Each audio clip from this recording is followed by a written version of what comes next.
On the edge of New York City, it's Belmont Park in Elmont, New York. Perfect summer day for thoroughbred racing. And if there's stakes racing on grass, you know that trainer is going to be represented. Chad Brown saddling no less than 3 of the 4 fillies in the Wild Applause Stakes, included Eminent Victor, 9-5 morning line favorite, least experienced, might be the most talented. Maybe, because she has to deal with her stablemates. Among them, Oakhurst, sharp filly having rattled off 2 straight victories. And the Eclipse Award-winning champion trainer, Brad Cox. Won last year's Kentucky Derby, won last year's Belmont Stakes.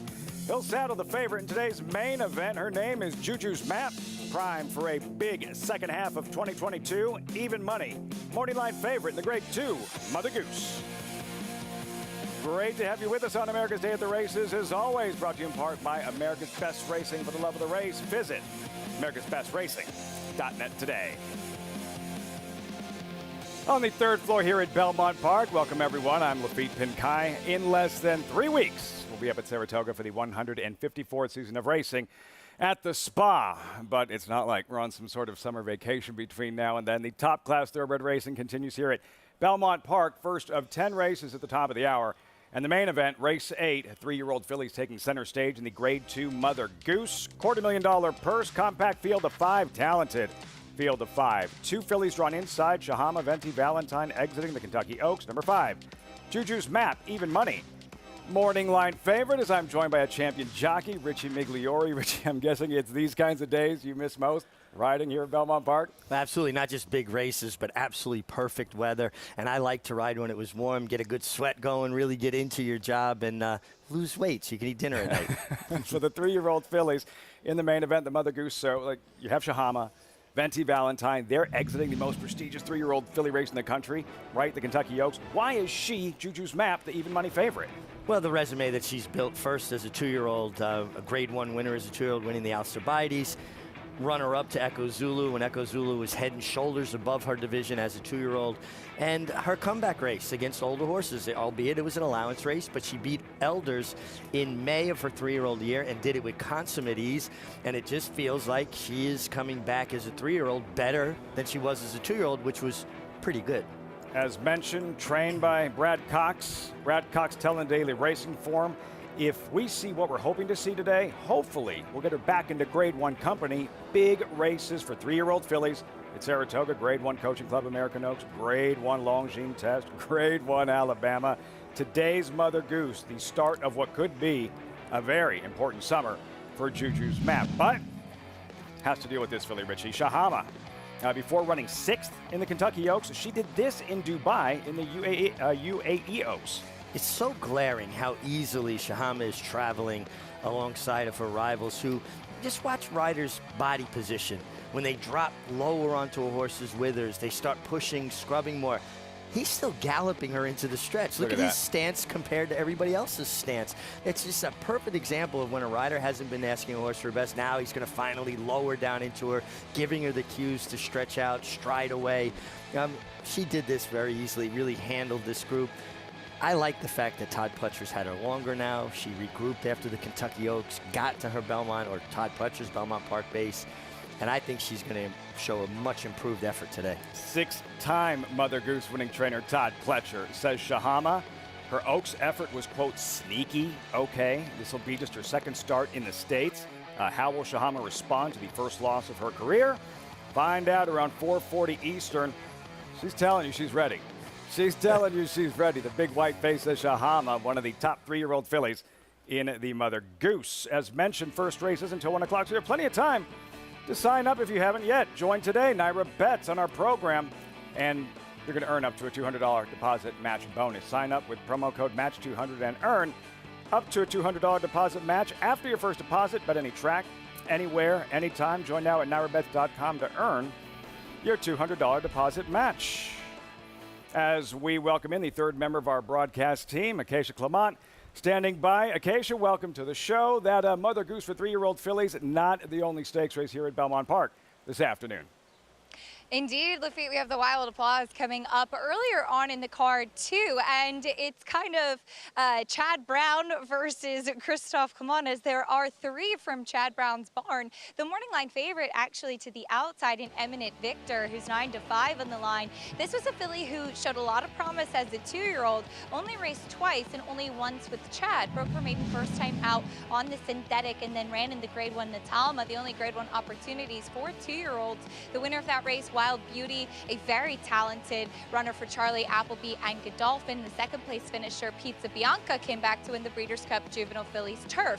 Eminent Victory was third in that race up at Woodbine. We haven't seen her since. She was one that I thought was kind of the wild card of this race. The blinkers do come off immediately. There really isn't any pace signed on in this compact field, and I wonder if she'll be a little fresh off the layoff with Flavian Pratt aboard, but I look forward to seeing her for her 3-year-old debut. Breeze Easy is one who could be intriguing given the fact that she's had that race off the layoff. She ran very well in the Soaring Softly last time out in her first start here on U.S. soil, and she's one that's come a long way. This is the Christophe Common runner that is surrounded by Chad Brown, but Breeze Easy beaten by Charty Party, well touted for Wesley Ward in that Soaring Softly too. She hasn't shown much speed even in her European races, but this was a filly who was kind of headstrong early on in the race. She was throwing her head up back in Javier Castellano's face, a little bit tough to settle early on. So naturally, you would think that there is a possibility she'll be a little bit more forward under Joel Rosario.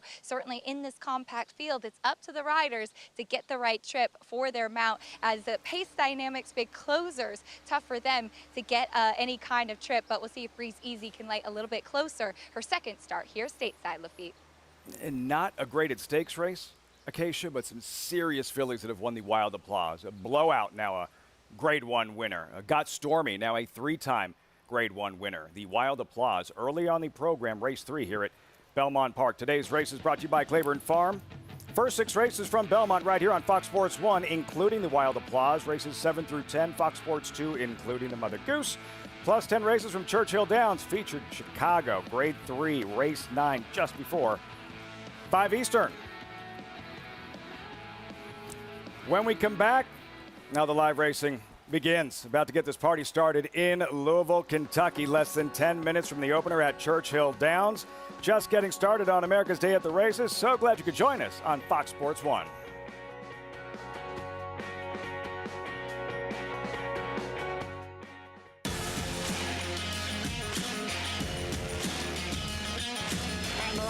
Following C, pouring it on here in the stretch. Impressive to win the Grade 2 Vosburg.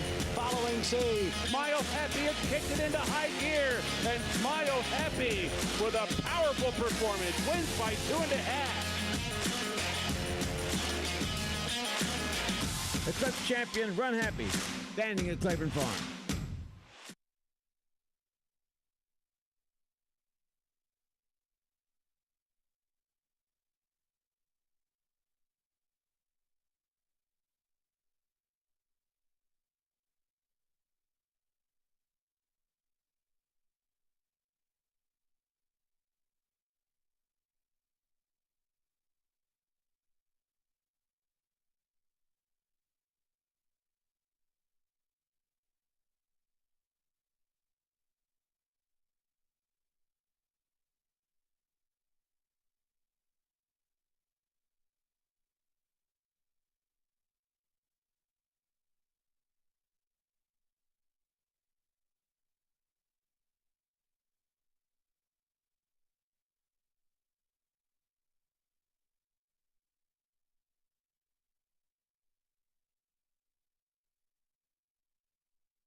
Welcome back to America's Day at the Races. As always, brought to you in part by Claiborne Farm. 100 years of doing the usual, unusually well.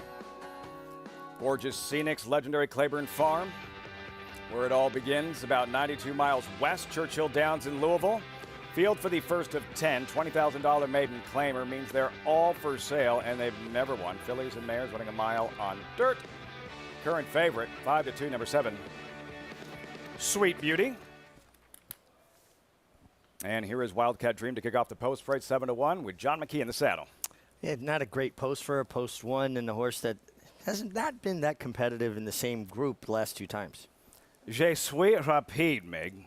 I'm fast in French. She's from Kentucky. I like that. I learn something new every day here. But, you know, maybe you want the stranger. She does have good works. Miles, tough distance to debut at. You're learning bad French pronunciation today. The Luminia, 2 races thus far in 2 countries. Yeah, and gets off the turf, tries much lesser company than she's faced, but it's going to have to vastly improve. Sure wasn't me. 9 years since her sire won the Derby here, Orb. Showed speed, but was well beaten with the same group last time. Was taking money again. Number 5, Mambo Kitten, and she's had trouble getting out of the blocks. Yeah, 2 starts, both times a little bit awkward leaving there. Maybe she's going to get the hang of it today. We'll see. Slam Diego, Padre fans. Mig's been impressed by her jockey. Mitchell Morrow, I think, has really matured, showing a new level of riding ability, and Source is a major player. Blinkers on with speed. Favorite here, Sweet Beauty, owned and trained by Steve Asmussen, North America's all-time leading trainer. Yeah, maybe the 9 times the charm. She was competitive for 30, takes another slight drop in class. 5-2, 3 minutes out. Number 8, Layla's Song, defeated double digits in all 4 races. Yeah, and it just been with this same group. The only difference today is she gets Lasix for the first time. And on the far outside, number 9, Sconce, sired by the 2011 Derby winner, Animal Kingdom. Yeah, exits a turf race at Indiana. Does have a good outside draw, should get into the race properly. Graduation day for one of these fillies or mares. Post time 2 minutes. As for the main event at Churchill Downs, Barn Burner, Grade 3, Chicago, featuring Grade 1 talent. Top class female sprinter, 7/8 of a mile. Number 4, Bell's the One, Grade 1 winning millionaire. As number 7, Sconson, a machine at Churchill Downs, 2-1. Morning line favorite. We have boots on the ground at Churchill Downs. 3-time Kentucky Derby winner Gary Stevens, 4-time Major League All-Star Paul LaDuca. Gentlemen, it's been a while since I've been this excited about a Grade 3 stakes race. I'm with you, Lafitte. This could read Grade 1. Gary and I have been talking about this since Gary arrived here at Churchill. Good to have you here. Hall of Famer Gary Stevens with me.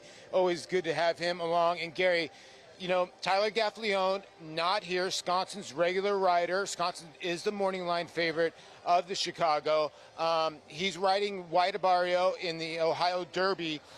Is that going to make a difference at all? Mitchell Morrell picks up the mount. Yeah, and I agree with Richie about Mitch Morrell. He's really matured. He's got a new base of confidence that he's working off of. He was interviewed shortly before the race, the first race here, and I liked what he had to say. He's going to keep things simplified. Once you learn to be a good passenger on a horse, it simplifies things. Don't overthink things. He said the filly's smart. She knows where the wire is. He's going to sit quiet and just be a good passenger. Yeah, and Luis Saez comes into town for Bayerness. I mean, this could really read a Grade 1, Gary. It is a really tough race. Cherie DeVoe, Brad Cox also has Lady Rocket in here. Sconson obviously loves this racetrack. Who do you think her main danger is in the race? Well, it could be another new shooter, a Godolphin horse for Pennymaker. Yeah. She ran only 1 race on the dirt, and it was a win, a big win, and she should improve off of that effort. Yeah, a freakish type of win, Lafitte. I'm really, really pumped. We're both really, really pumped for this race because you're right, Sconson, it's almost like she has home court advantage here at Churchill.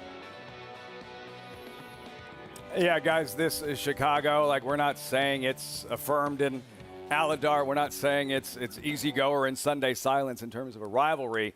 But, yeah, Bell's the One in Wisconsin. They know each other really, really well. This is going to be the 6th time they've gone head-to-head. Wisconsin beat Bell's the One in last year's Open Mine. Bell's the One beat Wisconsin in last year's Roxalana. Bell's the One does have the edge, having finished in front of Wisconsin in 3 of 5. Richie, we don't get to see it quite as much as we'd like real rivalries in thoroughbred racing. Can't wait to see them on the track together once again later this evening. Yeah, I love rivalries, and the fact that they're always within close proximity of each other, even if it's not for the win, for third and fourth, they're battling it out. Not a lot separates these two. We won't be on for the Chicago. What do you have a selection, a strong opinion? What do you think happens? I kind of like the Godolphin filly as well, Pennymaker. I loved her. Away from the headliners. Yeah, I think she might have a chance to upset the apple cart. She's got an interesting pedigree. She's out of a mare, Macaroon, who was out of Fast Cookie. Fast Cookie won the cotillion on the dirt. Remember her. You know, Bill Mott, I actually broke her maiden, beating a nose on her in the Valley Stream before I lost the mount. But she was very good, and her pedigree says that dirt's good, and that one race on the dirt was very good. Some of the best female sprinters in the game, like Breeders' Cup Filly Mare sprint quality. That's later this evening, Grade 3 Chicago at Churchill Downs. Mig, they've reached the gate for the opener. First of 10 $20,000 maiden claimer. Steve Asmussen has the favorite, number 7, Sweet Beauty, 5-2. Final thoughts? Yeah, I mean, very strong connections. And again, it's like that open casting call I like to talk about. Steve Asmussen doesn't have a number one, like a regular rider right now. It's kind of spreading the wealth around a little bit. And everybody that rides from, I'm sure, is hoping they get tabbed as the next main You want rider. to take advantage. You want to take advantage. Julien Leperoux in the saddle here. Sweet Beauty, the favorite. First of 10, live from Churchill Downs. Travis Stone, the voice of Churchill, standing by with the live call. Waiting for Sure Wasn't Me, Layla's Song, and Sconce.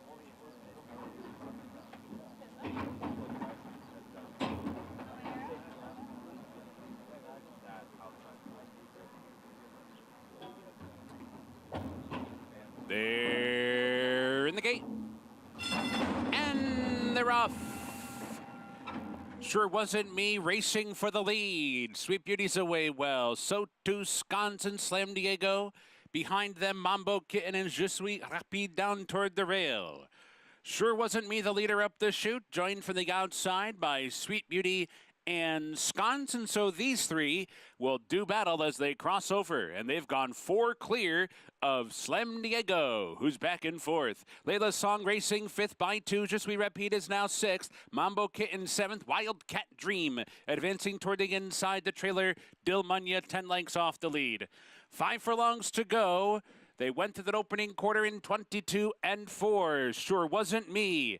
Scampers clear now. Opens up to lead by 2. Gets an opening half in 46 and 1. The pace is honest. Sure Wasn't Me on the far turn, clear by 2. Sweet Beauty, a stalking 2nd. Slam Diego down inside, advancing up from 3rd. Sconce is 4th. Je Suis Rapide is right there in the thick of it, 5th, and only 4 lengths off the lead. Needs to find some running room, though. Farther back, Layla's Song's under pressure, and Wildcat Dream. At the top of the stretch, Sure Wasn't Me comes off the turn, short lead. Slam Diego comes up on the outside and grabs it at the 3/16. Slam Diego's in front. And now from behind, Je Suis Rapide has been weaving through the pack, 4th, 3rd, 2nd, and coming after Slam Diego. Slam Diego, short lead down to the wire. Je Suis Rapide continues to close to win. Je Suis Rapide, the winner. Slam Diego 2nd, Sweet Beauty was 3rd, and Sure Wasn't Me was 4th. She is fast. Je Suis Rapide. And some broken field running here in the stretch from the eventual winner, Richie.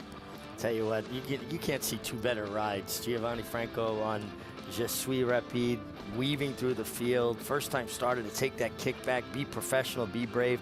And Mitchell Murrow on Slam Diego, he could not have delivered a nicer ride either. Came up the inside, was able to kind of make the room going forward. He was the fullback.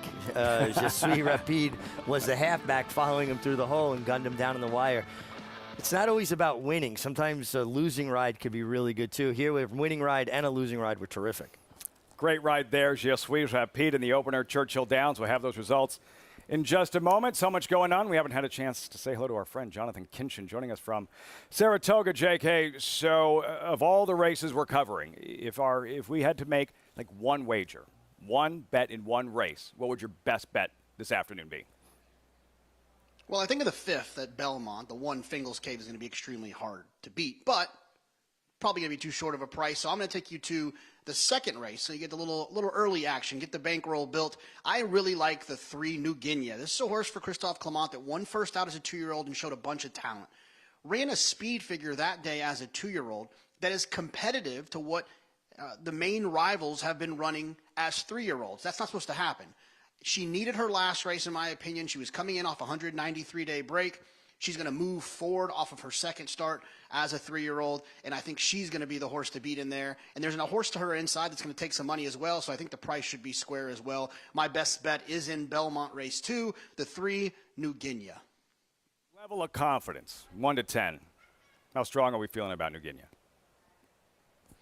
I tell you this all the time, Liffy. I always feel good until I get beat. So to turn the very screws. confident I get to turn the screws. Until they cross the wire. New Guinea, second race, Belmont Park. Best of luck, my friend. Jake Hayes, best bet of the afternoon.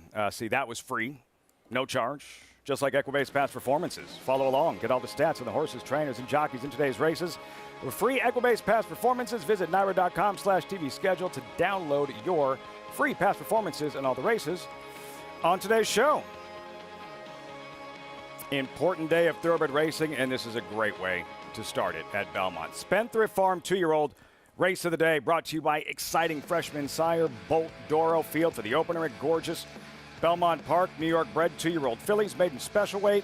These races all about potential. It's all about the future. Several first-time starters. Current favorite number 4, Gambling Girl, at 8 to 5. We need some assistance. Acacia, what are these 2-year-olds showing you in the paddock? And we'll get to a daughter of Baltoro in a moment, but starting with Gambling Girl, she was actually entered yesterday in a New York-bred 2-year-old race versus the boys. Now, the rule is if you are entered back-to-back days, you must run in the second, so she had to run here. But I did think that it was interesting that she was entered versus the boys in what seemed to be a salty 2-year-old race yesterday. She looks professional, she's well prepared, she's athletic. Filly, who back in the second and third generation has a strong pedigree, $200,000 as a yearling at the New York bred yearling sale at Fasig-Tipton. A lot to spend for a daughter of Dialed In. The number 1 song parody is a daughter of Practical Joke, whose progeny have been very good and precocious on the racetrack. She's athletic, she looks fit. The only thing I think is that mentally she's not completely clued in yet. She was freezing when she first got here into the paddock. There was a little gust of wind and she started acting up a bit, just maybe lacking some focus, really kind of getting clued in into what this whole racing thing is about. The number 5, Recognize, a daughter of Baltoro, who has had 6 winners on the track already. It's just been tremendous. His horses have sold well, and they've already been paying off on the racetrack. It was interesting as she came in here into the paddock, and she was kept in the saddling stalls, kept quiet before the tack was even brought out, tacked up, and then she stayed in the saddling stalls even longer. She hasn't done anything naughty. She's a little bit sharp here on the walking ring, but she's been okay. She's keeping it together. I'd say she's about 90% fit. Typically, I don't love back-to-back gate workouts coming in for a 2-year-old debut, but she is a horse that on pedigree I was intrigued by, thinking that she was one that I'd watch with interest, and overall I really like what I see from her, and certainly a well put together filly by Baltoro. This number 6, Amanda's Folly, filly by Mendelssohn, whose progeny sold very, very well on the racetrack. Obviously he with the huge pedigree, being the brother to both Into Mischief and Beholder. His progeny are 0 for 4 on the racetrack so far, with 2 finishing in the money. This filly looks very fit. She's sharp, but she's so big and long. She's one that I think may want a little bit more distance down the road. Lafitte?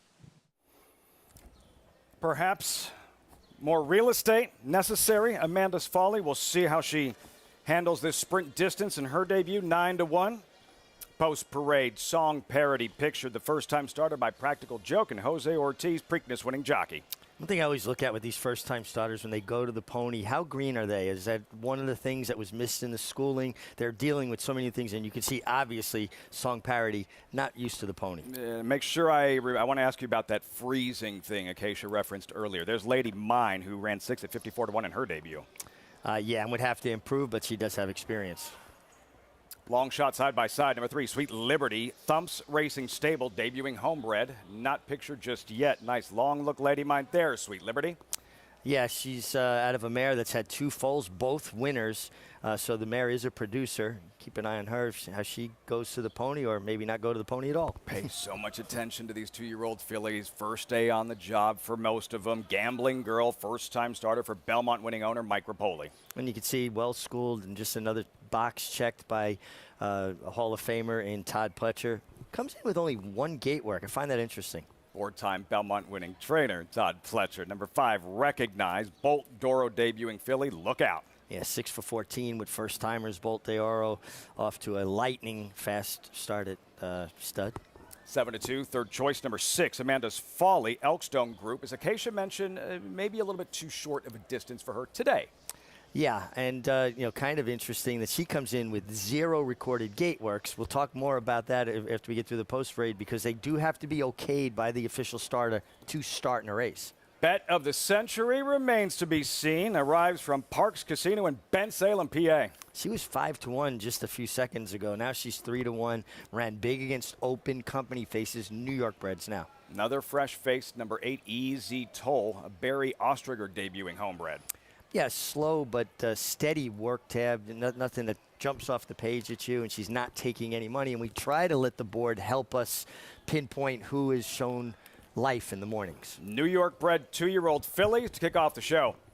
At Belmont Park, post time in 4 minutes. Gambling Girl, the favorite at 2-1. Started that early pick 5. There's Gambling Girl. Saw those colors in the Belmont Stakes winner's circle for owner Mike Rapoli. Actually ran 1-2. See what Gambling Girl does in her debut. Spun to Run. In the Breeders' Cup Dirt Mile, he defeated a loaded field that included multiple Grade 1 winners Omaha Beach and Improbable. His brilliant speed figures were among the fastest of any 3-year-old at a mile or more. And he hails from the legendary Danzig sire line. Multiple graded stakes winner, millionaire, Breeders' Cup champion, Spun to Run, standing at Gainesway. Who you betting on? How about an app created specifically for horse racing? Naira Bets. We specialize in thundering hooves, fist pumping, and boosting your bankroll with robust weekly promotions. And offer betting tips from actual horse racing experts. Bet all day and night, nationwide. Get the action and thrill of horse racing with Naira Bets.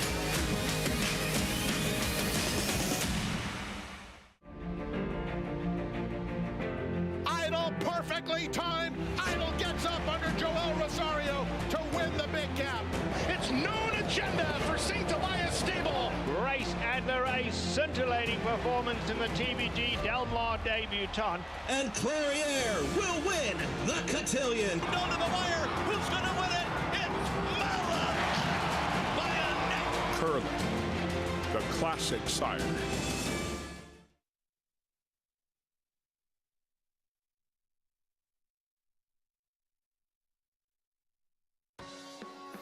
Showdown alert.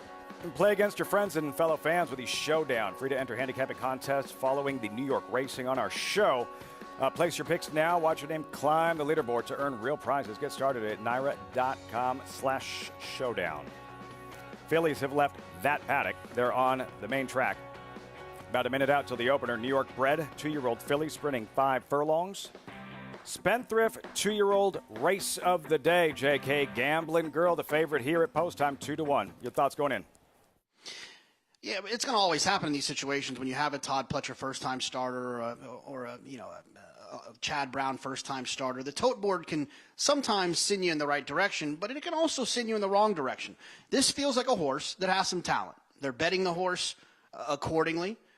And it's, but it's not, it's a little chilly, 9-5 on a Todd Pletcher first-time starter in an 8-horse field without any other real, standout horses. I would say this is a little bit chilly. I think she's the most likely winner just because of the way that Todd's horses run first time out. But I do think that it's a little bit suspicious on the price. I think she should be a little bit shorter if she's one of those monsters you expect to win first time out. The other one that I thought was interesting was a 7 bet of the century. It's a horse that ships in from Parks, has some experience, has ridden in a race. And when a horse ships in from Parks and takes money into the teeth of a Todd Pletcher runner, of a Rudy Rodriguez, of a Bill Mott first-time starter, that's a little bit of a sign. Now, there's two sides to that coin as well. A lot of times at these races, these maiden races, horses that have experience, they're more comforting for the bettor because you've seen the horse run. The horse has already run second, so you at least know the horse can run a little bit. But I would say coming to New York and taking this money is more of a positive sign. I think those are the two horses that make the most sense, the 4 being the most likely winner, the 7 being a horse that might present a little bit more value. Acacia? And the 7 bet of the century is certainly intriguing, JK, as you mentioned. She has run once before and adds shortcut blinkers on today as she was all over the place in that debut at Parks. You could even argue that maybe if she had been able to keep a straight course, she might have gotten up to get the money. The winner did seem to be best in there, but this horse was bearing out, lugging in, really erratic, and she was sharp in here today. She stayed with the pony on the racetrack for her warm-up, and those blinkers do go on, just a short cheater cut blinker. Looks very, very fit second time out. She stacks up with these, and being a New York bred, you can certainly understand them wanting to bring her here to New York for this race. Now, the number 5 Recognize, she won me over on track. This is a filly that I think, to JK's point, with the Todd Pletcher firster in here, to see a Bill Mott 2-year-old that's 5-2 right now. I was curious how the board would play with her.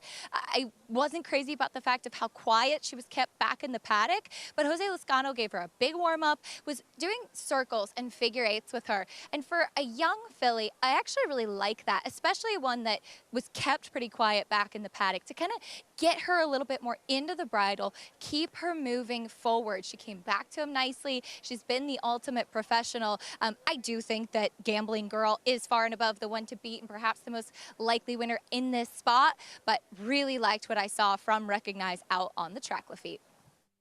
Bolt Doro, first-time starter. Acacia Recognize and paying close attention to her, Richie, at the starting gate.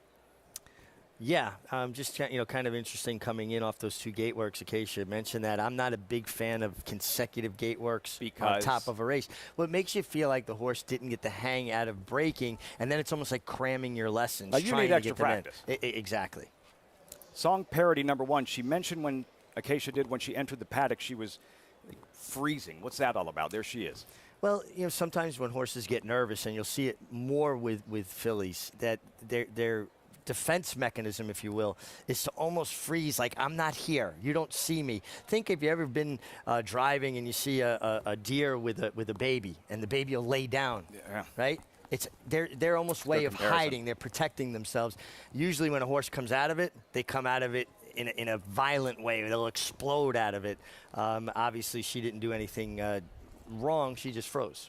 And trying to coax her forward. Song parody. You liked Bet of the Century. She has the experience. Acacia referenced her debut at Parks, where she was chasing a 1-5 favorite, but like a drunken sailor in the stretch. Will she run straight today? Yeah, I don't think she appreciated being put under pressure, and the rider that rode her down there sticks with her. So hopefully he knows her a little better and helps her more hands and heels, if you will. The fact that she added blinkers, which made me go in that direction, but then I didn't know that she had as short a cup as Acacia just reported. Bet of the Century. Ben Salem, PA, represented. Jonathan Acasio riding for Robert Moscow, taking their time with the load. This pick 5 at Belmont Park, starting with these New York-bred 2-year-old fillies. This takes a little bit longer. Typically, Richie, this is not uncommon considering the lack of experience. Well, think about dropping off a kindergartner for the first day at school. No, a lot of them are reluctant to leave mama. See? They don't want to go into the classroom. Everything's a little bit new, a little bit strange. Just got to be patient, and we've got to really. 7's acting up. Yeah, she, and listen, she knows what she's there for. She's done this once before, so she's ready to, break. She understands the start's coming soon. Trevor McCarthy on Bet of the Century. Last one moves in. Easy toll. We're all set for the Saturday opener. John Ambriel standing by.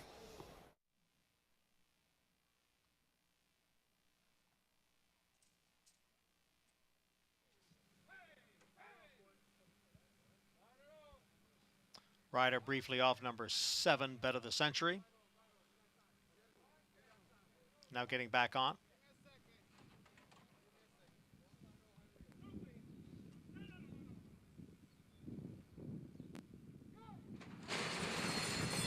And they're off. And from that inside post position, there goes Song Parody. Quickly out for the early lead. Sweet Liberty along with Recognize. Recognize has moved into second. And then it's Bet of the Century who's running in third. Lady Mine down on the inside, next in fourth, followed by Easy Toll in fifth. It's 2 lengths to Sweet Liberty running in sixth. At the back of the pack are Gambling Girl, the favorite, along with Amanda's Folly. It is Song Parody who ran the opening quarter mile in 22 and 2/5 seconds. Song Parody leads by a length and a half. Recognize on the outside. Lady Mine and the white blinkers down towards the rail. And then Bet of the Century in fourth. They are in the stretch. It is still Song Parody holding on to the lead here. Recognize on the outside. Down at the rail is Lady Mine. It is Song Parody looking to go wire to wire here in this 5 furlong debut. And she has got it locked up. It's Song Parody, a front-running score under Jose Ortiz. Photo for second between Recognize and Lady Mine. And Gambling Girl came on late to get fourth. She deked us. She may have been freezing in the paddock. She was a house of fire in the stretch. Song Parody breaks sharp, blazing speed, wires the field in the opener at Belmont Park. She just exploded out of the blocks. I mean, she left there running. You saw Jose Ortiz let her drift out off the rail. Always a good idea. Throw a little kickback at your rivals as you cross over a little bit. That was a MIG specialty. Yeah, you know, any edge, especially with young horses. And I tell you what, Kelly Breen is so good at preparing these young horses to have them, you know, fire out of the gate the way they do. And it's such an advantage when you leave the gate running in a 5 furlong 2-year-old race. Jose Ortiz, Preakness winning jockey, struck with early voting for Chad Brown, guiding home Song Parody. Good effort. Lady Mine on the rail, recognized to complete the exacta. The heavy favorite, Gambling Girl, off the board, Richie. Yeah, it didn't look like she was real sharp away from there. Took some kickback, backed out. Did finish with interest. She'll see her, you know, when you watch the replay. She was the streak coming on the outside at missed second by about a length. But no match for Song Parody. 1-5-2-4 results when we come back. And about an hour until the first of 2 stakes races at Belmont. And that world-class trainer is well represented. Christophe Clement. He'll unleash this filly. Breeze Easy, talented English filly. 2-1, second choice in the Wild Applause Stakes.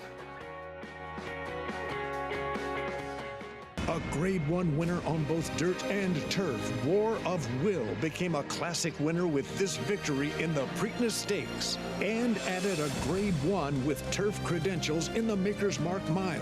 From ages 2 to 4, this versatile son of Warfront proved his class at the highest levels. Now his first foals have arrived.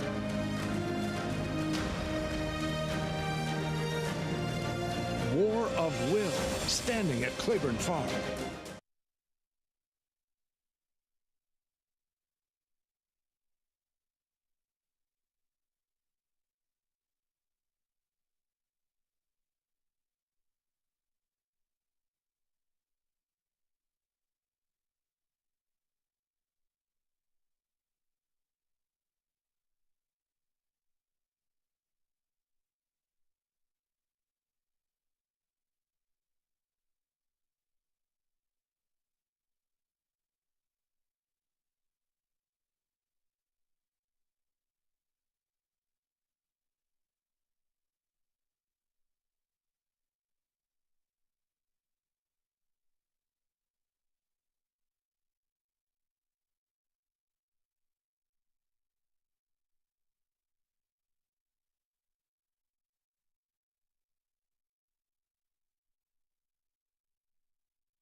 Entering the winner's circle, star jockey Jose Ortiz and a talented New York-bred 2-year-old filly, victorious on debut, Richie. Song Parody, quick, impressive.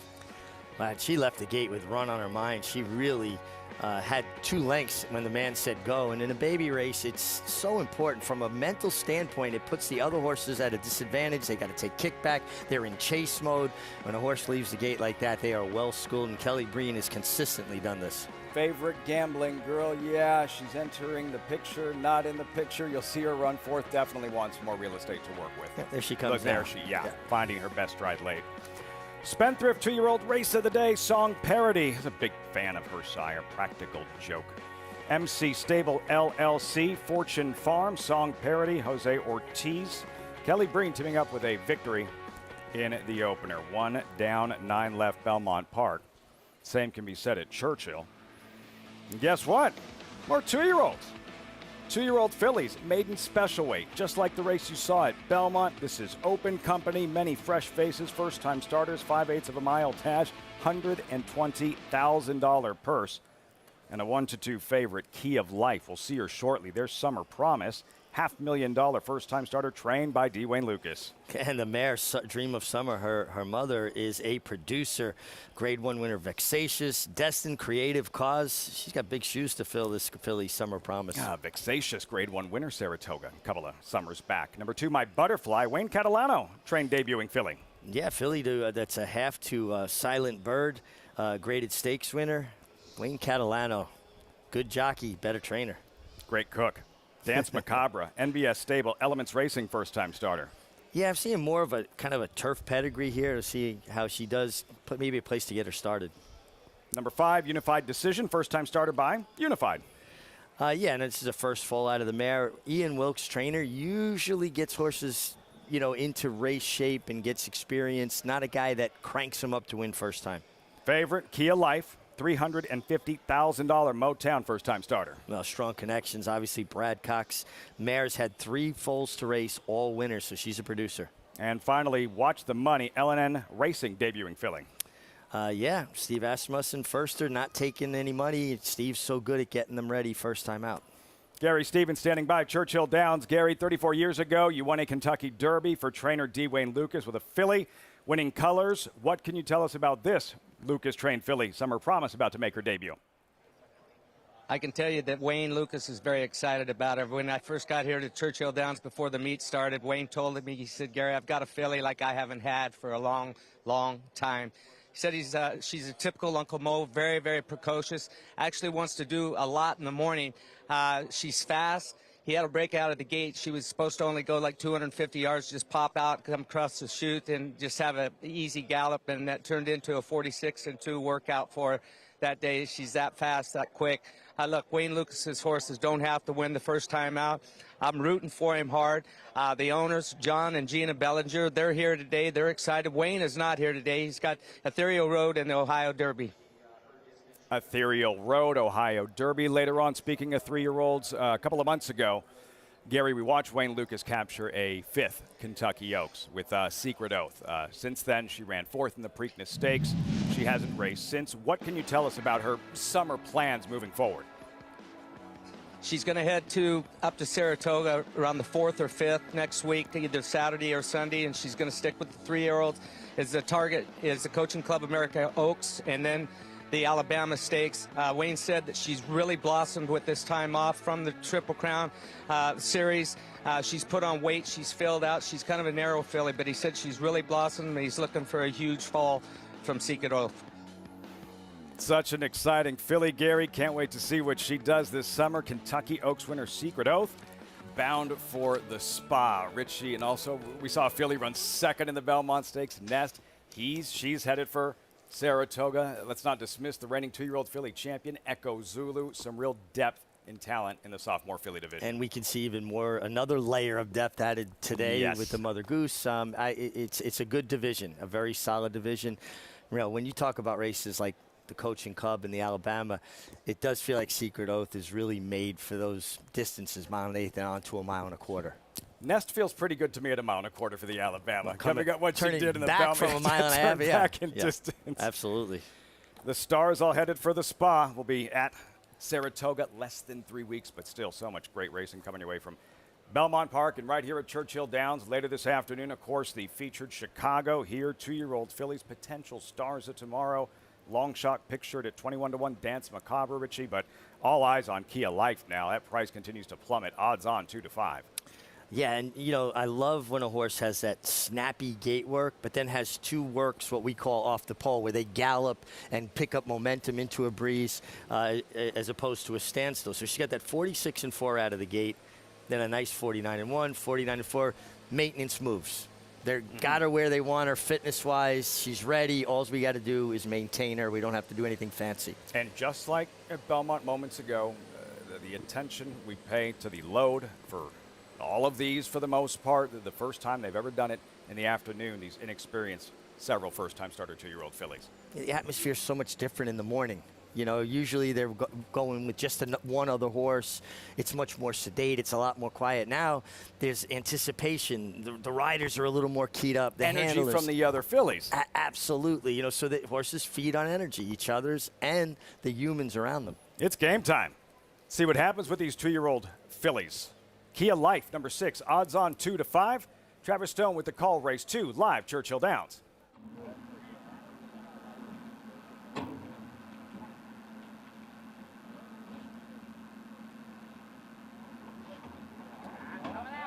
Watch this money last one.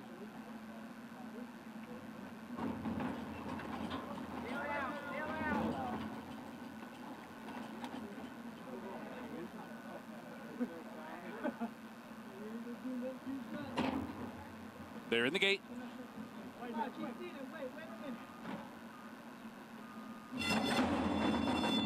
They're off. And Key of Life, the 1-5 favorite, broke dead last. Dance Macabre's looking for the lead, and Summer Promise is too, and these two are fastest out of there. They're head-to-head early on. Watch this money. Races up on the outside to be third. My Butterfly toward the rail fourth. Unified Decision is in fifth. Key of Life is the trailer, advancing on the outside. Round the far turn, Summer Promise for that inside post leads the way by a length. Dance Macabre on the outside second. Watch this money third. Key of Life trying to make up for lost time, comes way wide fourth. Top of the stretch, Summer Promise set down for the drive. Dance Macabre is there, and Key of Life's trying to close in from third. There's 1 furlong to go. Summer Promise spurts away. Summer Promise finishing full of run. Flourishing in the final furlong is she. Summer Promise broke on top, never looked back. Dance Macabre second, Key of Life settles for third, and Watch This Money was fourth. Gary Stevens said something about Wayne Lucas being excited about that filly. That's why Summer Promise, she broke on top. Richie, the favorite, did not. Kia Life. Yeah, Kia Life just walked away from the gate. She just got left, and Summer Promise broke well, and that had that empty space to work with inside of her. So David Cohen was able to hustle her, continue to go forward, not have to steady. Precocious filly that actually, from a physical perspective, Lafitte looks like she'll appreciate when they go a bit further. She just did this because she's good. Kia Life ran well. She did. In that lunge sort of at the start. Maybe we can take another look, but right here, Summer Promise for D. Wayne Lucas. He has Ethereal Road going in the Ohio Derby. We touched on Secret Oath, Saratoga bound. Summer Promise, based on that performance, we could see her at Saratoga as well. Absolutely. This was a really nice performance. And once she made the lead, you saw David Cohen, nice long hold, kind of had a good hold of her, and she got comfortable. Her ears were flicking back and forth. 57-4, certainly a strong time as well for a filly that I think when they go 6 and beyond is going to really appreciate it. Sire was a freaky good champion by Uncle Mo. Breeders' Cup Juvenile winner, champion 2-year-old Summer Promise. Remember her name, $500,000 purchase. What could be a big day for the coach. D. Wayne Lucas won in Oaks this year, has an Ohio Derby runner later this afternoon, and another filly to be excited about. Summer Promise. Here at Belmont, horses in the paddock, race 2.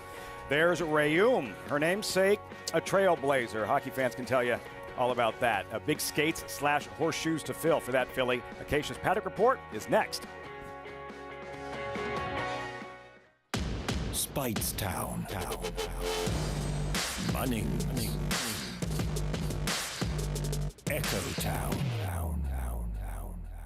It's Echo Town for Joe Talamo, and Echo Town raced away.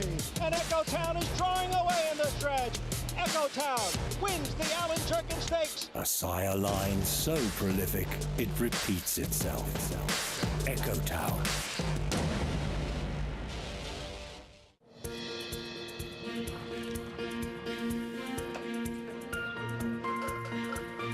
We take pride in what we do. I'm an assistant trainer. Carpenter. I'm a peace officer. I'm a jockey. I'm a gardener. I'm a groom. I love what I do. We are New York Racing. New York Racing helps support my small business. It's extremely important to the New York economy. This is like a big family. We are New York Horse Racing.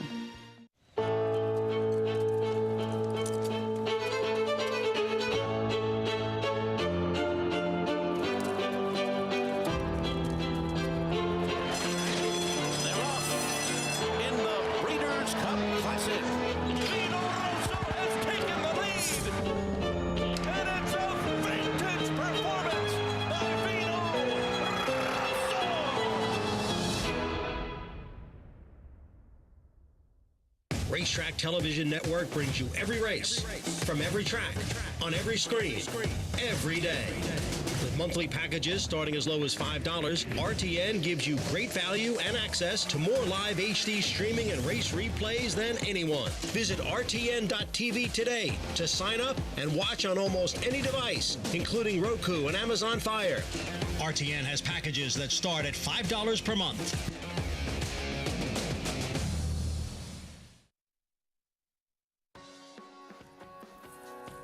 Exciting start of this terrific Saturday of racing. Churchill Downs, Belmont Park, America's Day at the Races is always brought to you in part by Run Happy Champion Sprinter, always raced medication-free, making little Run Happies at legendary Claiborne Farm. Race 2 Belmont, more New York breds. First look at grass racing, fillies and mares, 3-year-olds and older. Mile and an eighth horses in the paddock. We check in with Acacia, Home for Christmas, drawn inside, serious contender at 5-2, Acacia. She is given her early speed, Lafitte, as when you're going on the inner turf like this 9-furlong race is, I do prefer the inner posts, and especially when you have a horse that has some tactical speed. She looks like she could potentially be loose in here. Physically, she also looks like the type of horse who should handle the stretch out and distance to the 9 furlongs. She's a long-legged, long-framed type of filly. Now, she doesn't typically carry a lot of condition. She's not one of those kind of good doers, so to speak. So she always is one that kind of is sharp prior to her races, but that demeanor is something you like for a filly that has speed, and you would hope that Joelle Rosario will use that to her advantage down to the inside. She's making her second start of the year, and she has strengthened up a little bit since that last start. She's also been handling herself really well. Sometimes she can get a little hot, and it is a warm day out here today, but she's kind of had that good balance of energy where it's bubbling beneath the surface. Her stablemate is the number 3 New Guinea filly by Tonalist. So pedigree-wise, she should appreciate a little bit more ground as well. She's not as big and long and stretchy as Home for Christmas is, but she's one that I think got a lot out of that last race. She was not the fastest out. She got some position and then kind of ran in place a little bit between horses to finish 4th last time. But that was off of a 6-month layoff. She's one that I really did feel like would need that race as far as being able to step up off of it, and she looks super fit today. She's been very professional, very composed here in the paddock, and as I mentioned, it is a hot day, so you will see some horses that look drenched, a lot of them getting hosed off here in the paddock to keep their body temperature a little bit cooler, New Guinea being one of them. The number 2 Rayom, this is a filly who completely missed the break last time out in that she stumbled a little bit out of the gate and then was slammed on either side. So she was really checked back very far. By contrast to Home for Christmas, this is one who never really looks like she's completely tucked up or fit. She just carries a lot of substance, a lot of weight to her. She looks the most tucked up, the most defined now in the 3rd start of her career, but she is a big, solid, robust type of filly. She made up a lot of ground, finishing well to be 2nd, given that poor start last time, but she didn't break well in her debut either, so that's something that she'll need to overcome, given the fact that there doesn't appear to be a lot of pace in here, and Home for Christmas is sharp in the paddock. Lafitte? 2-1, the favorite now, Home for Christmas. Acacia, thanks so much. Riders up, post parade shortly, back at Churchill. That filly, she's talented. $500,000 purchase, trained by Dwayne Lucas. Summer Promise for the BC Stables LLC.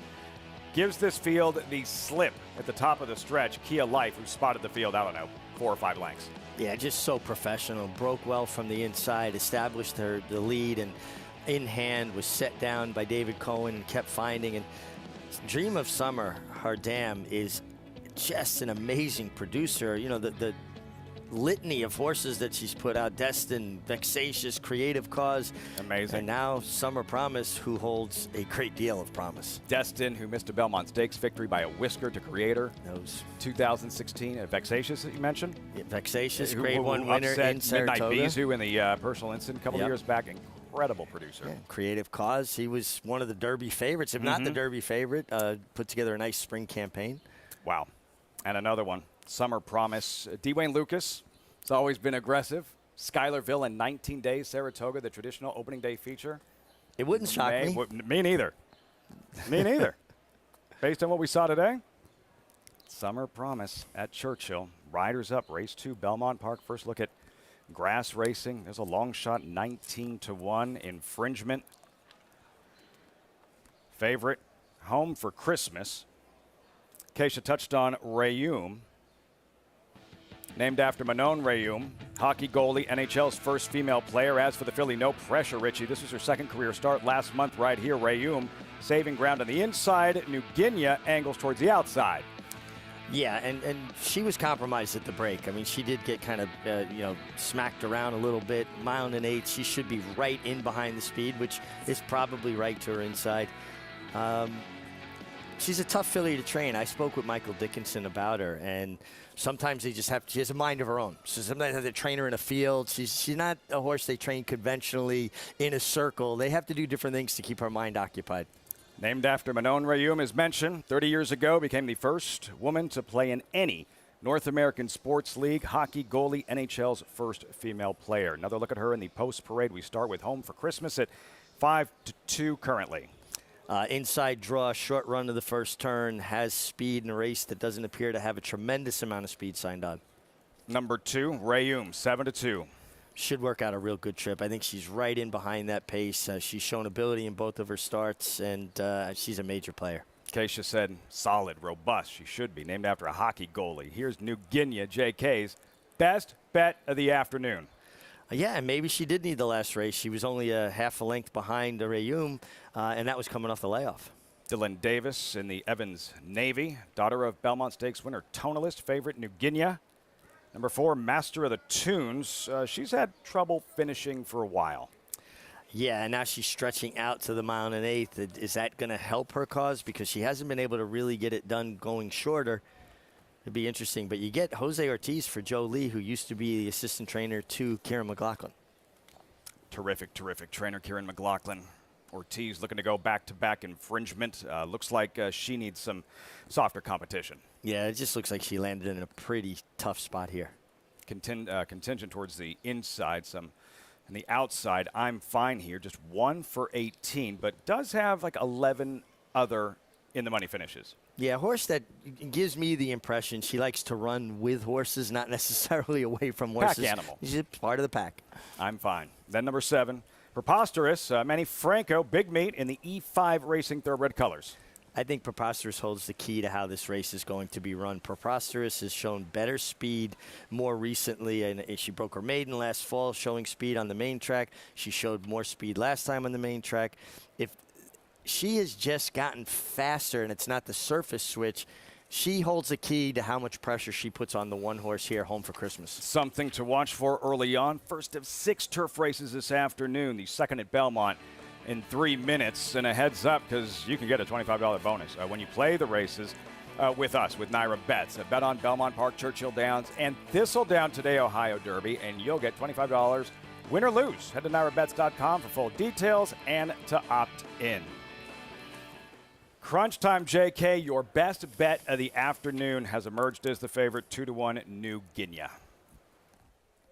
Yeah, I mean, obviously, the horse to the inside, Rayum, is live as well, but I think there's more upside with the 3 New Guinea. We talked about it a little bit at the top of the show when I was talking about my best bet. But there's a couple of things that really lead me to believe that New Guinea is going to run much better. Like we talked about, second off a layoff. This horse had a break of 193 days before the last start. So you'd like to think that you're going to have another step forward here in that second start. A lot of times people will say the third off the layoff is the best performance. I think in this new age, I think maybe the second off a layoff, because sometimes they have these bigger gaps. The other thing is she broke slow last time, like Richie had mentioned. She didn't have a great start. She was wide around there. She lost ground, and she was closing into a slow pace. The pace was not particularly fast, and I say that all the time. I think that that's one of the hidden things that we still have in this game is closing into slow paces. I think the pace hopefully will be a little bit more honest in here. And the thing that made me like her last time and to keep my eye on her this time was her 2-year-old figure that she earned back in November was competitive with what these horses have been running now. I'd expect her to take another step forward, and if she does that, I think she'll be tough to beat. And the horse to her inside taking some money as well, so you're going to get a nice price on her around 2-1, hopefully, at post time.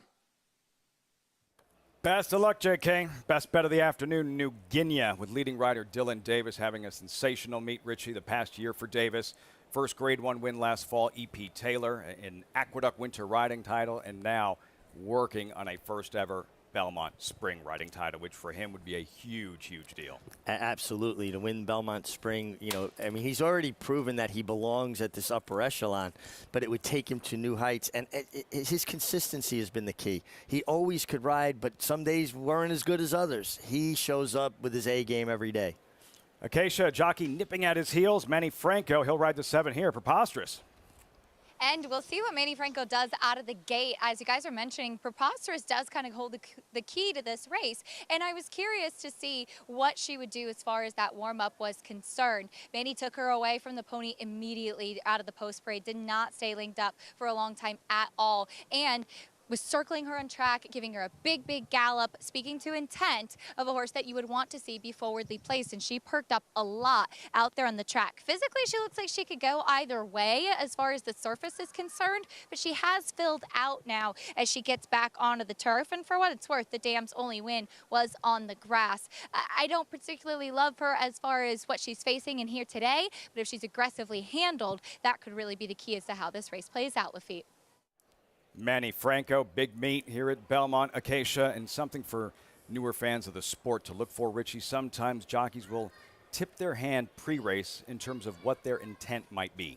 Well, especially when you get that aggressive warm-up. You leave the pony, you want a horse to pull a little bit, kind of get their mind forward, their body limbered up, so they break with intention. They break with run on their mind. To me, I was always trying to not give away clues. Like, I would always wear the same amount of goggles, whether I was going to the lead or if I was coming from last, because I didn't want somebody to look over and go, well, he's only got 2 goggles on. He must be going to show speed today. Just little things that I think add up, especially so a lot of races are won by noses, heads, necks. You don't want to give any edges away. It's like a middle linebacker watching for pre-snap motion from the offense in terms of being able to gauge and maybe a snap second before the snap as to what the offense might be doing on that play. How much attention would you pay to the other jockeys pre-race at this moment, for example, at the gate? Constantly paying attention to the other riders, the horses, how horses are warming up. Horses that you might have an intention of following, and you see something in the warm-up and go, this horse isn't on their game today. I'm not going to get stuck behind this one. Would you ever try to psych out the other jockeys? Pretend like you're doing one thing when you're actually doing the next? Well, again, you need a certain amount of unpredictability. Mm-hmm. So, yeah, I tried hard not to tip my hand in any way.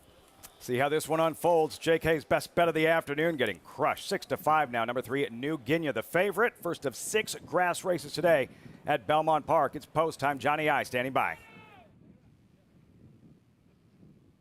Set for Belmont's second race.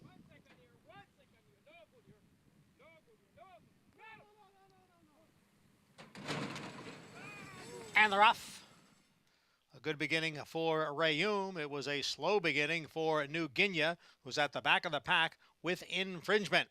And now from that inside post position, it is Home for Christmas, who has the early lead. Preposterous is up on the outside to grab second, and Rayum is now back in third. Then Master of the Tunes, who's on the outside of New Guinea.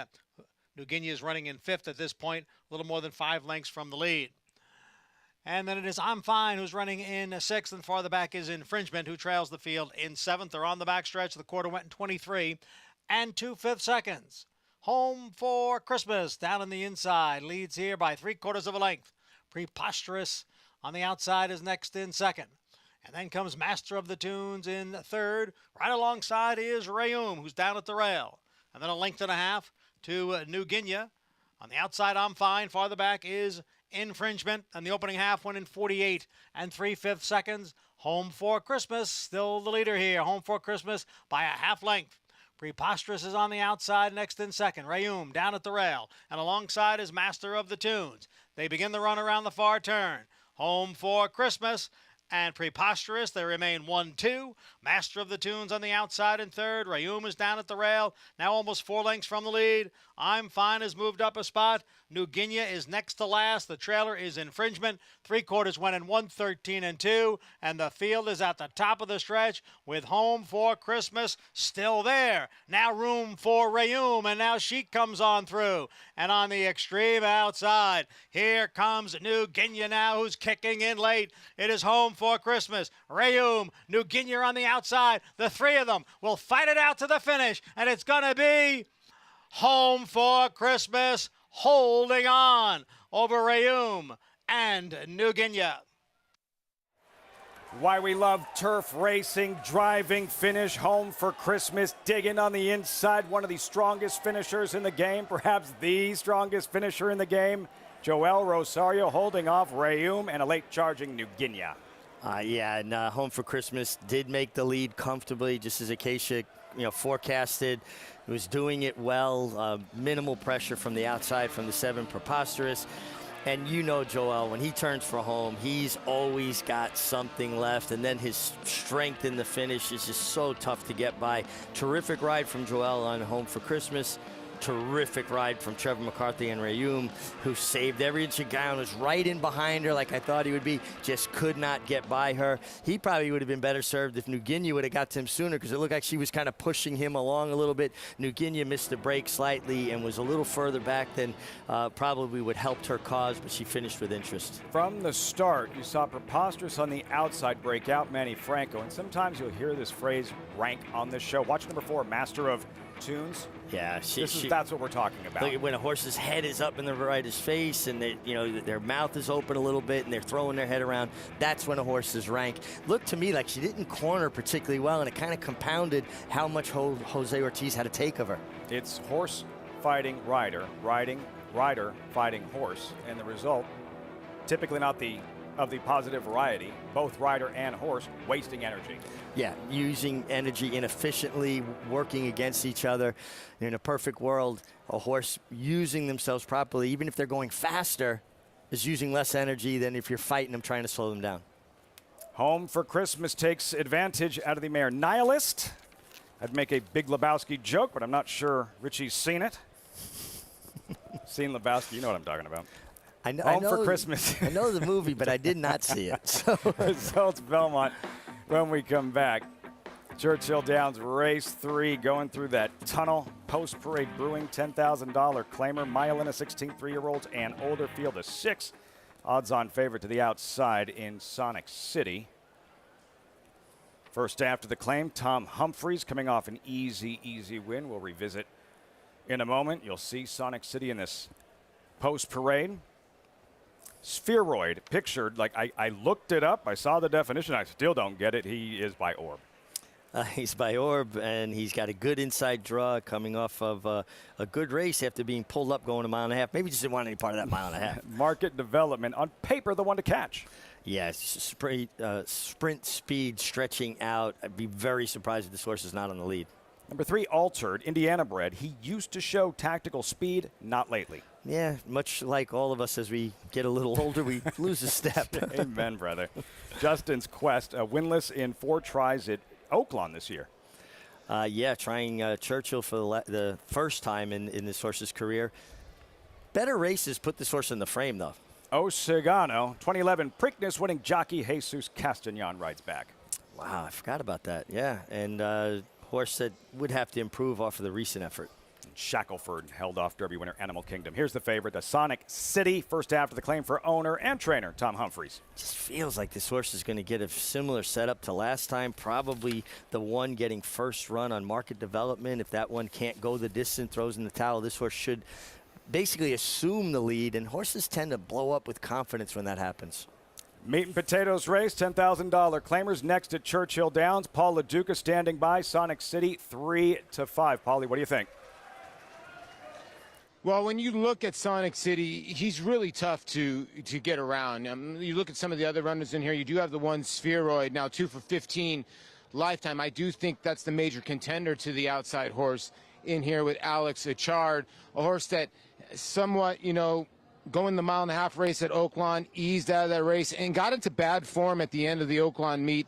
But last time at Horseshoe Indianapolis sort of ran a bounce-back race. So maybe the one Spheroid can get back into that good form, and obviously is a player here in 7-2. When you look at Sonic City, though, Lafitte, you look at a horse that pretty heady claim here for Tom Humphreys, who's training and owning this horse at City by by Temple City, claimed out of the Kenny McPeak barn. And you look at the PPs, I know there's some layoff lines, but third on the turf, second at Keeneland, third in the mud at Churchill Downs, one over the synthetic. One bad race was probably when he was over his head a tiny bit, and then last time a 6-length winner at Churchill Downs. So he's really only run one bad race, and I think that's why you're seeing 1-2 in here. Now, the key to this race, I think, is the 2 or the 3. But market development, since putting the blinkers on the 2 in here, has shown a ton of speed. Now going to try to stretch that out from Belterra here to Churchill Downs around 2 turns. I would think the 2 would have the early lead in here, but I think the 3 Altered is another horse in here. But 2 for 17 lifetime. One of the wins is here at Churchill. It's really tough to get around the 6 in here. When I looked at this race, I keep coming back to 6-1, 1-6, and I just think it's going to be 6-1, Lafitte. Agree, Paul. It does feel like a reach or a stretch trying to build a case against the 1-2 favorite here in Sonic City. Mentioned the pace early on, market development, I think, makes the lead. Number 3, Altered, who used to have tactical speed. Make the rider, by the way, Jimmy Graham on number 3, Altered. But for Sonic City, number 6, Edgar Morales, riding for owner-trainer Tom Humphreys. Humphreys claimed him before the 6th race at Churchill Downs, Richie, May 14th. And then he did this. Take a look. Sonic City was 3-5, and you'll see looking for room to operate, and eventually finds it, goes about his business, and goes on to an easy win. Yeah, I mean, and he's just basically galloping in behind horses, waiting for an opportunity to allow this horse to stride out. Brian Hernandez, such a good, patient rider, strong rider, just much the best. It's a good feeling, Lafitte, when you've got that much horse, even if you're all bottled up by that, because you know that at some point someone's going to drift and you're going to get a lane, and you just got too much horse, and you're going to take advantage of it. You hope. 99% of the time, it works out. It certainly worked out on that occasion for Brian Hernandez. Edgar Morales takes over Sonic City here, and a repeat of that effort should be good enough to make the chalk players out at Churchill's happy enough with a victory here. It's kind of interesting, though, and albeit it was against tougher horses. 2 starts back at Keeneland, this horse was head and head for the lead, Sonic City. And again, admittedly, against much better. Maybe this is a horse that's better when he's not too free. When he is a little bit bottled up, because it kind of makes him slow down. He has a running block, if you will, right? So it'll be interesting to see how the rider handles it, because there is some speed in here. But is he flushed out of the pocket the whole way because of the post position? Yeah, right. He had the rail in that last start in a 6 post position. I mean, it's not the 15-hole going a mile in his 16th, just the 6-post small field, but sure. A different scenario in terms of where he's starting from this time. Right, and some horses, when they have empty space in front of them, don't switch off, don't relax quite as well. They tend to want to run through the bridle a little bit. Just something to think about. I mean, honestly, don't think this horse is going to lose. I think he'd have to get very unlucky to lose. Second choice just loaded in. Spheroid, market development. Expect to see him on the lead. How far can he take this field? Altered, Jimmy Graham, Justin's Quest. Overlay was 5-2 on the morning line, 9-1, big overlay. Towards the outside, Osagano, Preakness winning rider, Jesus Castagnon with Shackelford. And Sonic City, can he go back-to-back? Expected to do so. 1-2 at post time. Trevor Stone with the call. Race 3 live Churchill. They're in the gate. And they're off. Justin's Quest, good beginning. Market Development sent on for speed and Altered between them. Market Development and Altered to go head-to-head. Justin's Quest backs off the track from third. Osagano angles toward the outside fourth. Sonic City is fifth early.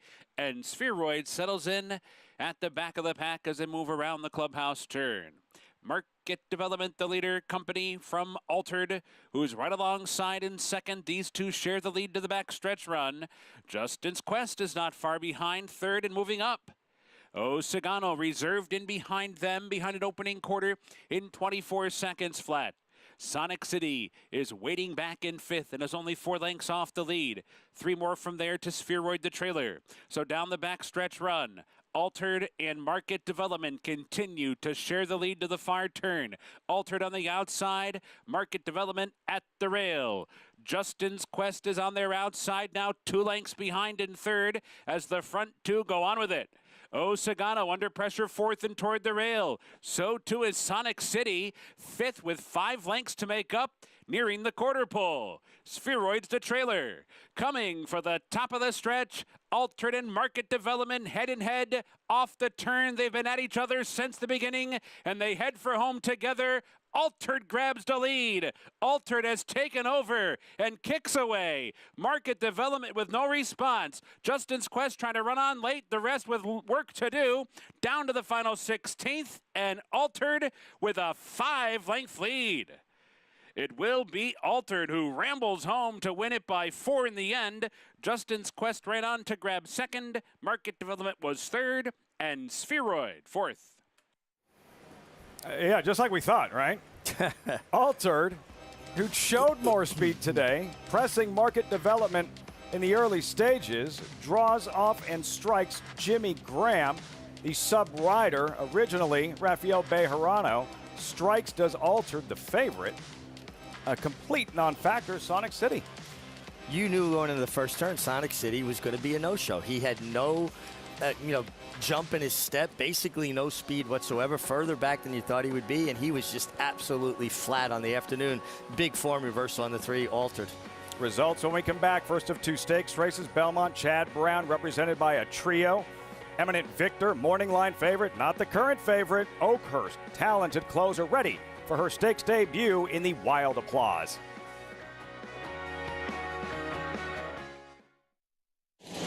Off into Perryville, all alone as he turns for home. Nashville under no stress whatsoever. What's it going to take to win the Breeders' Cup Sprint, and could this horse have toyed with a group in the Breeders' Cup Sprint? I'm going to say yes. This was sensational. 107.89 track record. This is one of the most impressive sprint performances that we have seen. This is a horse to get really excited about. Never asked for a thing, track record.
Welcome back to America's Day at the Races. Gorgeous day on Long Island. As always, our coverage brought to you in part by America's Best Racing for the love of the race.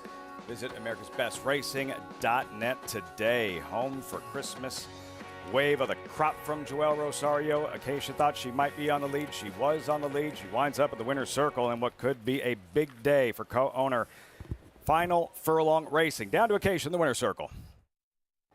Home for Christmas, home, as I'm pleased to be joined by Vincent Roth at New York Final Furlong events.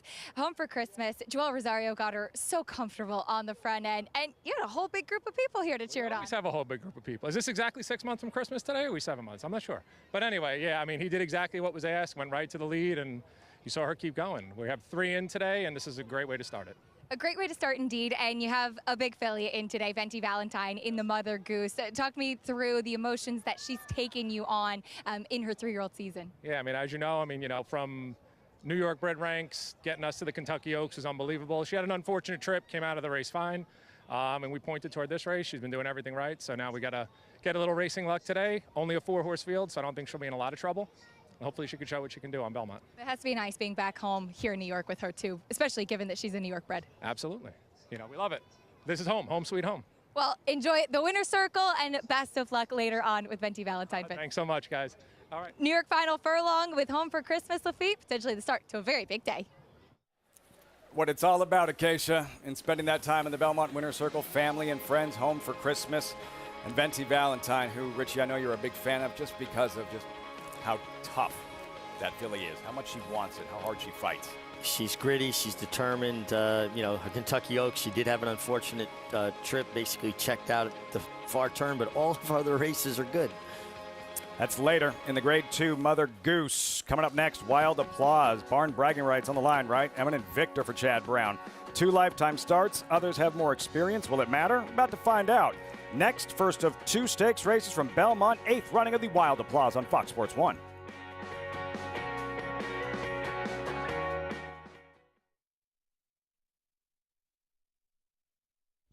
Anybody going? 70, 50, 75, 850, 75, 175, 175, 150, 175. Ralph, 850,000. Thank you. Volatile in front by 2. Whitmore is down at the rail. Forense Fire and Mind Control. It's Volatile in front as they pass the 16th pole. Volatile victorious in the Vanderbilt. 1 by 2 lengths. 850,000. Thank you. Who you betting on? How about an app created specifically for horse racing? Naira Bets. We specialize in thundering hooves, fist pumping, and boosting your bankroll with robust weekly promotions. And offer betting tips from actual horse racing experts. Bet all day and night, nationwide. Get the action and thrill of horse racing with Naira Bets.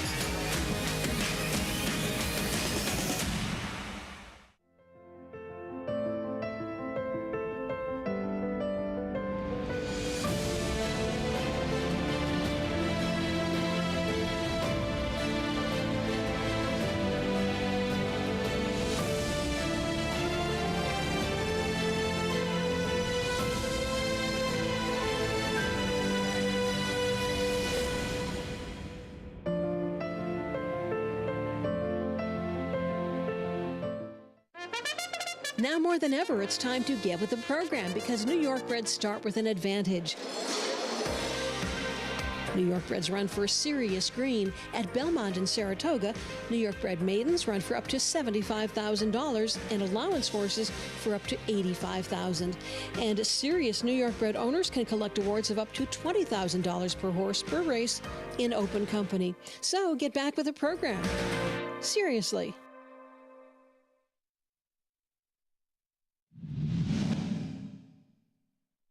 Coming to the top of the stretch, and it is Blowout on the outside of Seek and Destroy. Nova Soul is now being asked for her run, and the Chad Brown runners are 1, 2, 3 with a furlong to run. It is Blowout and Nova Soul. Inside, Seek and Destroy clings to 3rd, and then Feel Glorious in 4th. Nova Soul on the outside of Blowout. Blowout, Nova Soul. Blowout just keeps on finding more, and Blowout wins it. Determined Blowout In the Wild Applause, and that was only the beginning. See how hard she would try, pinning her ears, reaching for the wire. Those two-tone green colors of owner Peter Brandt. So many big horses over the years. Big Belmont Stakes weekend. Brandt, the owner of Bleecker Street, undefeated Grade 1 New York winner. Regal Glory, Grade 1 Just a Game winner. Blowout in the Wild Applause. Now a Grade 1 winner. Her picture, that last 16th of a mile, should be next to determination in the dictionary. I mean, that's the epitome of when a horse just wants it and they don't want to get past. Don't let anyone tell you the horses don't know the difference between winning and losing. Don't let anyone tell you. Give that filly outside over the evil eye. Would not be denied. Horses in the paddock. Wild Applause. Acacia standing by with this paddock report. Wild Applause, a.k.a. the Chad Brown Invitational. Acacia. And we'll start with the one non-Chad Brown runner as we get the call for riders. That Breeze Easy, who did go 7 furlongs in the Soaring Softly last time behind Charty Party. As I'd mentioned earlier, she was a little bit keen in that she was kind of pulling from Javier Castellano early on in the race. I do wonder if she will try to be a little bit more forward in here today. She's done really well since I saw her earlier this year at the farm. Coming out of that last race, she's even stronger, which I felt was kind of just what she needed out of that last start. Really, really well muscled today. And physically, the flat mile, I don't have a problem with it. But looking at the two of the three Chad Brown runners, starting with the one Oakhurst, she took a huge step forward last time out. If she was just coming off of that Tapeta maiden win at Gulfstream, I wouldn't be in love with her. But she finished up full of run last time. She's a little bit more athletic now than she was earlier in the year, too. But she's such a sturdy, bulkier type of filly. She hasn't grown too much, and she's been very quiet here in the paddock. The wild card is the 5 Eminent Victor. She was striding out beautifully once they put the tack on. She's a little bit more forward. She hasn't showed any speed, and the blinkers do come off. But sometimes fillies in particular can just be a little bit more fresh off the bench. And I wonder if Flavien Prat will kind of do that with her. I'll be curious to see what kind of warm-up Eminent Victor does as she has come back and filled out as a 3-year-old. And like I said, once that tack was on, she knew it was game time, Lafitte. Lots of raw talent displayed as a 2-year-old, but just the 2 starts, unraced since last September. Eminent Victor, who was the 9-5 morning line favorite, now 2-1. In the race, complexion changed. Number 2, Al Kahira, looked like the speed, the anticipated pace setter on paper. She's out. I don't know what's going to happen early. It really doesn't appear to be a lot of speed, but you have 3 horses trained by Chad Brown. You would think that potentially they might let one of them, even though they're different ownerships, strut their stuff a bit more. Breeze Easy breaks clean. Maybe she makes the pace because she was close last time under a pull and they went fast. Oakhurst Stakes debut, first of 3 for Chad Brown. Al Kahira, big scratch, out. Lakota Spirit, Peter Brandt owned filly, really came to life on grass. Came to life on grass, came from off the pace, but has shown more speed, more pace on dirt, so she does possess some natural early speed. Brown doesn't have the current favorite. That distinction belongs to Breeze Easy, English filly, second start in the States for Christophe Clement. They went 22-4, and she was just lurking just off the pace, pulling. I think if Rosario just puts his hands down, she might just clear to the lead, throw her ears up, and lead them on a merry chase. Rosario already 1 win on grass. Eminent Victor, wild card, 5-2. Flavien Prat takes over. I think Keisha makes a great point, though, about horses being fresh coming off of layoffs. I mean, on a synthetic surface at Arlington, she wasn't that far off the pace going 5 furlongs, so she does possess some modicum of speed. Maybe being fresh, that puts her close. In the Michael Dubb Colors co-owned Elkstone Group LLC, Eminent Victor, JK, keys to the race, and the even money favorite, Breeze Easy, even money 4 minutes out till this 8th running of the Wild Applause. Yeah, I think the 2 outside horses are the horses that you want in here. The 4 Breeze Easy. It's a horse that had some races overseas, came over first time in the U.S. in a stake, and ran into Charty Party going 7 furlongs. Now gets a little bit more ground to work with. I think Breeze Easy will take a step forward off of that performance. And it's more about, my selection of her is more about not necessarily trusting the Chad Brown runners. And I think that in these types of situations, when you can beat the Chads, there is an opportunity to make some money and to pick up some value. The 5 Eminent Victor, who ran extremely well at Woodbine and in what was one of the fastest 2-year-old races last year, where Wild Beauty won. Unfortunately, Wild Beauty didn't run in the Breeders' Cup Juvenile Fillies turf, but that was one of the fastest races, and Eminent Victor was there and ran well enough to get third. this is a really long layoff. But if you're going to pick one trainer in this country, or in this world maybe, to bring a horse in off of this long of a layoff and to run their best performance, it is Chad Brown. So I think the 5 Eminent Victor is the Chad that you want, but ultimately I'm going to go with the 4 Breeze Easy to get the job done here, getting a little bit added distance. Breeze Easy for Christophe Clement, JK, and something to watch for early. Again, how aggressive she is, how much she's pulling at Joel Rosario. Oakhurst pictured. And to go back to her victory at Keeneland. Here, Mig. Oakhurst, and the way she finished up on that afternoon, impressive. She's figuring things out, back-to-back wins. Yeah, she definitely is putting it together. And then, coming back as a, 3-year-old filly this year, it seems like she's really matured. And her turn of foot is eye-catching. Visually impressive, but she had a fast pace to work with on that afternoon, Oakhurst. She will not have that this afternoon. No, I mean, she closed and won on a synthetic off a very slow pace, but it's a little bit different today. A mile on a course that's firm with very little speed and a small field. It's going to be a tough road for her. I think, just to have to be able to close like that. How versatile is she? Can she be as effective closer to the pace if the pace is slow? Oakhurst and Jose Ortiz, Preakness winning jockey, looking for a second win this afternoon. This Wild Applause Stakes, 2 minutes out, Richie. It's kind of interesting here. You got the official starter having conversation with Jose Ortiz, and it looks like a pretty in-depth conversation, and you wonder if it's about something that happened earlier in the card at the gate or on how to maybe handle this particular filly in the starting gate. For people that don't know, Start is one of the racing officials. He has the ability to fine a rider, to talk to the stewards about sanctioning a rider. First, the starter. What his primary objective? What is his responsibility? Well, to make sure that all the horses get a clean and fair start, and obviously that everybody, equine and human, are safe in and around the starting gate. But it was just interesting to see this in-depth conversation carrying on this long, and it's got my curiosity. I just wonder what exactly the conversation's about. But in your experience, it was typically... Well, usually it would have to do with something that happened earlier in the day. Gotcha. And for people that don't understand, not every horse, more horses get handled in the starting gate. For years, not every horse got handled in the gate. They put you in the gate and they got out. If you needed help, you had to ask for permission to get help. Sir, can I please have some help here? You might get it, you might not. If the starter felt like you were in control of the situation, you had to do it yourself. Another story within the story as we get closer to the Wild Applause. We look at Lakota Spirit, Acacia, and you wonder... It took a while to finally get her on grass. Once she was introduced to the turf, she really came to life. And I had been waiting for her to try the turf every single race prior to that.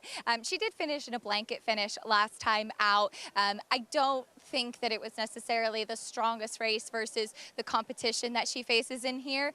But I mentioned back in the paddock being curious about warm-ups, and the 2 horses that I thought could potentially be the most forward were the 2 with the quietest warm-ups. Both the 4 Breeze Easy and the 5 Eminent Victor stayed with the pony, stayed very quiet out on the track, whereas Oakhurst and Lakota Spirit had big warm-ups out there, and Manny Franco, who rides Lakota Spirit, is typically one who would take them away from the pony. But Flavien Prat has done that as well. As we look at Eminent Victor, she was sharp with the pony. She was kind of pulling her head. I was just waiting for him to take her away and give her a big gallop, and especially given the fact that she's off of a layoff, to potentially show a little bit of maybe some nerves coming back to the races. I like when they get a chance to expel that nervous energy on the racetrack, and I didn't see that from Eminent Victor. I still like her overall. I just wish I would have seen some more in the warm-up, Lafitte. Eminent Victor, inexperienced, displayed that raw talent. And the question now, like we know who she was then after a couple of starts, who is she now? All set for her 3-year-old debut. Yeah, I mean, interesting. Small but intriguing kind of matchup here. This is going to be a chess match, I think. And you think who makes the lead? I think the 4 Breeze Easy goes to the lead, and Joel Rosario puts his hands down, much like he did with Home for Christmas, and allows her to stride into his hands. Post time, first of 2 stakes races, the Wild Applause. Here's John Embrial. And they're off. Number 1, Oakhurst, broke fairly well, but was taken back and has now dropped 9 or 10 lengths from the front runner. And the front runner is Breeze Easy. Breeze Easy is the leader here. On her inside is Lakota Spirit in second. 7 lengths back to Eminent Victor, and another 4 to Oakhurst, the trailer. These 3-year-old fillies move up the backstretch with Breeze Easy getting away now to lead by 1.25 lengths. Lakota Spirit has moved to her outside. The opening quarter went in 22 2/5 seconds. The front two have better than a half dozen lengths on Eminent Victor, and then it is Oakhurst. Breeze Easy is the leader here by 3/4 length. Lakota Spirit on the outside in second. Still a pretty good margin back to the 2 trailers, Eminent Victor and Oakhurst. The half in 46 seconds. They're going around the far turn. It is Breeze Easy leading by a half length. Lakota Spirit on the outside in second. 5.5 to Eminent Victor. Another 2 to Oakhurst. And they're coming for the head of the stretch. It is Breeze Easy. Now Lakota Spirit moves right alongside. Now Eminent Victor gets closer. And so does Oakhurst, who's on the extreme outside. And the 4 of them come into the stretch. Here comes Oakhurst on the outside with Eminent Victor trying to get to Breeze Easy. Eminent Victor and Oakhurst on the outside. It is Eminent Victor narrowly. Oakhurst driving on the outside. Breeze Easy is now back running in third. Eminent Victor has the lead. Oakhurst is in second. They're coming on for the finish, and it is Eminent Victor to win the Wild Applause Stakes over Oakhurst, then Breeze Easy and Lakota Spirit. Never mind the rust, unraced since last September. In her 3-year-old debut, Eminent Victor, Flavien Prat, holds off her stablemate Oakhurst in the 8th running of the Wild Applause. It's like 2 races going on within the race, right? You had the 4, Breeze Easy, who's going to the lead. Lakota Spirit under heavy pressure from Manny Franco to keep pace with her. Really encouraging her. Really encouraging. And they opened up a large margin on Eminent Victor, who Flavien Prat was sitting there quietly. Here comes Oakhurst to her outside, so now he's got to edge out as they kind of swoop by. And honestly, Breeze Easy ran some race, because look where Lakota Spirit finished after being put under that pressure to keep pace with Breeze Easy. She fought it out to the 16th ball before caving into the 2 fresh challenges of Chad Brown's. It was, again, this wasn't a checkers match. This was a chess match going on. And Eminent Victor won it with Flavien Prat. Chad Brown, leading trainer here at Belmont Park, represented by 75% of the field. She was 3rd in that very good Natalma. JK referenced how fast of a race that was last fall at Woodbine in Canada. The runner-up, Pizza Bianca, went on to capture the Breeders' Cup Juvenile Fillies turf. Eminent Victor just getting back her first race this year and looks poised for a big second half of 2022. No, absolutely. And listen, a real good run from Oakhurst as well. She's got a really good setup, though, didn't they? I mean, the pace was we very didn't sharp. think she would have to work with, because no Alcahira. It's going to be slower early, but 2 of the riders in there had other ideas. A quicker pace early on that set the table for Oakhurst, just not able to outkick that filly, Eminent Victor.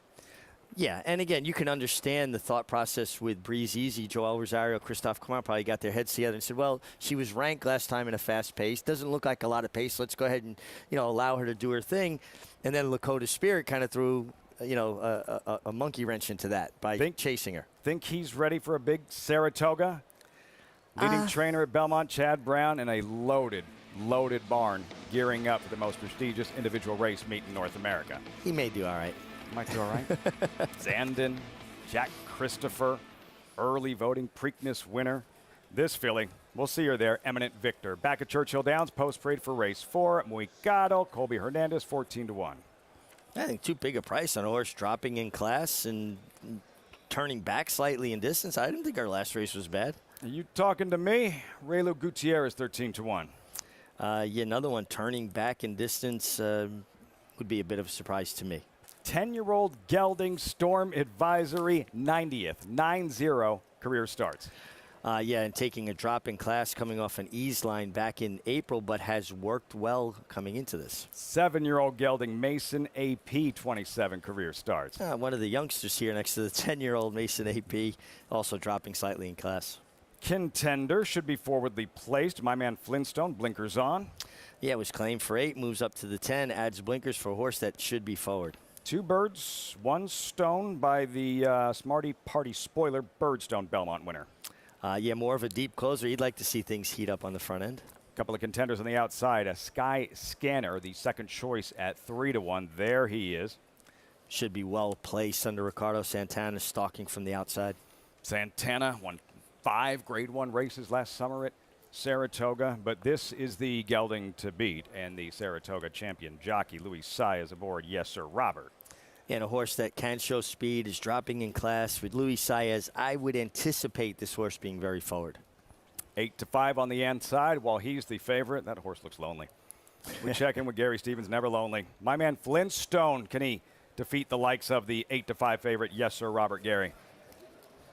Look, these $10,000 claiming races are so hard to handicap. On a given day, any one of these horses, if they're having a good day, they're capable of winning, they're capable of running fast. But my man Flintstone, he looks to have the speed of the race. He's been on the lead before and stopped. So it's going to be Francisco Arrieta's job to try and nurse that speed and get what he can out of him. I think that this track is showing that you don't want to be a long ways away. It's tough to make up ground, and if you are making up ground, if you get left and you try and make up that ground, this track is very deep right now, and it's taking its toll on come from behind her. So I'm liking my man Flintstone, but he's going to have to hold off. Yes, sir, Robert. Eddie Keneally claimed him 2 back for $20,000. He ran him for protection, $50,000 started last time. He was beaten a long ways. He's putting the blinkers back on him today, or excuse me, that was Storm Advisory that was getting the blinkers back on, I believe. But he is dropping down in class from what he was claimed for, the $20,000. So he's going to be forwardly placed, as Richie said, with Louis Saez on. But I'm going to go for my man Flintstone in here, guys. We'll monitor how the track is playing. Getting closer to the featured event, Chicago. Bell's the one, does her best racing from off the pace. Gary's saying you don't want to be too far back. Yes, sir, Robert was not too far back in his latest win. 2 starts back. This victory here 3 days before the Kentucky Derby at Churchill. Yeah, nice run from Churchill. And you anticipate him getting a very similar trip, not being far off the pace from the outside. And this was for $20,000. Now he's in for 10. One thing about playing the claiming game, right? You're offering your horses up for sale. It's a $32,000 purse, so the winner's going to come away with about $20,000 of that $31,000 purse. And if he gets claimed, you're more than out on a $20,000 purchase. And can we remind our viewers how wrong we were about the last $10,000 claimer we covered in the 3rd race at Churchill Downs, when a horse that looked like a standout on paper, Sonic City, coming off a daylight win facing similar, came back and was just laid an egg. I mean, he just did not show up at all, did not run a step. Now, I feel a bit bad about it, but one thing you need to do when you handicap or anything that you do and you don't get the result that you think you're going to get, go back and look at the mistakes that you made on how you approach something. Looking back at Sonic City, the way he won for $10,000, and it was an onward as a 2 and a life $10,000, so it was a condition to it, was so impressive. The fact that he was offered back for the same $10,000 tag should have been that moment when I said, wait a second, this looks too good to be true. Exactly. Now, that doesn't help anybody after the fact. Hindsight 2020. But as a learning, kind of a curve for next time. Things that sometimes you overlook that you got to go back and say, what did I miss? Well, admittedly, I missed that. We can do a little Monday morning quarterbacking, a little for this 4th race. Post time, looking ahead with Yes, Sir, Robert. Louis Saez in town to ride. A date with Bayerness in the Chicago. The feature today, Churchill Downs. Gary gave a look to my man Flintstone, who should be right there in the mix early on. I hear that name, my man Flintstone. I see them like running with the car, like their feet, get the car going. My man Flintstone, 3-time winner, one of those here at Churchill. JK, your thoughts as they begin to file in? Yeah, I like the 6 My Man Flintstone as well. Not only because I really enjoyed those vitamins as a child. They were delicious. I think I ate a whole thing one time and got sick. But it's because I feel like this horse is going to appreciate the cut back to the 6 furlongs. He went 7 last time, and I think that he has enough speed to be able to find himself forwardly placed and will finish his race. Key to handicapping, Flintstone vitamins. At the gate, 4th race, Churchill favored on the outside. Yes, sir, Robert. Travers Stone standing by. They're in the gate, and they're off. And Mason AP stumbled coming out of there. My man Flintstone flashing early speed. Yes, Sir Robert from the far outside races up, though, and that one's in front early. My man Flintstone running in second. Are you talking to me? Trying to move through toward the inside from third. Skyscanner comes away fourth. Storm Advisory fifth. Weekato racing in sixth. Mason AP seventh. And Two Birds, One Stone is the trailer. Heading for the far turn. Yes, Sir Robert's opening quarter, 22 seconds flat. And he steps out to lead by a length and a half. My man Flintstone on the chase in hot pursuit second. 3 lengths back, Storm Advisory comes on to be third toward the rail. Skyscanner's under pressure fourth. Weekato advancing toward the rail fifth. At the top of the stretch, yes, Sir Robert off the turn in front by 2. My man Flintstone's launching a bid now. Here comes my man Flintstone and Skyscanner steady progress third. 1 furlong to go. And yes, Sir Robert is set down for the final 16th. My man Flintstone desperately trying to get by. Yes, Sir Robert digs down deep and wins. Yes, Sir Robert repelled the challenge of my man Flintstone. Skyscanner third, Weekato was fourth. You know, Gary and JK were rooting hard.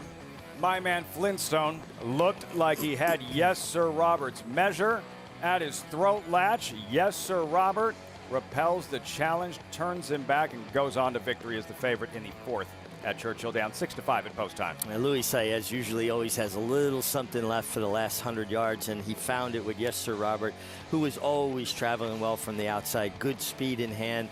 My man Flintstone, good trip, good ride from Francisco Arrieta, just came up second best. Some class. Don't have to be a graded stakes runner. Don't have to be a grade 1 winner to have class.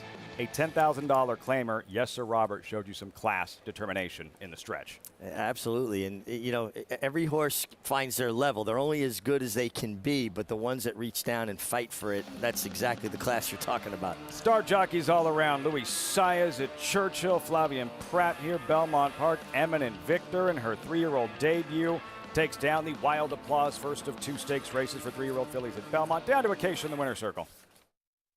Very happy to be joined by winning co-owner Louis Lazzanaro. Louis, Eminent Victor, you had to wait a while to see her back on the racetrack, but what a big performance today. She ran fantastic. Yeah, she did a great race. Yeah, we waited. There was a race in Keeneland and 2 in Churchill that none of the races went, or one got rained off, and she didn't get in the other 2. And I guess it was worth the wait with this one. She seemed like she had some promise as a 2-year-old that always kind of makes you excited of what potentially could be in the tank. But what were your impressions after seeing her performance today?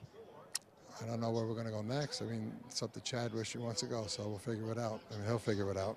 You and Chad have certainly had success together with you owning some horses with him, but many people may know you as the owner of Nove Restaurant up at Saratoga. We're getting ready for the spa. Ready for the summer? Give me a plug. Thank you. And we're ready. Always ready. I'm sure Anthony Stabile will be there quite often as well, but Louis, congratulations. We can't wait to see you up in Saratoga. Thank you very much. Thank you. Louis Lazzanaro, co-owner, Eminent Victor, returning to the races, victorious defeat. Big A, Anthony Stabile. He might be watching the show from Nove like right now, even though he was here doing Talking Horses earlier today. I love when Jonathan does his Salivo count and Anthony does his Nove count. So many great spots up at Saratoga. Opening day less than 3 weeks away. This Wild Applause, we touched on it, and some of the fillies that have won this race, you know, with blowout. Grade 1 winner. Got Stormy, history-making mare. The only mare to ever beat the boys in the 4-star Dave, and she did it twice. What this could be the start of for Eminent Victor, and some of the key races for 3-year-old fillies on grass at Saratoga, Lake George, Lake Placid. Yeah, I mean, it's a great comprehensive series of races for 3-year-old fillies, and then heading into, you know, the races that we have now, Saratoga Oaks, the Jockey Club Oaks later on for the fillies on the turf, and then certainly for years it was the Garden City back here when we got back from Saratoga, but now it's the Jockey Club Oaks. Jockey Club Oaks. Eminent Victor, victorious in her 3-year-old debut. One of 2 stakes races for 3-year-old fillies here at Belmont this afternoon. Later, Ohio Derby, the 3-year-old boys. White Abario, Florida Derby winner in Ohio Derby. But that's the favorite. Tawny Port, 3-1 morning line favorite, exiting the Derby. What will he do in the Ohio Derby later this afternoon?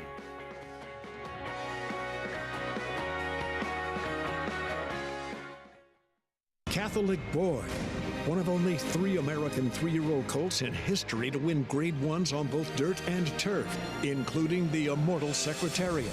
A 6-time graded stakes winner from ages 2 to 4, he was the fastest 3-year-old of his crop over 10 furlongs. Now his progeny are bringing top dollar in the sales rate. Dual surface Grade 1 winner Catholic Boy, standing at Claiborne Farm.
Great to have you with us on Fox Sports 1. America's Day at the Races is always brought to you in part by Naira Bets. Bet any track, anywhere, anytime with Naira Bets. Get started, nairabets.com, and check out bonuses available to all members. For example, this cross-country Pick 5 sequence, coast-to-coast, terrific thoroughbred racing all over the country. Belmont, Monmouth, Thistledown, Churchill, the Mother Goose for 3-year-old fillies here at Belmont, Goldwood, Lady Jacqueline, Thistledown, the Chicago featured event at Churchill Downs, and this lucrative Ohio Derby. Horses exiting the Kentucky Derby. $500,000 purse, 3-year-olds, mile and an eighth. Field is 7. Brigadier General is out. White Abario, familiar name, Florida Derby winner. Close to a very hot pace in the Kentucky Derby, Richie. This is what White Abario looks like when he brings his A game, but he usually produces his A race in South Florida. Yeah, and he's a horse that, when he runs his best, is going to be forwardly placed, which was a detriment to him in the Kentucky Derby with that extremely fast pace. He's a grinder to me. He's a horse that he's involved, he stays on. He's not going to give you a big kick, but he stays on doggedly. But can he bring that South Florida form outside of Florida? That's what we've been waiting to see. Hard to hold the Derby against him. A, it's the Derby. B, the trip was challenging, an uphill battle from the start. And again, he does his best running closer to the pace, and that was a thermal nuclear pace in the Derby, historically fast.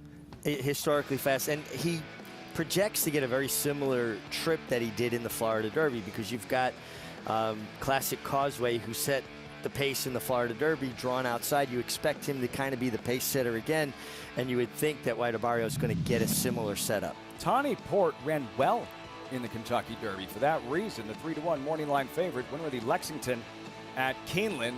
I think he's one of these horses that was really way under the radar heading into the Derby, a huge price. I think he's primed for a big second half of the year. I think he ran extremely well in the Derby. He kind of middle moved into that fast pace, and he was only beaten, 4 3/4 lengths, just under 5 lengths. It's a big effort from him. I really think that, I had underestimated him off of his synthetic track wins, and then his Lexington was good. His Derby was better. For a few jumps in the Derby, like 80-1, Rich Strike, second biggest upset Derby history. For a few jumps, Tawny Port looked like he might even hit the board. Yeah. Yeah, and again, if you look at the ground he made up in the middle of the race into the teeth of a fast pace, it makes his effort even more impressive to me. Like I said, a horse that I definitely underrated thinking, well, he's more of a synthetic specialist, and I couldn't have been more wrong. And this race is important. Look, obviously, you had 3 different winners in 3 different Triple Crown races this year, and the chase for a 3-year-old championship now in the summer is just wide open. Wide open. It's definitely going to be decided in the second half of the year, and the Midsummer Derby, the Run Happy Travers Stakes, takes on even greater importance than it normally has. 3-year-olds at Saratoga. For those that perform well here in the Ohio Derby, perhaps we'll see them up at the Spa this summer. Chase for a 3-year-old title heats up. And for the 3-year-old fillies here at Belmont Park in the Grade 2 Mother Goose, Juju's Map, there she is, looking right through your soul, Richie. Even money morning line favorite. The big white blaze of Shahama for trainer Todd Pletcher. First defeat of her career in the Kentucky Oaks. How will she respond? We'll find out in the Mother Goose. The ultimate accolade for a racehorse is to be named Horse of the Year. To be enshrined to the Hall of Fame is to achieve immortality. As a stallion, genetic immortality is defined in 2 words: breed shaper, plain and simple. 2-time Horse of the Year and Hall of Fame inductee, Curlin, is just that. Breed shaper, Curlin, the classic sire.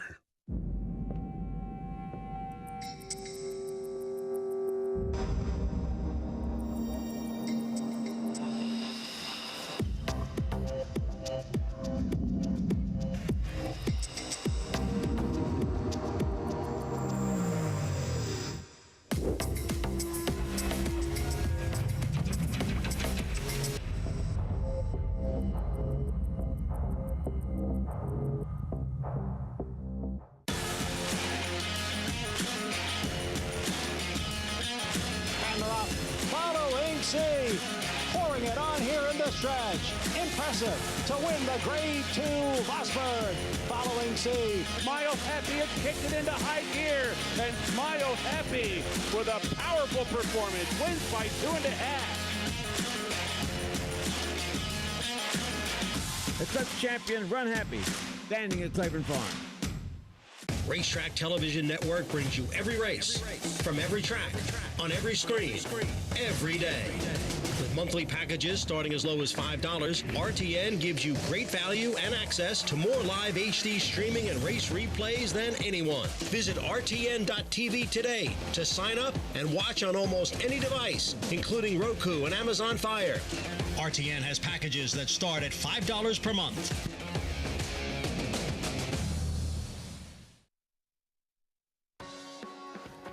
Welcome back to America's Day at the Races. June, of course, National Pride Month, where we come together to protect and support the LGBTQ community. This movement galvanized right here in New York. With that in mind, the New York Racing Association pleased to commemorate and to honor National Pride Month. Horses on the track for the 4th race, Belmont Park. New York-breds, $25,000 maiden claimer, 6 furlong sprint. There's Madame Rose, 30-race maiden. Wow. Plenty of chances. Drops to the lowest level of her career and does have some speed from the inside. NY Fancy, Hall of Famer Javier Castellano. Drops into maiden 25 off of 2 maiden allowance efforts. Dancing Rosalie, the favorite. First time started by Run Happy.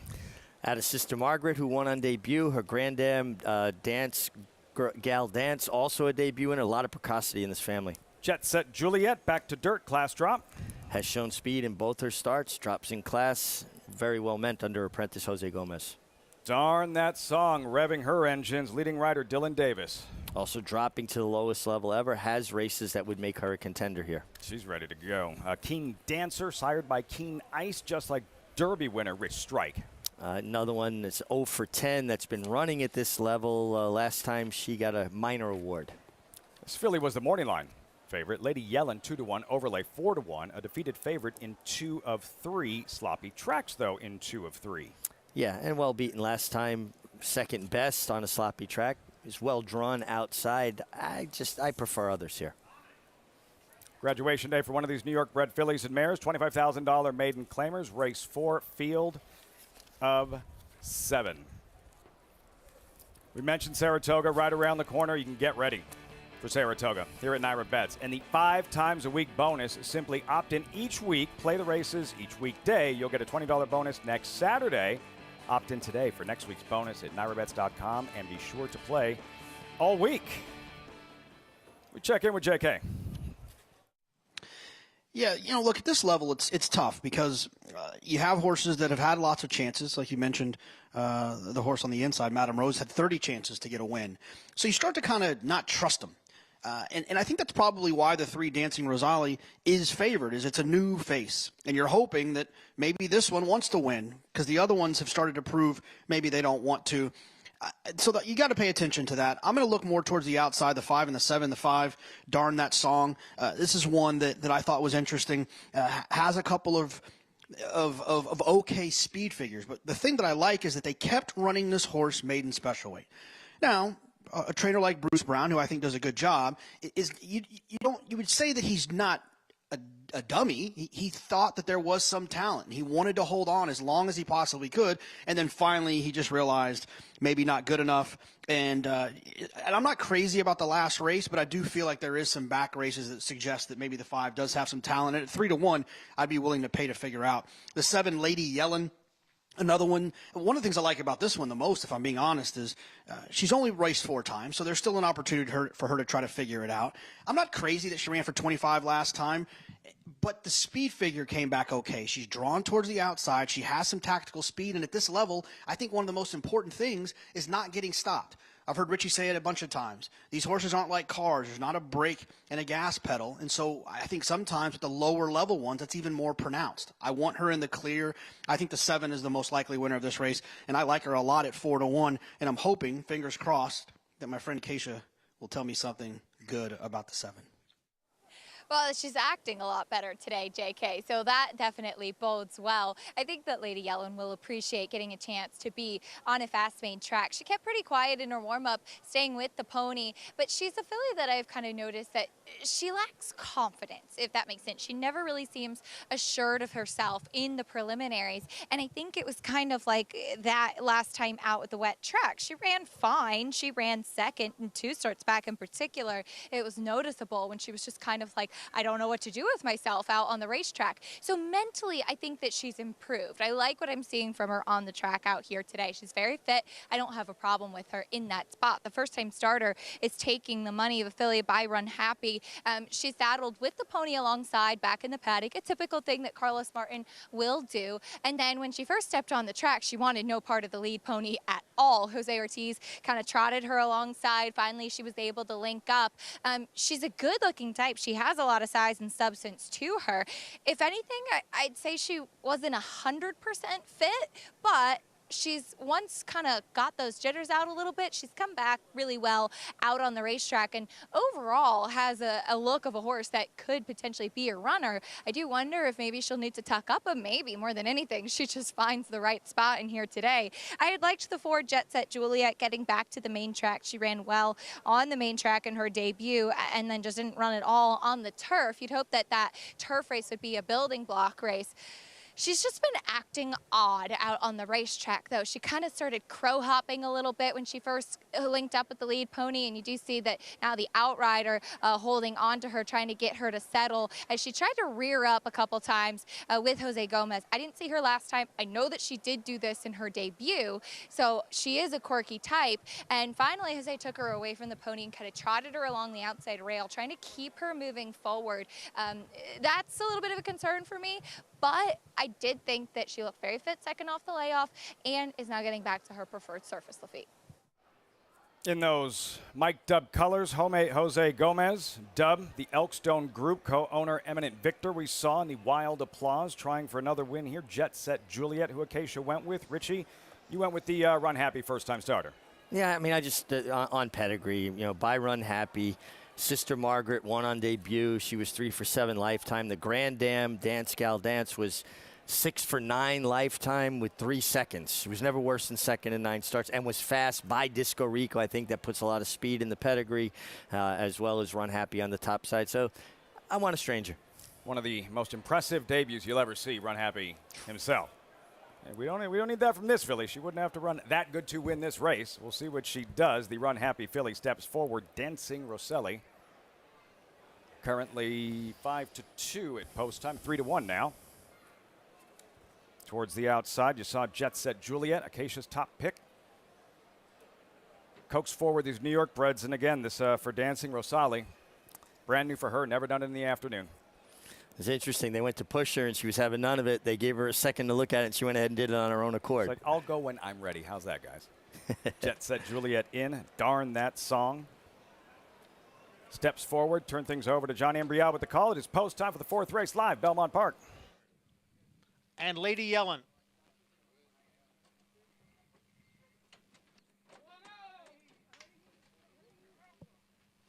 They're in the gate.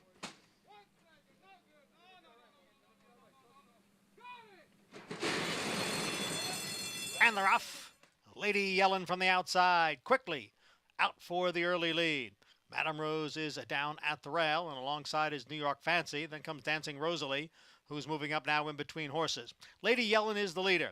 Dancing Rosalie, Jet Set Juliet, Madame Rose at the rail. Darn That Song on the outside advances from 5th. New York Fancy has been shuffled back to 6th, and the trailer is Keen Dancer. The quarter 22 and 4. It is Lady Yellen on top here by 3/4 of a length. Darn That Song and the pink blinkers on the outside, getting closer now in second. The first-time starter, Dancing Rosalie, just behind the front 2 in third. And then Jet Set Juliet passed there by Madame Rose as they hit the quarter pole now. It's Lady Yellen on the inside and Darn That Song on the outside. The half went in 46 and 4. It is Darn That Song and Lady Yellen, and they are right together as they pass the 3/16 pole with Madame Rose on the outside, gaining ground from third inside the 8th pole now. It's Darn That Song, Madame Rose, Lady Yellen, Keen Dancer, late move. They're coming on for the finish. It is Darn That Song, Madame Rose, and Keen Dancer on the outside, and it is a photo finish. A photo between Madame Rose, did she graduate today, and the late closing big long shot, Keen Dancer. Driving finish in this 4th race, Belmont Park. Madame Rose reaching for the wire, the 30 race maiden, but on the outside, Keen Dancer surging late. This was quite an entertaining race. Keen Dancer may have gotten up right on the line. Madame Rose looked like she had the race won, and then she said, wait a second, I don't want to ruin my perfect record. I'm 0 for 30. Why would we not go 0 for 31? 30 race maiden is today the day. Heeman Harkey going to work. Keen Dancer outside like Keen Ice did American Pharaoh in the Travers. Madame Rose, where's the wire? Keen Dancer by about a half ahead, it looks like, at 30-1. 30-1. Keen Dancer, the winner over Madame Rose at 16-1. Big upset here. Got a feel for Team Madame Rose and an upset Keen Dancer. Wow. Wow is right. I mean, they are lower level horses. Everybody, I guess, has their day when they're just feeling a little bit better than normal. And one thing about it, they put on quite an entertaining race, didn't they? They're looking for a $25,000 claimer, absolutely. What about Keen Ice? Siring an 80-1 Derby winner, Rich Strike. Keen Ice pulled off one of the biggest upsets in Travers history over Triple Crown winner American Pharaoh. Sire of Keen Dancer, 30-1, shaking things up here, really waking up the crowd at Belmont Park. Keen Ice's offspring tend to be closers. So fast paces are their friends, right? So you had horses, everybody was like taking their shot at the lead, and then here she comes with the last run, much like Keen Ice got the measure of American Pharaoh in the Travers, right? And Rich Strike, the measure of all 3-year-olds in the Kentucky Derby at 80 billion to 1. Keen Dancer. Randy Berceau, owner, trainer, big upset. Belmont Park, scene of the crime for Rich Strike. Churchill Downs, Mandaloon, a Derby winner 10 months after the fact by disqualification. He'll be back at Churchill Downs for Churchill's biggest race for older horses, the Stephen Foster, Richie. Yeah, Mandaloon, such a good-looking horse that's matured into his 4-year-old year. You always feel a little bit bad, the fact that, yes, he's the Derby winner, but he did it without all the fanfare and hoopla that surrounds a Derby winner. In the record books, he's the Derby winner, but he didn't get to enjoy that moment or his connections either. Just kind of like a magnet for drama, one way or the other. Mandaloun in a terrific, terrific program. Churchill Downs, biggest day of the year at Churchill, and that blockbuster schedule of stakes races. The Tep-In American Derby, Wise Dan, and then last year where we saw an eventual front-running champion, Latruska, come back in the Fleur-de-Lis. Main event, $750,000, Stephen Foster, and a chance to see that Derby winner, Mandaloun. Back to Churchill Downs, side of his biggest victory. And often, whether it's the Fleur-de-Lis or the Stephen Foster, horses that run well, they're very prestigious races. You'll see them resurface in the summer at Saratoga. Races like the Personal Instant, races like the Whitney, Saratoga's biggest race for older horses. Yeah, we love to see that injection of top horsemen and top horse flesh that comes out of Kentucky and other jurisdictions. Everybody gathers at the foothills of the Adirondacks for the best racing in North America. Less than 3 weeks. Churchill, a big Saturday. We'll have it for you here on America's Day at the Races. Post-parade race 5, there's Joe Talamo and Sprawl. Good inside draw. Horse should be forwardly placed early. Giddy Up Stables, background 11-1, Giovanni Franco. A horse that seems to do his best running when he's involved, so another one that puts some pace on, as well as the 3 Twilight Blue. Luis Saez, Twilight Blue, who's sharp coming into this one. Yeah, and Louis, a rider, likes to get his position going forward. He does not take anything away that comes easy to a horse. Speaking of Mandaloun, Juddmonte, Folsom pictured even money. Well, Folsom really projects to get the right kind of trip for him. He's definitely a confirmed closing type in a race that appears to have plenty of speed signed on.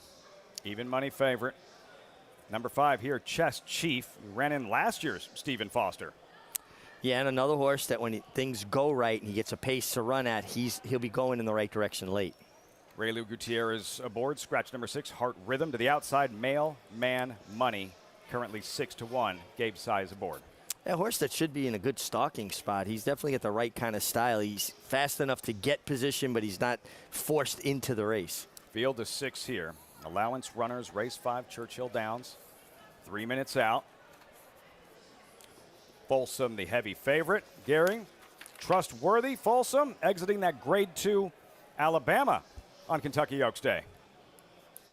Yeah, I mean, Folsom, yes. I think he would be reliable if this track was to his favor. He's a horse that likes to come from off the pace, sort of a closing type, and we're not seeing that today. So I think he's going to need the right setup, and I don't know if he's going to get the right setup. There's a little bit of a lack of speed in this race with the scratch of Heart Rhythm coming out of there. It puts background. I think you're going to see him in front early on, the 2-horse. Twilight Blue, he's not going to be far away, so it's all going to depend on when Twilight Blue attempts to attack background and what this pace scenario is like. Folsom, if 2 or 3 of them start to move early, going into that far turn, and I'd say yes, Folsom is definitely the horse that's going to win this race. But the way this track is playing, like I said earlier, it's deep, it's tiring. If they make that early move with them, they're not really finishing up today, guys. Something to keep in mind for the Chicago later on feature. Churchill Downs tonight. I have my radar lock on Saratoga. Thinking Saratoga, Alabama exiting the Ali Sheba. Folsom for Juddmonte here. So in deep water, that was a grade 2 race, but he was 9-2 in that race based on what he did at Oaklawn Park, reaching the grade 3 Oaklawn Mile. Folsom from the start here, not the way they drew it up on the chalkboard. No, a horse that, listen, he's a close range, but you don't want to have to take up and lose more position.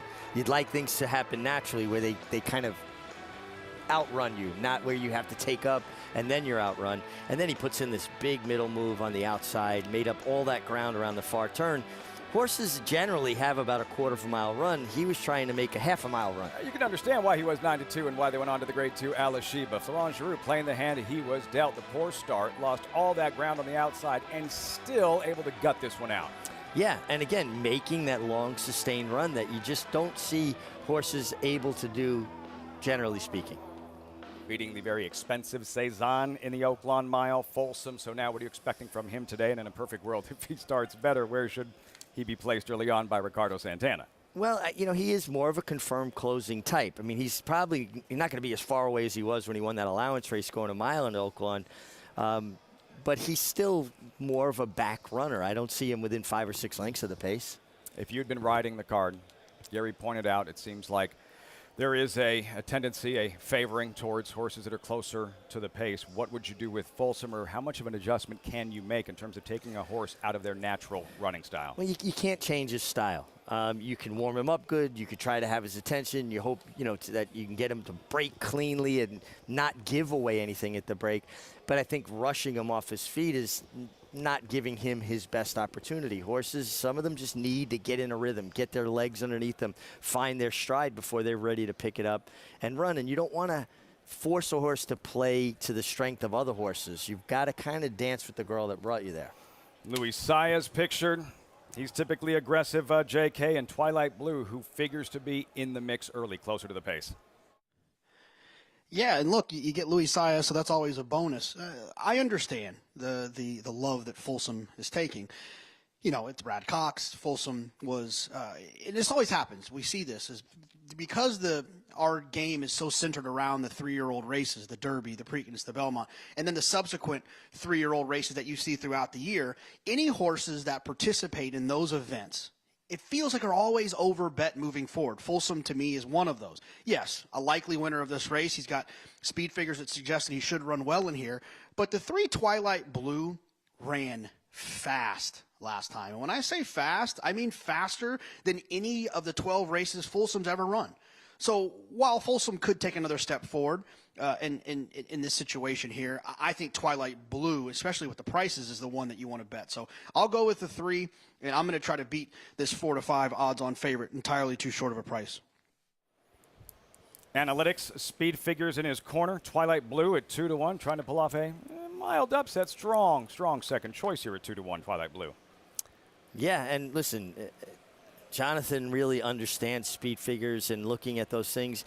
I wish I had an opportunity to ask him about Sprawl. I thought Sprawl could really trip out here, get a really good trip up close right in behind the pace. Sprawl, saw the famed Claiborne Colors co-owned Claiborne, Adele Dilschneider, homebred Sprawl, Joe Talamo, Chess Chief, again ran in last year's Ali Sheba, some back class 33rd lifetime start. And Mailman Money with Gabe Saez for trainer Brett Calhoun steps forward. Folsom, odds on. Travis Stone with the call. Race 5, Churchill.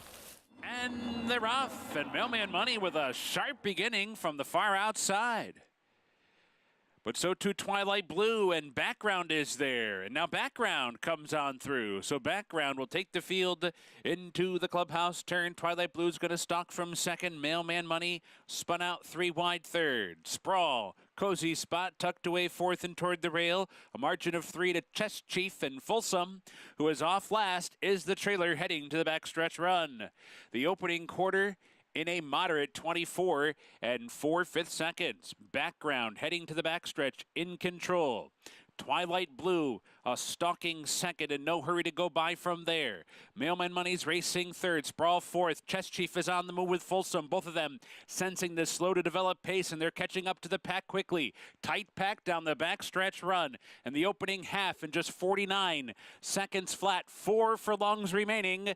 Background heading for the far turn, still the leader. Twilight Blue is poised in second. So too Mailman Money, 3 wide third. Sprawl's worked out a good trip so far, covered up in fourth. Chess Chief is wide while fifth. Folsom is sixth, but only 3 lengths off the lead, and is finding a seam now. And here comes Folsom with a 4 wide bid at the quarter pole. Twilight Blue comes off the turn in front, but Folsom with a sweeping move off the turn to the attack. Twilight Blue digs in. Folsom continues to rally. These two are now shoulder to shoulder, furlong to go. Twilight Blue digs in. Folsom surges. Pitch battle with a 16th to go. Folsom and Twilight Blue straining with every stride. These two to the wire. Photo! Very tight indeed. Folsom, Twilight Blue, either one. Mailman Money and Sprawl. Fireworks in the stretch of the 5th race. Churchill Downs, a slugfest. Folsom on the outside. Ricardo Santana, Twilight Blue, tough as nails on the inside. Luis Saez, Richie, maybe Folsom by a nose. This was a terrific horse race. They're putting separation on the field with every stride. These two streaked through the wire in a race that did not deserve a loser. Does look like Folsom had a little bit of the momentum and had his nose down on the wire first. Terrific run from Twilight Blue, attended the pace. Folsom was well back into the first turn, got a little bit headstrong down the backstretch, kind of dragged Ricardo Santana Jr. into the race. He found the seam. Horse that's capable of making a long sustained run. This was a better than a 3/8 of a mile run from him. This was a good race from both of these horses. Folsom, Ricardo Santana for trainer. Brad Cox, last year's Eclipse Award winning trainer, Derby winning trainer, Belmont winning trainer, Travers. Folsom here, and by the way, just in terms of the track, it's good to see a horse we believe win. Still waiting for the results of the photo. Gary mentioned that he felt that the track was playing towards speed. Folsom coming from off the pace for Team Bell's the one in the featured Chicago. You like to see that. You want a fair track, and just what a finish. Folsom able to get his nose down. It is official, though. The result available: Folsom over Twilight Blue, 4-3-7-1 in a Churchill thriller. This was absolutely as good a horse race as you could ever want to see. Two horses fully extended, giving their best. Two top riders at the top of their game, all their strength on display. If you don't like that race, you just don't like horse racing. Awesome, awesome finish. We'll wrap it up from Churchill and Belmont. In the paddock, Fingal's Cave debut was sensational. What will she do in her second career start for trainer David Donk? Jets hat on. Odds-on favorite, 1-9. Doesn't get any lower. Post time in 13 minutes. The level of racing that he's achieved is extremely rare. Anybody who's witnessed Matoli running sees a level of ability that doesn't come along that often. Matoli's a monster! Matoli wins the sprint! Oh, what a horse he is! Matoli, he did it again! Wins the mid-mile! The only thing to be better than one Matoli's a few Matolis. The mighty Matoli, who won the Fargo by 3.5 lengths, the new stakes record.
You can spend part of your Saturday with us on Fox Sports 1. America's Day at the Races brought to you in part by Hill & Dale at Alapa. Incredibly exciting stretch drive you just saw at Churchill Downs. Juddmont's Folsom able to wear down a stubborn Twilight Blue. Ricardo Santana for Brad Cox. Folsom entering the winner's circle, 7th lifetime win, second at Churchill Downs. Worth one more look, Richie. Yeah, I mean, these two hooked up, leaving the 3/16 spot and just threw it down. And you could just see the determination by both horses, riders, both of them straining, neither wanting to lose, either horse just wanting it so badly. And they basically widened on the field with every stride. They ran through the finish line. JK thought Twilight Blue might be up to the task. He did everything but win, and 6-5 in the end, much closer. Late money coming in on Twilight Blue, but too much Folsom in the end. Juddmont, they'll have Mandaloon for the Foster next Saturday beneath the Twin Spires. Horses in the paddock for this 5th race at Belmont Park. Acacia standing by. Fingal's Cave, Acacia, based on her debut. Yeah, we can understand why she is 1-5 in this one. You can certainly understand it. And the big question is, can Fingal's Cave repeat what she did first time out? It is important to note that there was a shorter price favorite in that race in Royal Currency that was scratched back in the paddock. She was a late scratch before that start. So favoritism then shifted over to this filly and to Mrs. Boomer, who was second. Mrs. Boomer came back to run yesterday. She finished fourth, but that was after she bolted. She hated the kickback. She didn't run perhaps as big as we might have liked, but she has an excuse. Fingal's Cave is very sharp in here today, and she looks terrific out of that first race. It looks like the 7/8 should be well within her scope too. In fact, a distance that I think that she'll prefer. Coming out of a big effort, you like to see how's their weight, how's their demeanor. She's checked all the boxes and excited to see her run. So take a look at the number 5 Banker's Daughter, who ran really well last time. Joseph Brocklebank deputizing for Mike Maselli during that race, as this one does keep Flavian Pratt, which was encouraging for me. My big question with her is that maybe the 7/8 is going to be a bit of a stretch, but she carries herself so well from race to race, carries her weight, carries her conditioning, and it's just so solid, and one of those mares that knows her job as well. She was further back last time than she typically is. She doesn't need to be too far off of it. The 3 Gringotts, who did already leave the paddock, she's heading out first, as she did last time, last couple times as well. Will go out first in the post parade, accompanied by the pony. Second off the claim for Bob Caceres, and saddled with the pony alongside. She's been very sharp, but she's actually keeping herself pretty contained today. I like the cut back to the 7 furlongs for her, and she is very, very fit, making her second start for this barn. Lafitte.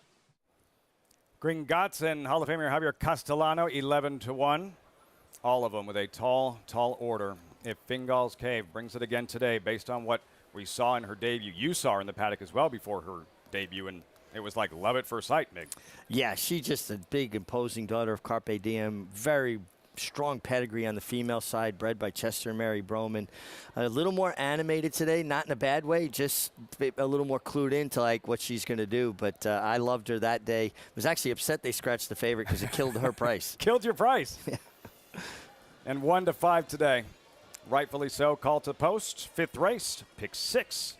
Get started here at Belmont Park. Still have the featured event, race number 8, Grade 2 Mother Goose, 3-year-old fillies taking center stage. Now the look at Gringotts here, 8th start this year, and maybe Javier Castellano can get her going. Yeah, and the second start for Bob Caceres, a very good horseman, and you get a Hall of Famer aboard too. Star of this show, Fingal's Cave, 1-5. Jose Ortiz looking for a second win. Wasn't just how easy she won. She took some kickbacks, some dirt in her face, was professional. She's just very good. Captivating Kara pictured, and leading rider Dylan Davis. Yeah, a lot of chances in this condition. It's going to have to be a little bit better than she's been recently. 30 race maiden nearly won the 4th race at Belmont. She's 1 for 25, Captivating Kara. Here's Freddie Mo Factor, love the name, Eric Cancel. Yeah, turning back in distance. Maybe that's what the doctor ordered. This horse has run well going a mile. Maybe 7/8 will be better. Banker's Daughter just missed with Flavian Pratt. She runs second a lot. And trained by Mike Maselli, terrific horseman. Flavian Pratt keeps the mount. I like that, and now he has some familiarity with this mare. And Poncho Song on the outside. First after the claim, Peter Walder. Yeah, Peter Walder usually does good work with his claims. This filly ran a good race last time. Would have to find a little more in the tank, though. Field for this 5th race, Belmont Park. Pick 6 gets started here. New York-breds. Good allowance race with this purse of $80,000, 7 furlongs. Fingal's Cave to the inside. What about the inside draw going 7/8? As professional as she was on debut, it really is not a concern to me. She took kickback. She stayed in the bridle. And just basically did whatever Louis Cardenas wanted to do that afternoon. You get Jose Ortiz today.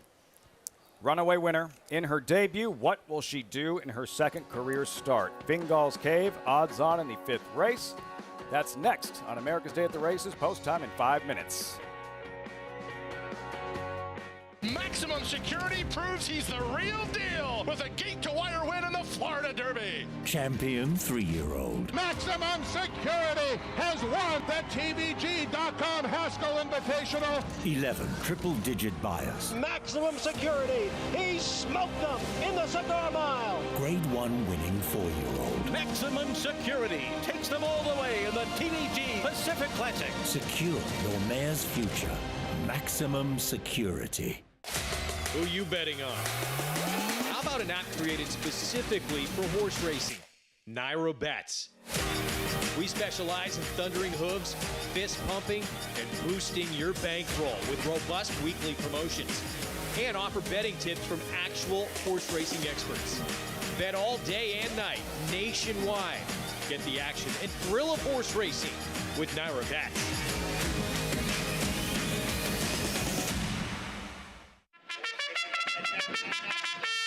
Monmouth Park's 50-cent Win Early Pick 5 is one of the country's earliest Pick 5s, making it the perfect way to get your wagering day started. With a 12:15 post on weekends and 2 p.m. start on Fridays, the Win Early Pick 5 is home to 6-figure pools and a low 15% takeout. Start your day winning early. Play Monmouth Park's Win Early Pick 5. Win early, win often. It's America's original sport, and no one covers it better than America'sBestRacing.net. From the sport to the lifestyle, the best races, horses, and destination venues, cocktails, gambling, fashion, and more. America'sBestRacing.net is a sport for you. Live it, love it, bet it.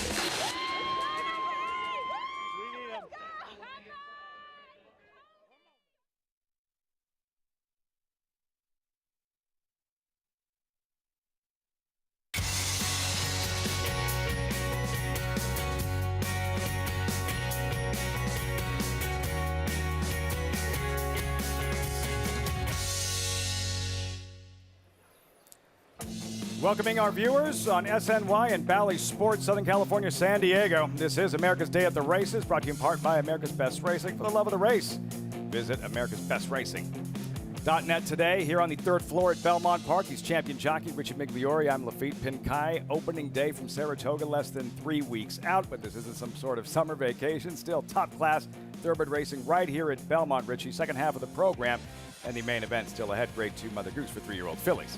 Yeah, just a terrific card of racing. I mean, we've had some good displays already today and some good racing from Churchill Downs as well. Juju's Map, even money, morning line favorite in that Grade 2 Mother Goose for those who perform well. Coaching Club, American Oaks, maybe the Alabama at Saratoga. Today's races brought to you by Claiborne Farm. Pick 6 time here at Belmont. Get started in the 5th race, just moments away. Late pick 5, race 6. Mother Goose, race 8 with 3-year-old fillies, Grade 2 historic event, and also live racing from Churchill Downs and their Grade 3 Chicago top-class female sprinters later this evening around 5 Eastern at Churchill Downs. And here, the 5th race, starting that pick 6. Many have singled Fingal's Cave, number 1, based on what she did in her debut. A standout on paper, 1-5, and understandably so, Richie.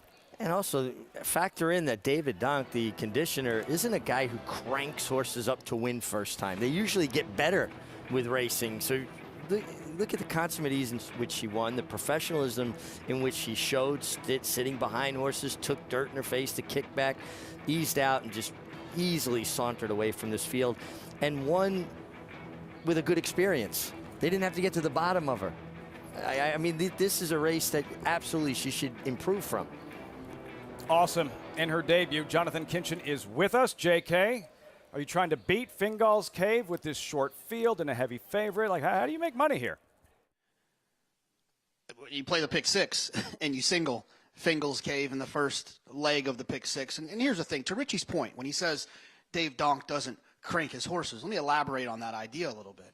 Dave Donk in his career has run 445 first-time starters. Only 25 of them have won, 6%. So to Richie's point, that's not something that Dave Donk does. He doesn't send horses out fully cranked up first time to win. So when one does what Fingal's Cave does, it's all on pure talent, and you know there's another step forward. If Fingal's Cave runs the same race she ran on debut, she's going to win this race for fun. If she takes a step forward, it could be something special. She's a really talented horse. She ran a very fast speed figure on debut that's not even close to what these other horses in here have run. I guess if you have to pick one negative about her is that she drew the inside. She's a lightly raced horse. If she misses the break a little bit, that could be problematic. But you also know that getting Jose Ortiz on the inside, he's going to be aware that he's on the best horse, and he's not going to get cute. He's going to send her away from there. So as long as she breaks well from the gate, the rest of it, to me, is a foregone conclusion. I love this horse in here, but I'm not telling you anything you don't already know. She's pretty short on the board. JK, I'm with you on the bandwagon, though, as far as Fingal's Cave does go. She breaks from the inside, and I don't worry about the break, really, for her, because she broke on top in her debut, which is not an easy thing to do. And Jose Ortiz took her away from the pony, gave her a lovely warm-up, and she was pretty sharp, really animated back in the paddock. And I like that she hasn't gotten quieter, but she's relaxed. It's kind of like she took a deep breath and stretched her legs a little bit. She's still really eager. She's still forward. I really like everything that I've seen from her. And once again, I do think that the 7 furlongs is well within her scope, if not even a little bit more ground. But it's funny, as I was walking from the paddock to the front side, had so many people along the rails asking me, how could they potentially beat this horse? I don't know if you can, but the number 6 Poncho Song is first off the claim for Peter Walder, who is a sharp claiming outfit. This is a filly that used to get really, really hot and washed out prior to her races. She's sharp, she's on her toes, that's typical, but she hasn't gotten overly worked up prior to the race. I actually like what I've seen from her as far as her demeanor does go. Also had a big warm-up out on track. She makes the 3rd start off her layoff. Maybe one who could grab a share underneath, though she'll be tested for class versus your heavy favorite, Lafitte. Richie's with you, Acacia, giving Poncho Song a puncher's chance, but everyone on the same page with the favorite, Fingal's Cave. Her pedigree, Richie, what can you tell us about Mom and Dad? Was that a Barbie on a budget who was out of a mare called Seeking the Ante, was a stakes winner, half to Friends Lake, a Far Dirty winner.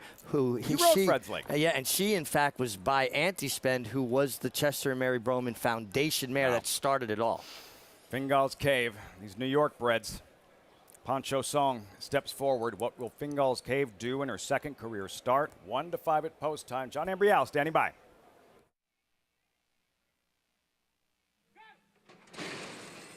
And they're off. And a good start from the rail for Fingal's Cave, who is out for the lead along with Banker's Daughter. It's Banker's Daughter on the outside with a narrow advantage over Fingal's Cave.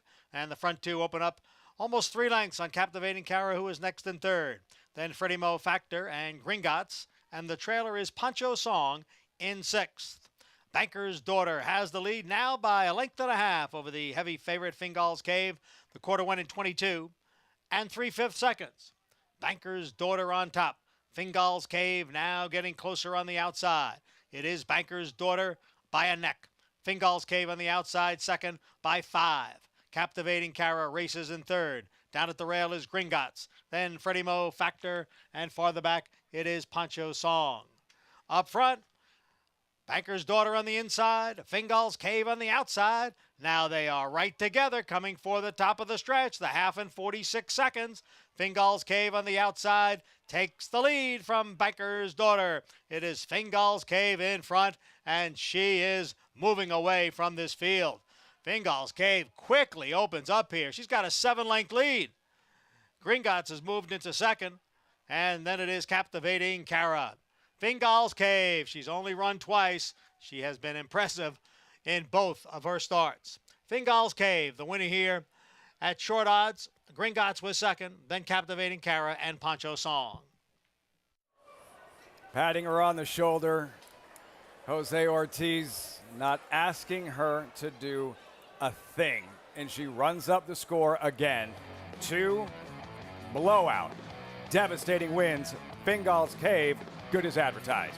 Banker's Daughter with Flavien Prat tried to take it to her and see if that maybe he can clear her, throw some dirt at her. She wound up eased. She had to expend so much energy trying to outrun Fingal's Cave, who then backed off. And you know you're winning easy when 70 yards from the finish line, you start petting on them and telling them what a good job they did. He does give her some encouragement there. A little more encouragement there. Now shows her the crop. Uncocks it. Geared down. pat on the shoulder, job done, Fingal's Cave. Apologizing to her maybe for going to the crop and looked in that infield board to make sure, oh, wow, I've got that big a lead. Coming, we're good.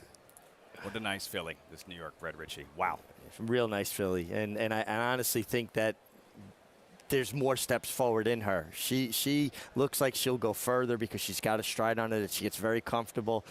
Very exciting prospect. Hey, we're not getting too far ahead of ourselves, trying not to be the prisoner of the moment. 'Tis the law, New York-bred. We saw what he was able to do on the big stages. Travers winner, Fingal's Cave just getting started. 3-year-old filly, 2 big wins, impressive. Look forward to seeing what she does next. Looking forward to the America's Best Racing's Race of the Week. The Mother Goose 3-year-old filly's $250,000 purse. Juju's Map. You saw what Fingal's Cave just did here. That's what Juju's Map did at Churchill Downs against older horses in her first start this year as a 3-year-old filly, Richie. Yeah, taking on elders early in a 3-year-old's year is not an easy thing to do. She did it with consummate ease. Everything you want from a return race. Get something out of it, build off of it from a physical perspective, a fitness level, hands and heels. She's not being abused to draw away from a field. And now Florent Giroux is going to go, okay, we got this one. Let me let her coast under the wire. A perfect comeback race. Churchill against older. And for trainer Brad Cox, Eclipse Award-winning trainer, last year's Derby Belmont winning trainer, he told the Daily Racing Form, look, if we see what we're hoping to see, hopefully, we get her back to Grade 1 company. Big races for 3-year-old fillies this year. At Saratoga, as always, Richie, the Longines Test, the Alabama Coaching Club, American Oaks. If Juju's Map runs well today, those are the types of races in a very deep, deep division type of filly she'll be facing this summer. Yeah, I wonder if she would ever take that step back to 7/8 of the test, but certainly the race is going further because she's a big, long, striding filly that gets very, very comfortable. I think we're looking at probably races like the Coaching Club and the Alabama for her as well. The depth for Brad Cox has Matarea maybe for the test, won the Grade 1 Acorn here, middle distance. Juju's Map today at 1 1/16. Can't wait to see her and the 3-year-old fillies in the Mother Goose. Live coverage continues from Churchill as well. Horses in the paddock. Bomb Diggity pictured. Julien Leperoux, riders up, post-parade, post-time in 8 minutes.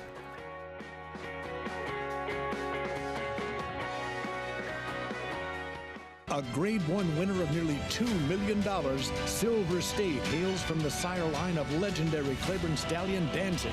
And his second dam is full sister to Kentucky Derby winner Monarchos. After winning the Oaklawn Handicap, Silver State defeated Knicks Go in the Grade 1 Metropolitan Handicap.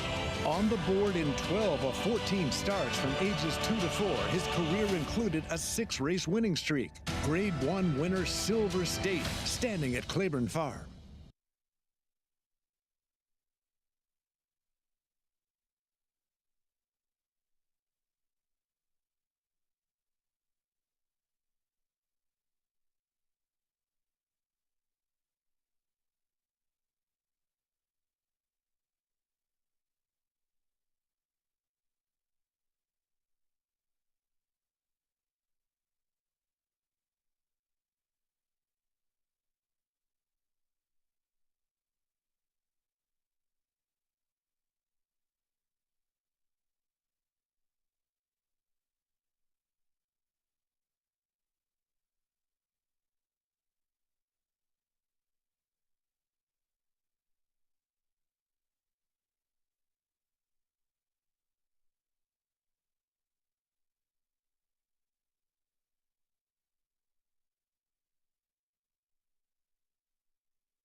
Summer racing heating up. Exciting day of thoroughbred racing. Belmont Park and Churchill Downs, their featured event still ahead. That Grade 3 Chicago. Some of the heaviest hitters in the Filly Mare Sprint Division. That's around 5 o'clock. Race 9, Churchill. Post-parade race 6.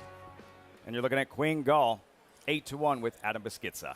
Shipping in from Southern California. We've kind of seen that migration more and more lately, previously trained by John Sadler. Good allowance. Sprint, lucrative purse. There's Alberta's Sun contender.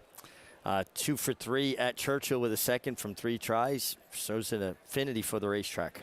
Bomb Diggity, expensive filly, even money favorite.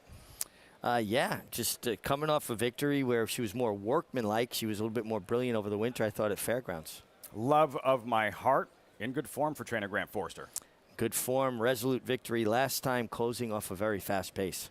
Number 8, Sylvia Q and Chris Linderos. I think this horse is going to appreciate the turn back. I mean, I know it's a big turn back to 5.5, but she's been quick going further. She'll get out-footed here, probably finish pretty well. And finally, makes sense to us by 2-time Breeders' Cup Dirt Mile winner Golden Sense. Trained by Kentucky Derby winning trainer Eric Reed, and a horse that should be involved early, does have speed. Field for this 6th race at Churchill Downs, $134,000 purse, 5.5 furlong sprint. Paula Duca's with us. Bomb Diggity, she's purchased for $600,000 and seemingly just starting to figure things out, having won her last race here at Churchill. You know, I really think she is, Lafitte. You know, her last race was gutty, and you know, when she sort of took the lead, they went 21-1, 44-1. So that's absolutely blazing. I don't care if the racetrack is playing fast or not. You are going at a good clip, this 3-year-old filly. 56-3, and was able to widen a little bit, and then Julian was able to sort of lay off her towards the end of the race. I thought this was a great race for Stone Street. They got to be happy. You know, she's a 2-year-old filly. They paid $600,000 for her. Now, can she get the lead in this race? You would think she's the quickest quick.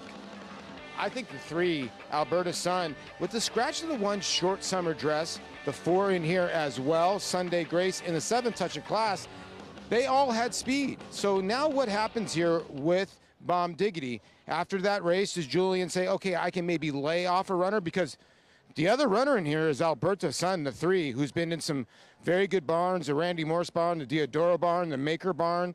Maker actually reclaimed this horse, and the 3 is actually 8 for 18 lifetime, 2 for 3 here at Churchill Downs. And when you look at the rest of this field, there's really nobody that really likes to pass horses. Now, I know the 6 was in a 12-5 non-winners of 3 4 starts ago, but what a heady claim by Grant Forster, because this mare by Colonel John is improving. So I had this race somewhat 3-5-6.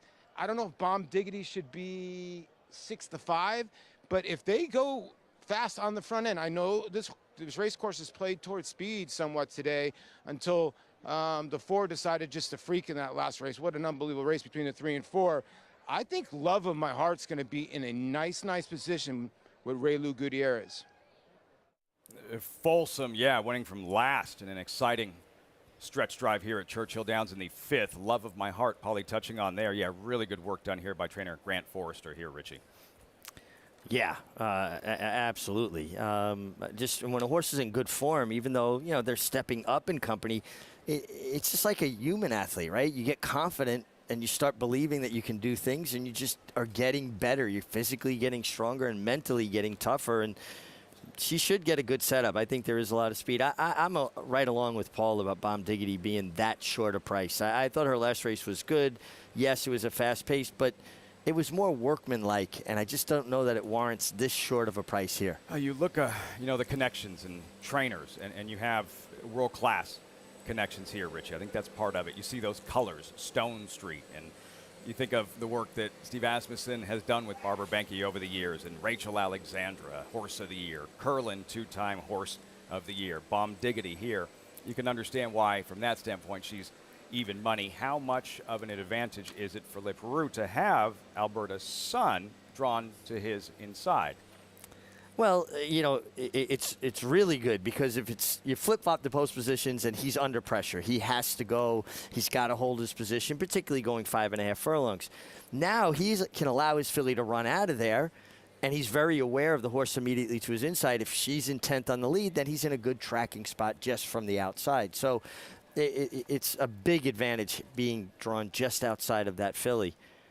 I'm a little interested in the 8 coming off the year layoff. Give us the sales pitch.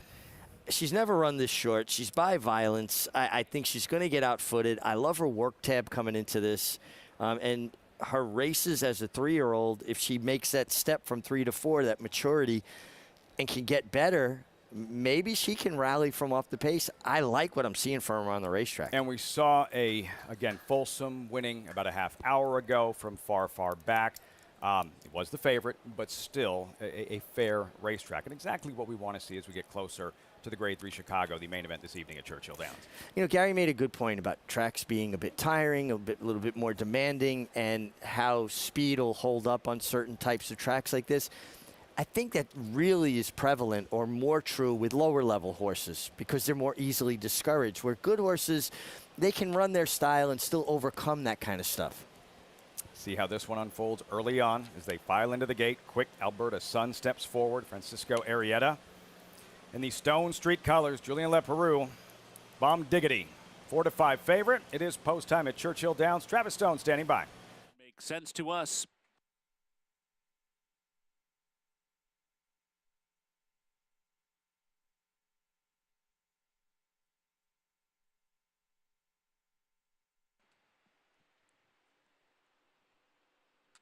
Waiting for Makes Sense to Us. Who goes in? They're in the gate. And they're off. Queen Gold and Alberta's Sun, those two fastest out. Bomb Diggity comes on through. Love of My Heart is there. Backing out is Makes Sense to Us, and Sylvia Q's the early trailer. 3 of them across the track down the backstretch run. Queen Gold, Alberta's Sun, and Bomb Diggity. Head and head for the lead with 4 furlongs to go. Love of My Heart's on the chase from 4th as they move around the far turn after a quarter in a sharp 22-1. 3 furlongs remaining. Alberta's Sun and Queen Gold. Now these two head to head. Bomb Diggity backed off briefly. There's coming on again 3 wide. Love of My Heart comes on 4 wide, and these two now have swept on by. Off the turn. Love of My Heart short lead. Bomb Diggity tries to rally toward the inside. The rest with work to do.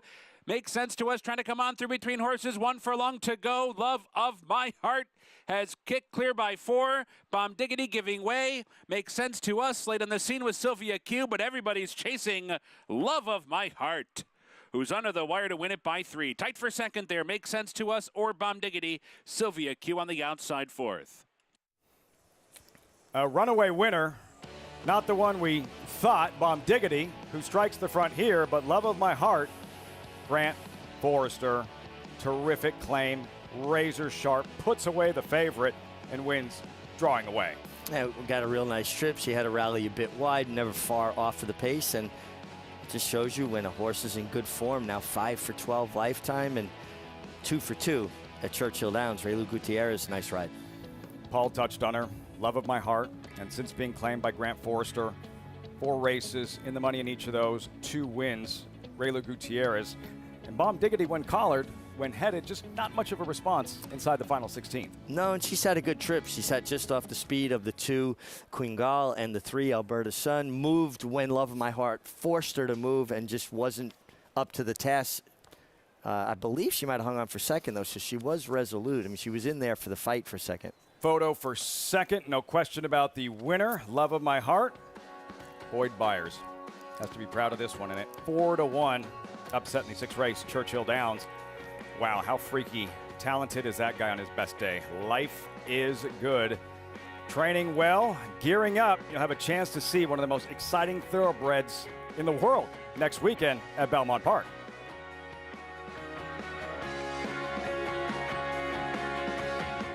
The sun shines bright on Caraconte. His first crops of racing age are showing brilliance on the racetrack with a high percentage of stakes winners. His versatility is evidenced by winners on all surfaces across the globe. And his offspring are lighting up the sales ring. With his biggest and best quality of books in the pipeline, the sun shines bright on this value sire. Caraconte, standing at Gainesway.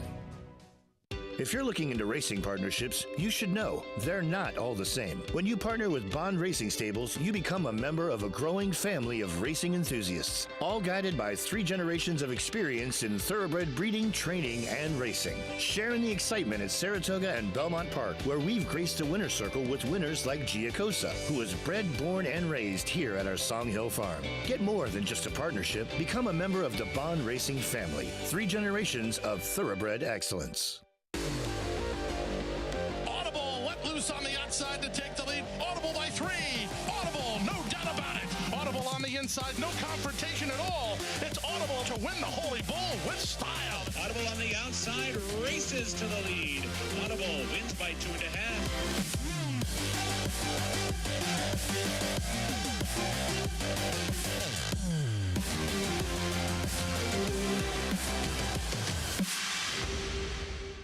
Racetrack Television Network brings you every race, from every track, on every screen, every day. With monthly packages starting as low as $5, RTN gives you great value and access to more live HD streaming and race replays than anyone. Visit RTN.tv today to sign up and watch on almost any device, including Roku and Amazon Fire. RTN has packages that start at $5 per month.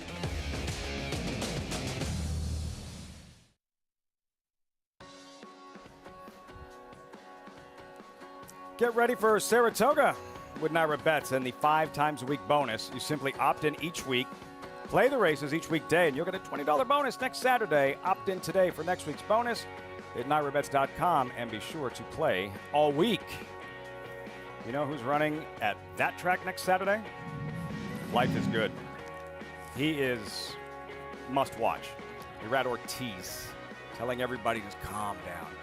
Just wait till you see what Life is Good does moving forward. Life is Good again. He's a horse that gets the blood pumping, but now coming back off a loss, defeated in the Dubai World Cup, gearing up for a 7-furlong appearance in the John Nehru next weekend here at Belmont.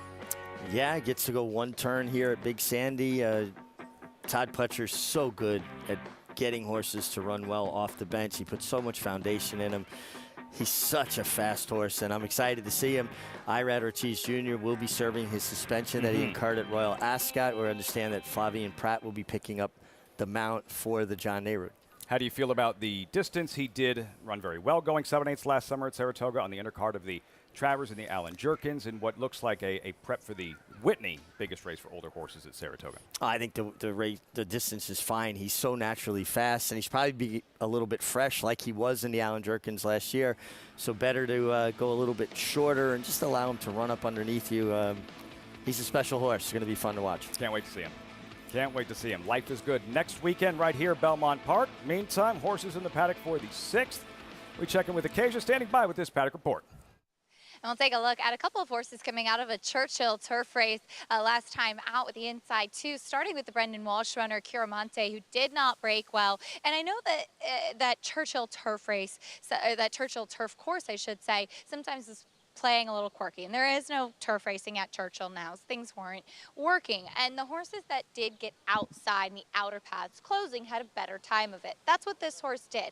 But she's a first-time starter. She was going a mile there. She didn't break well, and she made up ground on her left lead, still very green. She's been very professional here in the paddock. She's got a lot of good substance to her, too, and she's sharp once they got the rider up. This is the first time that she's really kind of got on her toes a little bit more. I really like what I'm seeing from Curamonte, and I think that the Milan 16 should suit her well. Out of that same race is the 2 Beachfront Bid. I think we've just kind of we figured out her game at this point. She's been second in 4 out of her 5 starts. She was a little bit more forward in that Churchill race last time out. She is a horse that has kind of grown up, and that she was always a little bit of a burlier type of filly. She's a little bit more streamlined now, has gotten a bit sharper going out. But out of that race, I would prefer the number 1, Curamonte, just as a fresher face that hasn't been as exposed as Beachfront Bid has. Then number 3, Libretto. She comes out of a race last time out where the blinkers went on. The blinkers come immediately back off in here today. She ran really well in her debut, and I think it's kind of going back to the drawing board with her. She looks really strong now. She's one that maybe didn't carry enough condition in her first race. She's filled out. She's has good energy here in the paddock. Trevor McCarthy climbs aboard. I need to see her get back to that first race, but physically, she did seem to be one of the standouts here in the paddock, Lafitte. Keisha likes what she sees there. Libretto, 6-1 if you like her. Maiden's here, mile and a 16th on the inner turf course. Fillies and mares, a $90,000 purse, 5-2 from a 6-1 morning line. Richie Chiaramonte. Yeah, I mean, she broke slow, rallied on a turf course that had been playing all meet at Churchill Downs before they suspended their turf racing, playing kind to speed types. Right. So she was definitely against the grain of the racetrack and finished with interest. Beachfront bid pictured 7-2, Manny Franco. Good races. Chad Brown, has piled up the seconds, and some of them have been a little bit close. Start making you question whether she wants to really pass horses. Libretto, Trevor McCarthy, blinkers off. I liked her on paper, and I like her even more now that Acacia gave her good marks for her appearance in the paddock. Nod of approval. Vagaries in the Clarovich white and red for Chad Brown. Flavian Pratt rides. You get Pratt, you get Chad Brown, a filly that looks like she will have to get faster, but those were 2-year-old numbers she's running, so she very well could take a big step forward. Saw the Juddmonte colors in the Churchill Winter Circle Folsom. Here's Felicity, first-time starter by the late, great Arrowgate. Yeah, and this is the first foal out of a stakes-winning mare. Try your luck. Beautifully bred. What else is new? Juddmonte, 9-1, though, cold on the board. Here's a with bells on in Jose Lascano. And with bells on, looks like this horse will be on the pace and could take a lot of catching. Todd Pletcher has Shahama going later in the Mother Goose. Get respect. Dylan Davis towards the outside for Barkley Tag. Yeah, he's going to have to improve off the first run, but Barkley is a trainer that horses tend to get better with racing. We got a $63, $64 winner earlier. Not impossible. Dolce Sarah on the outside, 27-1. Has shown improved speed recently on the dirt. How will that translate back to the turf with that outside post? And that's the field and start of this late pick 5 at Belmont Park. Maidens, mile and a 16th. Firm inner turf course, circling back to with bells on for Pletcher. There she is. And Jose Lascano revisiting her most recent effort, this level. This was late May right here at Belmont Park. With bells on, battling up front, turning for home. Yeah, and she got to set a pretty controlled kind of pace. Fought all the way down to inside the 8th pole. Was only beaten a length. She never really let go completely. She kept at it resolutely. Philly we saw in the stake earlier, the Wild Applause, Lakota Spirit rallied from far off the pace to get there in her maiden race, and then showed a lot more speed in the Wild Applause to no avail. So what about the mile and a 16th here, though, for with bells on? Well, it just depends on what happens with a horse like Vagaries, who could show some speed, possibly Dolce Sarah showing some speed. On the inner turf, I always like to be forward when I was riding. I wanted my position going forward. Come out running, somebody goes crazy, then you're in a perfect stalking spot. They leave you alone, then you control things on the lead. As for her Hall of Fame trainer, Todd Pletcher, running 1-2 in the Belmont Stakes. Life is good next week. And this filly, this evening, Shahama, before running 6 in the Kentucky Oaks. She was undefeated overseas, the UAE Oaks winner in Dubai. Got quite an eye on her. You can take pause. Is that like the Monomoy girl, Evil Eye? Yeah, I'm be careful working around her head there. Whatever you're saying, she's agreeing with it. Yeah, no doubt. Don't mess with me, man. I like the fact that she's been in Todd Pletcher's care for a longer time now, came back to the Belmont base, has had an opportunity to train here on a consistent basis. I look for her to rebound off of her Kentucky Oaks defeat. Pletcher, a 6-time Mother Goose winning trainer, says Shahama's Oaks effort was, quote, sneaky good.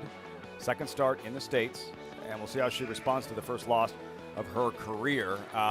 Flavian Pratt early on with the inside post. Mile and a 16th, one turn, mile and a 16th here at Belmont Park. What do you expect him to do with her early on? Well, I think he's going to get out-footed, but I expect him to come out forward. It's a small field. Out of that chute, you don't want to take a chance. You don't have your horse's attention. A lot to look at on the inside there.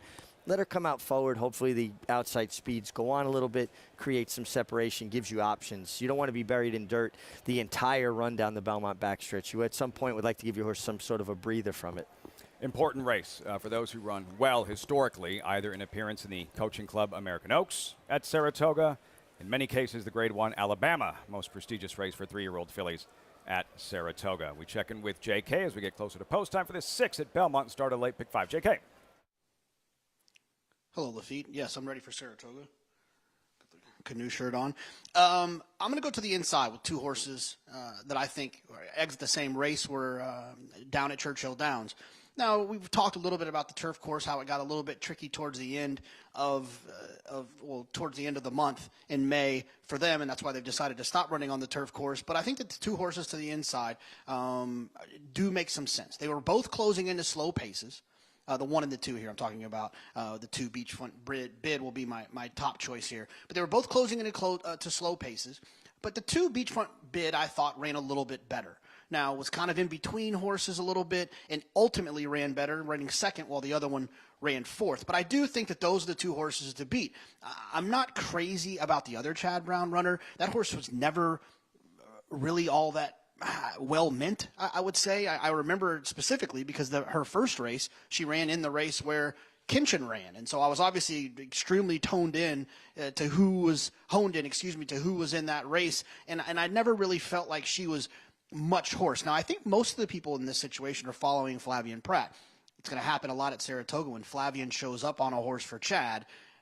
I think that people are going to start to think that that's the one that you want to play. But I'm going to go with the other Chad Brown runner in here, the 2 beachfront bid, who I thought ran extremely well last time. And although this horse has run 6 times, or this will be the 6th time in her as a maiden, I think that she's run winning races. She just hasn't gotten her picture taken. I think that changes today. You still selling that Kinchen was named after you? Is anybody buying it? Well, my dad, so I can brag about it and be humble because it was about my late father, but it is my last name, so I don't know. I thought it was just misspelled Kitchen, and it was submitted Kinchen. Very cool story. Very cool story. We check in with Acacia as they get set to cross over to the turf course here. Acacia. And we'll take a look at Todd Pletcher's charge, and that's the number 6 with bells on, who did show a lot of speed last time out. Would imagine Dylan Davis will be, Jose Lascano will be aggressive with her once again as he does pick up the Mount Kindred Carmouche out of town riding Maracuja today. But this filly I actually thought held on really well, all things considered, last time out. I have a little bit of a concern if going further is really what she wants to do. She debuted at 7, then went the mile, so it's been a gradual progression for her, but she's a little bit of a smaller, short couple type.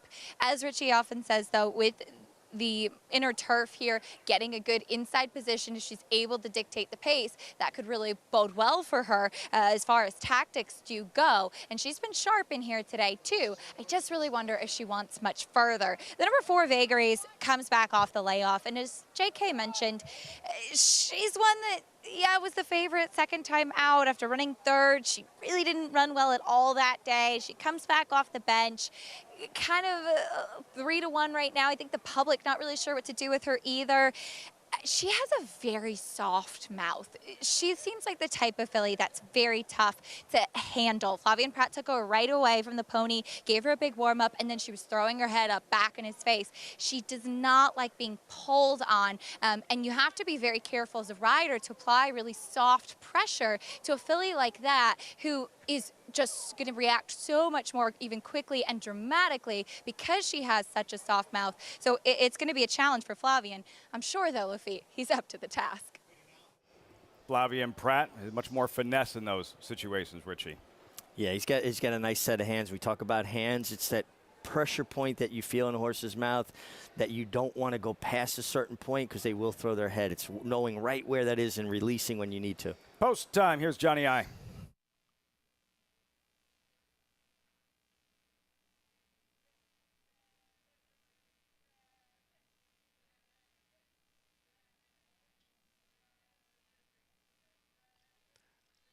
And the rough.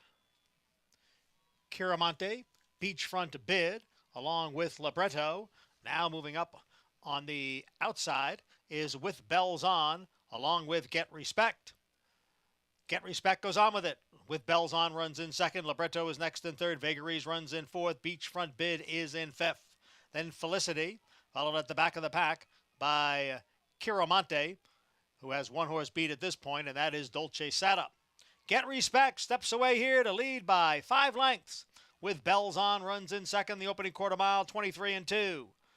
Libretto down at the rail, next in 3rd, followed by Vagaries in 4th. Vagaries about 10 lengths from the lead. Then it's Beachfront Bid, followed by the first-time starter Felicity, Kiramonte, and Dolce Seta, all chasing Get Respect, who has a 6-length lead after a half in 47-4. With Bells On and Libretto, they are right together, second and third. With Bells On, a clear second. Libretto down at the rail in third. Vagaries remains in fourth. Beachfront Bid now moving up a bit down towards the rail. It is Get Respect with the lead. The lead's down to 4 lengths. With Bells On getting closer. Down on the inside is Libretto, then Beachfront Bid. Kiramonte has come alive from the back of the pack. 3/4 in 1:11-4. Get Respect.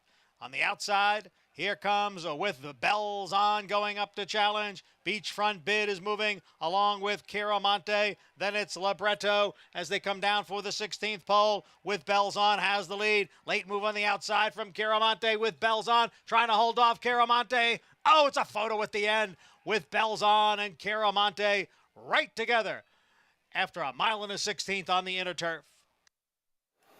Desperate finish with Bells On, Jose Lascano, Kiramonte, Jose Ortiz trying to reel her in. Difference of trips here with Bells On rated off of the pace set by the fast pace set by the 7, Get Respect. Was able to get first run, had a clean, unencumbered trip. Kiramonte was stopped at the break. She's going to take a step in here late. Lug in, he's going to have to correct her stride. You see he bothered the 2-horse just a bit. And that little bit where he had a tap on the brakes as she tried to lug in certainly cost her a little momentum. But the start, I think, really cost her any position. Keep an eye on the inside runner, the 1, Kiramonte, your eventual runner-up. They break. She broke forwardly. Now what? Now Jose's wants to rate her. He starts taking a little hold of her. Now here comes that wave of horses I talk about that kind of come crashing over you, and you wind up having to take up. When you break that sharp, even if you're on a closing type, especially into that little dog leg of the feet, you're better off letting them go forward a little bit and make those horses outrun you and then give your horse a chance instead of getting shuffled back like that. It's a frustrating loss for Kiramonte because despite the fact she did a lot of things wrong, she was still right there and just misses in the end with Bells unable to hold on. Well, again, he had gone to his left-handed crop. He switched back to his right hand, and every time he has to correct her, that little bit, you're talking inches, and you're slowing down your forward progress. Any chance we can get a head-on the stretch just to take a look at what that looked like? As Acacia mentioned, we discussed, we didn't know about the distance for with Bells On 1.16, and she was really reaching for the wire late. But she worked out a really good trip using the 7, Get Respect, almost as a pacemaker, riding the race as though she wasn't there, like he was in front, raiding along from that second position. Todd Pletcher has Shahama a little bit later on. Mother Goose, and a winner here with Bells On. Bass Stable, Cheyenne Stable. Jose Lascano, the winning rider here with Bells On, graduates in her 3rd career start by Triple Crown winner American Pharoah. Hard to believe it's been 7 years since American Pharoah became the first Triple Crown winner in 37 years. But this filly with Bells On does hold on. Try to get a shot of that head on again. And by the way, there is an inquiry. Well, I'll be interested to see if the inquiry's focusing on the start or what happened in the stretch when, horse did have to steady inside of the eventual runner-up. Inquiry here, Belmont Park. Take another look at the start. And here's from a different perspective. It's not a true head-on, but it'll give us a better idea of those outside horses kind of folding over. 1, Kiramonte breaks very sharp. Took a step out. Now he takes a hold of her. And now here comes the outside. It looks to me like maybe he just didn't want to have her show speed because he had space when he steadied her along there. Just took a big hold of her. Maybe the instructions were from Brendan Walsh, this filly has to be back off the pace. She looked unhappy in throwing her head in the air before anyone got near her. Yeah, I mean, I thought it was more a function of the outside coming over. It wasn't. She had room. It looked like just Jose took a big hold of her to get her back off the pace. Different angle tells a different story. What's going on with the inquiry? Before we go to break, it's involving the 2nd and 4th place finishers. 2nd and 4th place finishers. Kiramonte, 6-1-5-2 does not involve the winner. They take their pictures and have a victory to celebrate here. Yeah, Beachfront Belmont Park did steady inside of the eventual runner-up. Keep you posted. 6-1-5-2, numbers flashing. Belmont, Churchill in the paddock. So our coverage continues. America's Day at the races. Great to have you with us. Much more from Churchill, including the Chicago this evening.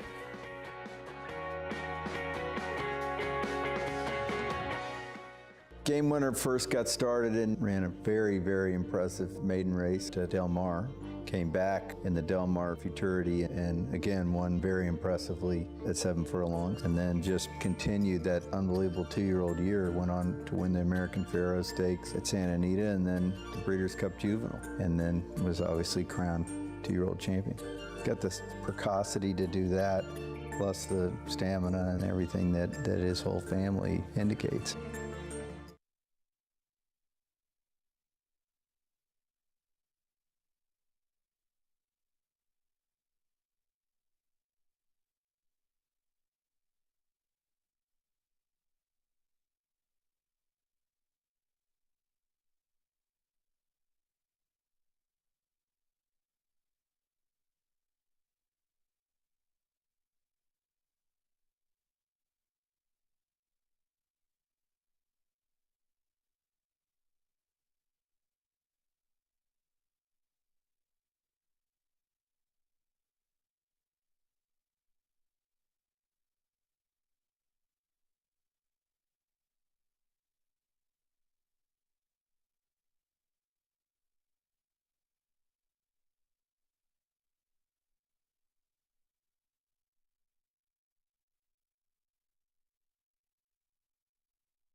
Welcome back to America's Day at the Races, brought to you by America's Best Racing. For the love of the race, visit americasbestracing.net today. In the 6th race with Bells On. Get back to the winner's circle with Bells On for her trainer, Todd Fletcher, who joins me now. And Todd, this is a filly who'd shown a lot of speed. She had to do it a different way today, though.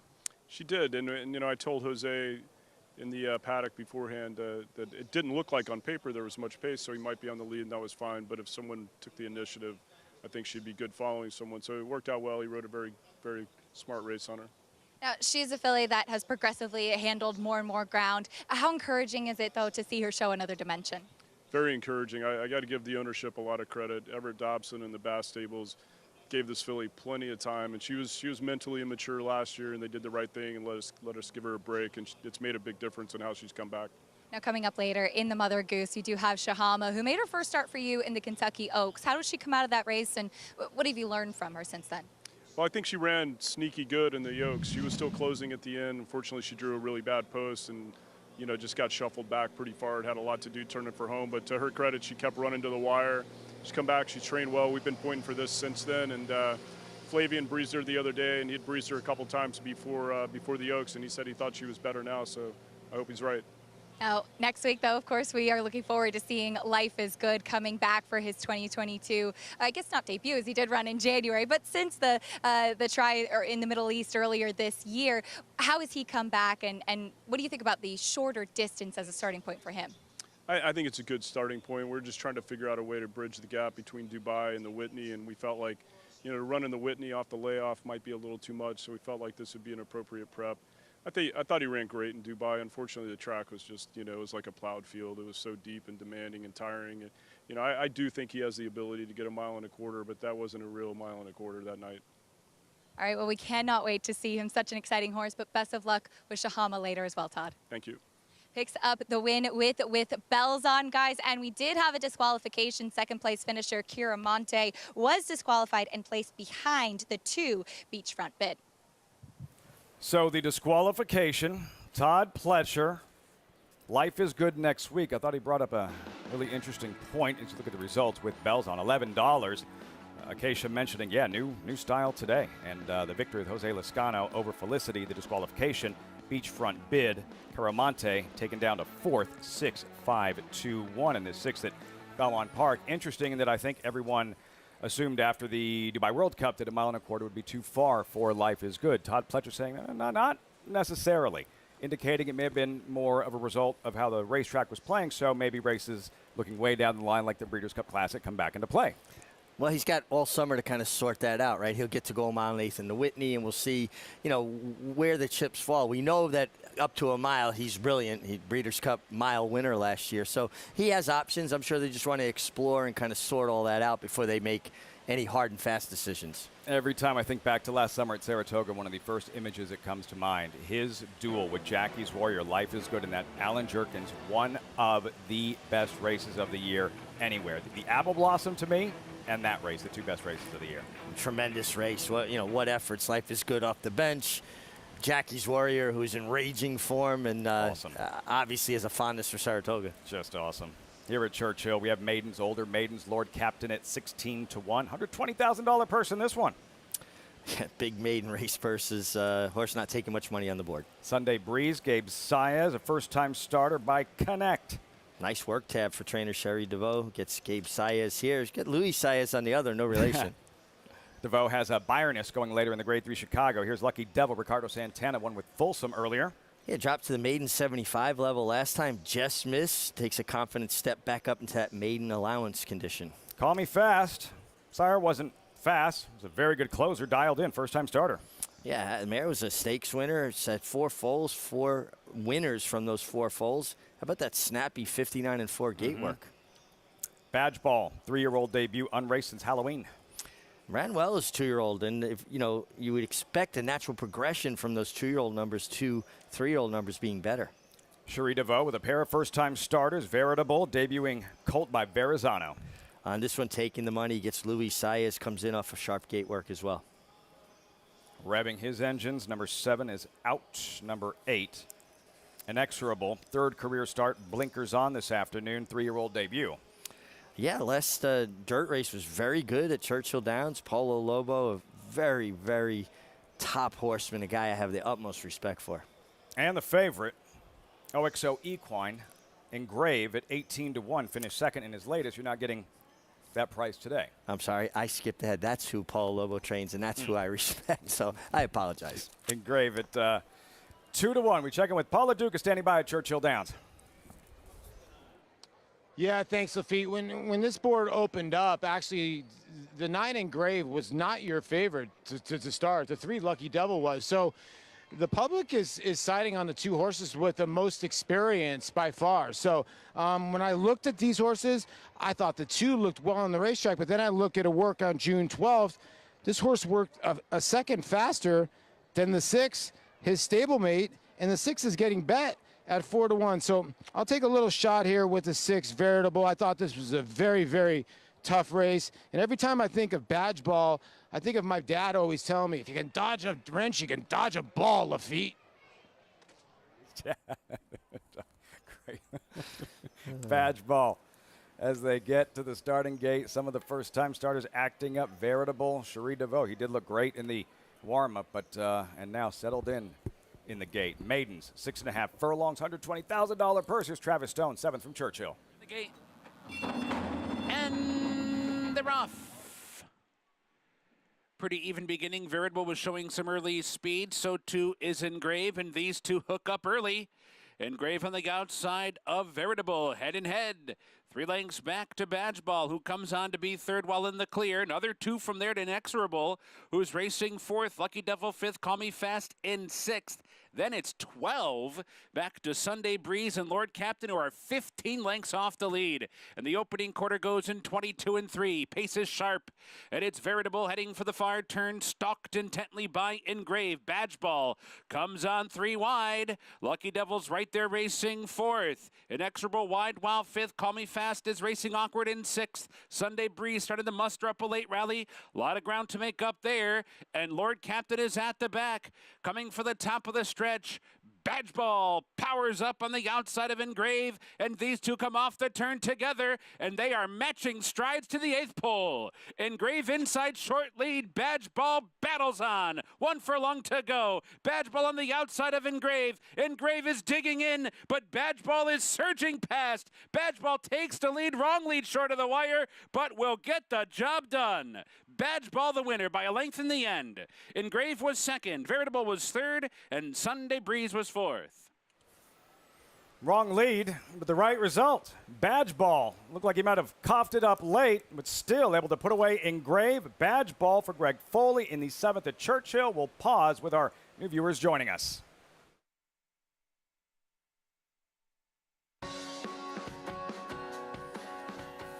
Party just getting started. Viewers joining us now on Fox Sports 2 as well. America's Day at the Races and the famed Twin Spires at Churchill Downs. We are at Belmont Park on the 3rd floor. He's champion jockey Richie Migliore.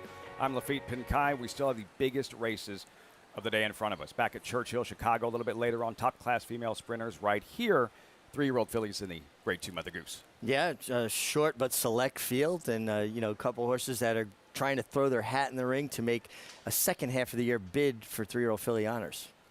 Mother Goose coming up for those that perform well. Perhaps a start in the Grade 1 Coaching Club American Oaks. Maybe the Grade 1 Alabama, most prestigious race for 3-year-old fillies at Saratoga. It is the America's Best Racing's Race of the Week, the historic Mother Goose with Number Juju's 5, Map. Badgeball first, number 9 Engrave Even was money, second, just a third. field of 4.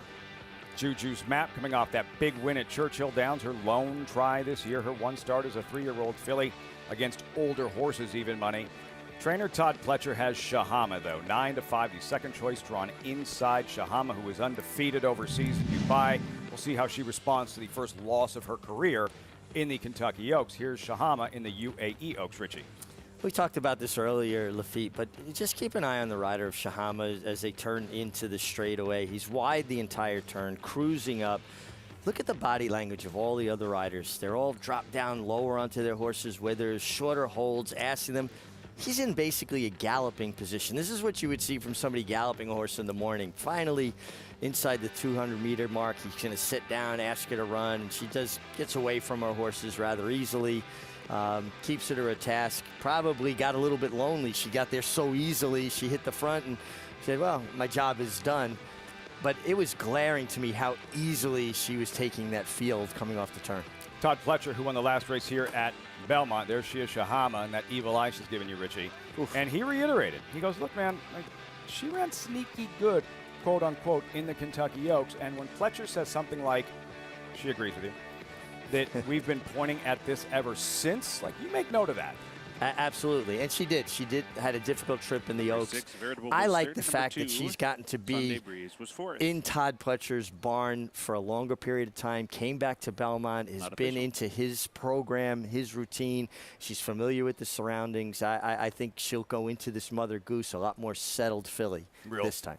Jockey's race, this Mother Goose, in a one-turn mile and a 16th, of course, here at Belmont Park. At Churchill Downs, it is a heavyweight fight in the female sprint division. Race 9 around 5 o'clock. The Grade 3 Chicago featuring Grade 1 talent, field of 7. And a rivalry renewed between Sconson here and Bell's the One. They've met 5 times. This was the most recent head-to-head matchup in the open mind at Churchill Downs. Sconson in front, Bell's the One. That's what she does. She launches from far back with a rush. Yeah, Sconson has the ability to be more in position, so she usually gets first run on Bell's the One, but Bell's the One comes with that, determined rally every single time. I have a question about both of these. I'm not convinced 7/8 is their best go. That's just my opinion. I think 6 furlongs, and that sounds counterintuitive for closers. You say, well, it gives them more ground to close, but I think it takes a little bit of starch away from that closing kick. They don't finish the deal with the same ferocity as they do at a little bit of a shorter distance. There's an interesting upstart in here, the 4-year-old upstart in Penny Baker, who's 1 for 1 on dirt and was very impressive, and maybe she's the new face that could upset the apple cart. Lady Rocket as well. Deep, some serious talent like Breeders' Cup Filly Mare Sprint kind of talent you'll be seeing in the Chicago. Coming up, the feature at Churchill Downs moments ago. And for our new audience, this is what just happened at Churchill. An exciting stretch drive. Badgeball on the outside. Engrave on the inside. Badgeball going to cough it up late and make a mistake, but still wins. Well, he goes to lean in, and Mitchell Morrow corrects him, and it kind of throws him back onto his left lead right here. You see when he turned his head out, he kind of was on his proper lead, the outside lead, jumped back to his inside lead. Mitchell Morrow not wanting to take a chance. I've got this horse beat. I don't want to make contact. You want to stay out of the operating room, the courtroom, and the steward's room. It's been a blast all afternoon. Coverage continues on Fox Sports 2 for our viewers on Fox Sports 1. You got to see some great turf stakes racing. Eminent Victor and her 3-year-old debut for Chad Brown. Juju's Map coming up a little bit later on. Even money morning line favorite in the Mother Goose and Wisconsin at Churchill Downs in the Chicago beneath the Twin Spires. Have a great night, everyone.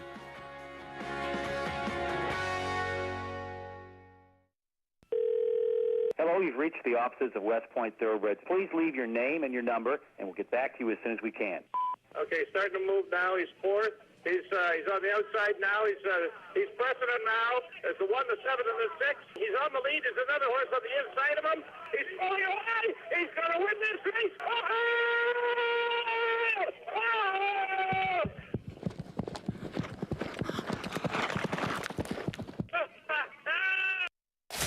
Who you betting on? How about an app created specifically for horse racing? Naira Bets.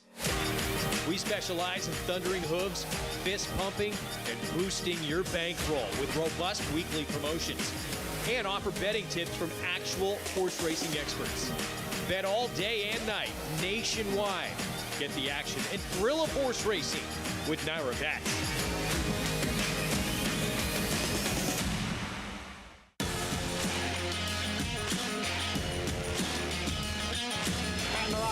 Following C, pouring it on here in the stretch. Impressive to win the Grade 2 Vosburg. Following C. Mayo Happy has kicked it into high gear, and Mayo Happy with a powerful performance wins by 2.5. The Clutch champion Run Happy, standing at Claiborne Farm. New for Belmont Spring, the $3 triple play pick 3. Choose the winners of the last 3 races at Belmont Park every Sunday to win big. Plus, play on Naira Bets for a free $10 triple play bet. Go to Naira.com/triple play for details.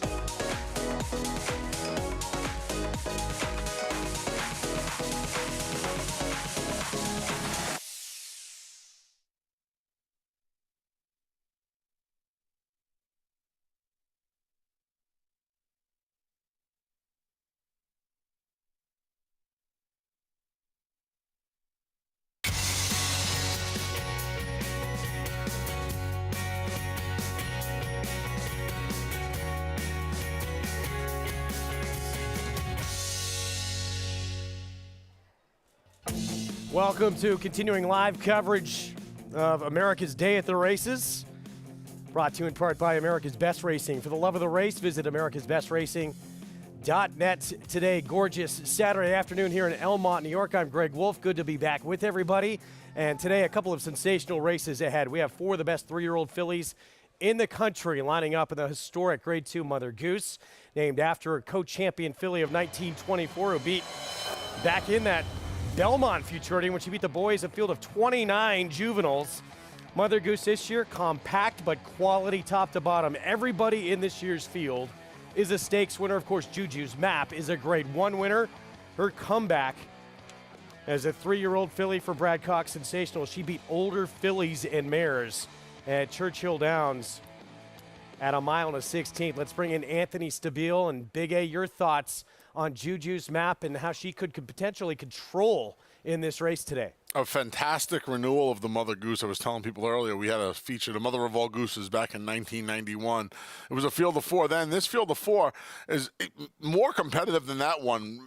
Leno Star and Light went at it. But Juju's Map came back from a second-place finish in the Breeders' Cup Juvenile Fillies 6 months and a day later.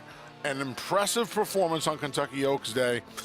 You see almost a dozen fillies behind her, right? She has 9 behind her, Greg. And the fact that there are some older fillies and mares in there in the beginning of May is extremely impressive to me. The 1 1/16 win around the 2 turns off the comeback, both very impressive. She'll cut back 1 turn now, stay the same 8.5 furlongs. She looks like she's the controlling speed. We'll see how much pressure Gerrymander, right to her inside from post 3 now, puts on her early with Joel Rosario. But, yeah, this race goes through Juju's map. But you have an interesting bunch with Gerrymander, of course, Shahama, Venti Valentine. These are all stakes-winning fillies, and I think we have a fantastic renewal of the Mother Goose today. Race 8 on the card. Juju's map, that comeback win. She had an uncontested lead, and that very likely could be the case again today. Look at today's races. Presented by Claiborne Farm. The races 7 through 10 ahead. Fast and firm, that Mother Goose part of the sequence. The 8th on the card, and then a sensational rendition of the Chicago at Churchill Downs. That's actually race 9 at Churchill. 7/8 of a mile in that rematch between Bell's the One and Wisconsin. The last 2 times they've met, they've been 1-2, each with a victory. Get signed up and started with Naira Bets. Promo code for new members, match200. And bet any track, anywhere, anytime. Go to NairaBets.com or download the Naira Bets app to get involved. As we get to race 7 next, 2 minutes to post here coming up in a race that will kick off this late pick 4. 7 furlongs on the turf, $50,000 claiming race, and that is Cousin Andrew. Cousin Andrew with Linda Rice now. Blinkers go on. Jose Lezcano rides. Let's head downstairs to Acacia Clement. Thanks, Greg, and we'll take a look at a couple of intriguing runners in this spot that I found a very tricky race indeed, as the number 6 Ghostly Prince does make the second start off the layoff. And I thought that this was a horse that actually ran pretty well last time and should benefit from having that start under his belt. He looks really strong, really fit and well muscled today. Really like he took a lot out of that effort last time out when going the 6 furlongs. I also think that the 7/8 should suit him quite well. Linked back up with the pony out there on track under Manny Franco, and I don't think he really needs to be quite as far back as he was last time out. Looking at a couple of others though, the number 5 Vocalize. It's not easy to claim off of Todd Pletcher, but he does get claimed into the Bonnie Lucas barn, and Flavian Pratt sticks, or Flavian Pratt climbs aboard, I should say, as Irad Ortiz rode this one last time out. I thought that that was pretty significant, and this was a horse that last time I was really waiting to see cut back in distance from those 2-turn efforts down at Gulfstream prior to that. Won nicely last time in that race for $40,000, comes back at what seems to be the proper next level. The question is, can he do it again? I like what I see from him off the back of that last effort. The question, I guess, truly is, does he still have that in him, getting away from Todd Pletcher? The number 2 Moped Dennis is a big price, but I wanted to mention him because he did just catch my eye. He finally broke his maiden last time at the Finger Lakes. He's a massive horse, and I'm surprised, and he was entered for the turf 2 starts back. I don't think he was a main track only that day, but I'm surprised he hasn't been on the turf before, as he looks like a turf horse. There really isn't any turf pedigree on the bottom side, but he's such a big, solid type, and he looks stronger now. He's pretty sharp out there, and he looks like he could handle the grass at a big price. I don't think he's necessarily a win candidate, but physically, I thought he could potentially outrun his odds. Greg? Acacia, thank you. He's 12-1. Grand Dam of Moped Dennis, the 2. Actually was a multiple Grade 1 winner, Twist of Fleet, who was 13 for 18 in her career. Our program, of course, brought to you by Hillendale at Alapa. We're going to go back to Vocalize. And Anthony, 7-2 right now on this one that Acacia talked about, was just claimed off of Todd Pletcher. You look at this race and you say, well, Vocalize just got a really good setup, or do you think a horse that could move forward off this? Yeah, I thought he had a good setup, and I think he's a horse that can move forward off the race, Greg. I ordinarily stay away from the horses claimed away from Todd Pletcher. But this horse ran so much better in the sprint. He only sprinted in his debut, and he ran behind a horse named Big Invasion, who's a multiple stakes winner now, shrieking for Christophe Clement barn. This horse got a good setup last time. I'd imagine he's going to get a similar setup today. He gets Flavien Prat to ride. Ordinarily, I stay away from these horses. This morning, I picked this horse second on Talking Horses. I think he's very, very logical in here. I don't love the fact that he is taken from Todd, but he ran so well that I was willing to forgive it. And the Bonnie Lucas barn, as she deputizes for Wayne Potts, you know, the barn, they haven't won a bunch of races, but everything seems to be running pretty well. So I'm going to give this horse another chance. I thought him and Covers and Andrew made a whole lot of sense in here, and I like Ginsu Warrior a little bit. Ginzu Warrior 10-1. Real quick, we want to remind everyone, get ready for Saratoga with Naira bets and the 5 times a week bonus. You have to opt in each week. Play the races every weekday, and you'll get a $20 bonus next Saturday. Opt in today for next week's bonus at NairaBets.com, and be sure to play all week long. So pick 4 pool, just shy of $340,000. Anthony, back to Ginzu Warrior, the 3. We just saw step onto the turf course there. What'd you like about him? You know, 2 starts back, he tried the turf for the first time off of the claim for Tom Morley.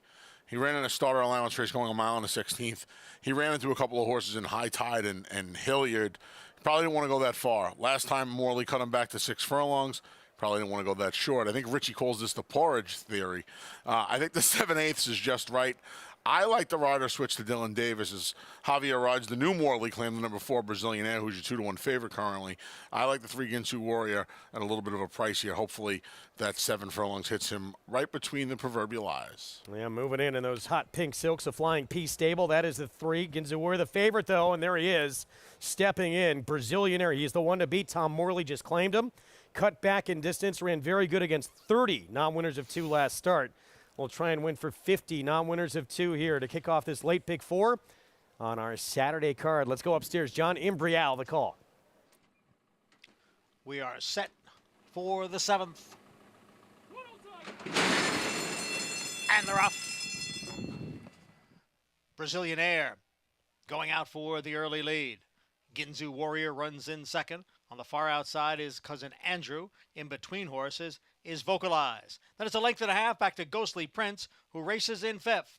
Moped Dennis is 6th. Down on the inside is 63S. And Amadeus Music is the trailer in 8th. Brazilian Air is the leader here by a length and a half. And it is Cousin Andrew tracking in second. Ginzu Warrior down at the rail. The opening quarter mile over the firm turf, 22 2/5 seconds. And it is Vocalize who sits in 4th, about 4 lengths from the lead. Then comes Ghostly Prince and a break of 4. Back to Moped Dennis, Amadeus Music. 63S is now at the back. Brazilian Air continues to lead here. Ran the half in 45 seconds. It's Brazilian Air by a length and a half. Ginzu Warrior now comes on through to take second.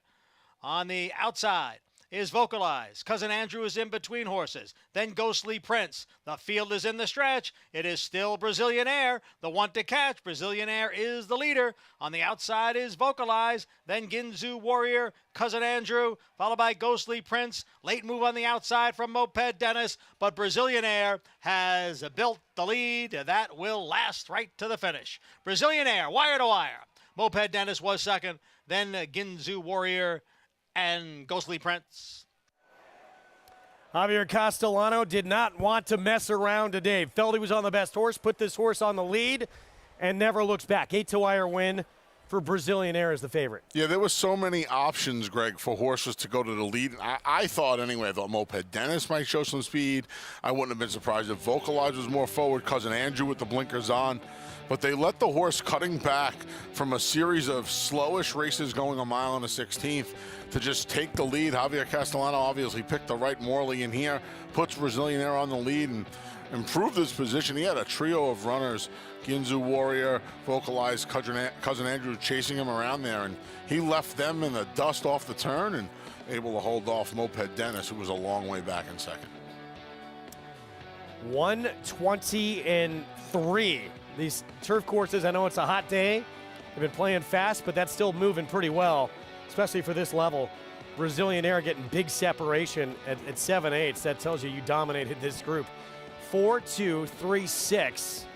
2-1 favorite over 13-1, over 11-1, over 6-1. We're going to take a timeout for you. We'll have these prices when we come back. More ahead from Churchill Downs on the way as well. We'll have the Grade 3 Chicago still to come. And up next, it's race 8. Approaching the 10-minute mark to post. And that's county final. Could be leading the way on the front end in the next race coming up under the Twin Spires.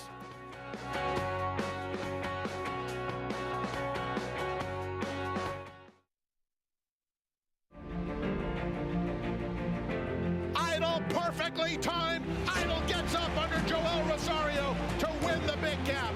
It's known agenda for St. Elias Stable. Race Adler, a scintillating performance in the TVG Del Mar debutante. And Clariere will win the Cotillion. Down to the wire. Who's going to win it? It's Mala by a neck. Curling, the classic sire.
Back on America's Day of the Races, program brought to you in part by Claiborne Farm. 100 years of doing the usual, unusually well. Pick 4 underway here in New York. Brazilian Air, 5-year-old son of Candy Ride, wins first off the claim for the Tom Morley barn. And again, Anthony Javier Castellano puts this horse on the front end from the get-go and never looks back. The aggression shown by Castellano with Brazilian Air today, obviously, this is not we're not solving the Sphinx here, Greg, but this was the winning move. Nobody else really went. He had a comfortable length and a half cushion around the racetrack, never really bothered by any of the horses chasing him, and was able to flee the scene off of the far turn. We talked about Moped Dennis closing for second. He was never within earshot of the winner, who was an even 2-1 when the bell rang. Now floated up late a little bit to return $6 for the victory. So Brazilian Air, owned by Robert Murray. Again, Tom Morley, first off the claim victory, and a Castellano with the irons for the win. Race 8, here we go. Grade 2, Mother Goose, won by some great ones. A dozen Hall of Famers have won this race, 11 of which sealed championship seasons and their respective Mother Goose year of victory. We got 4 really good ones lining up this year. Juju's Map, 2-5 favorite. Looks to be the controlling speed in this race, and her comeback as a 3-year-old, she'll look very good beating older fillies and mares. Yeah. The concern, I guess, would be with her, with Juju's Map, would be cutting back to the one turn.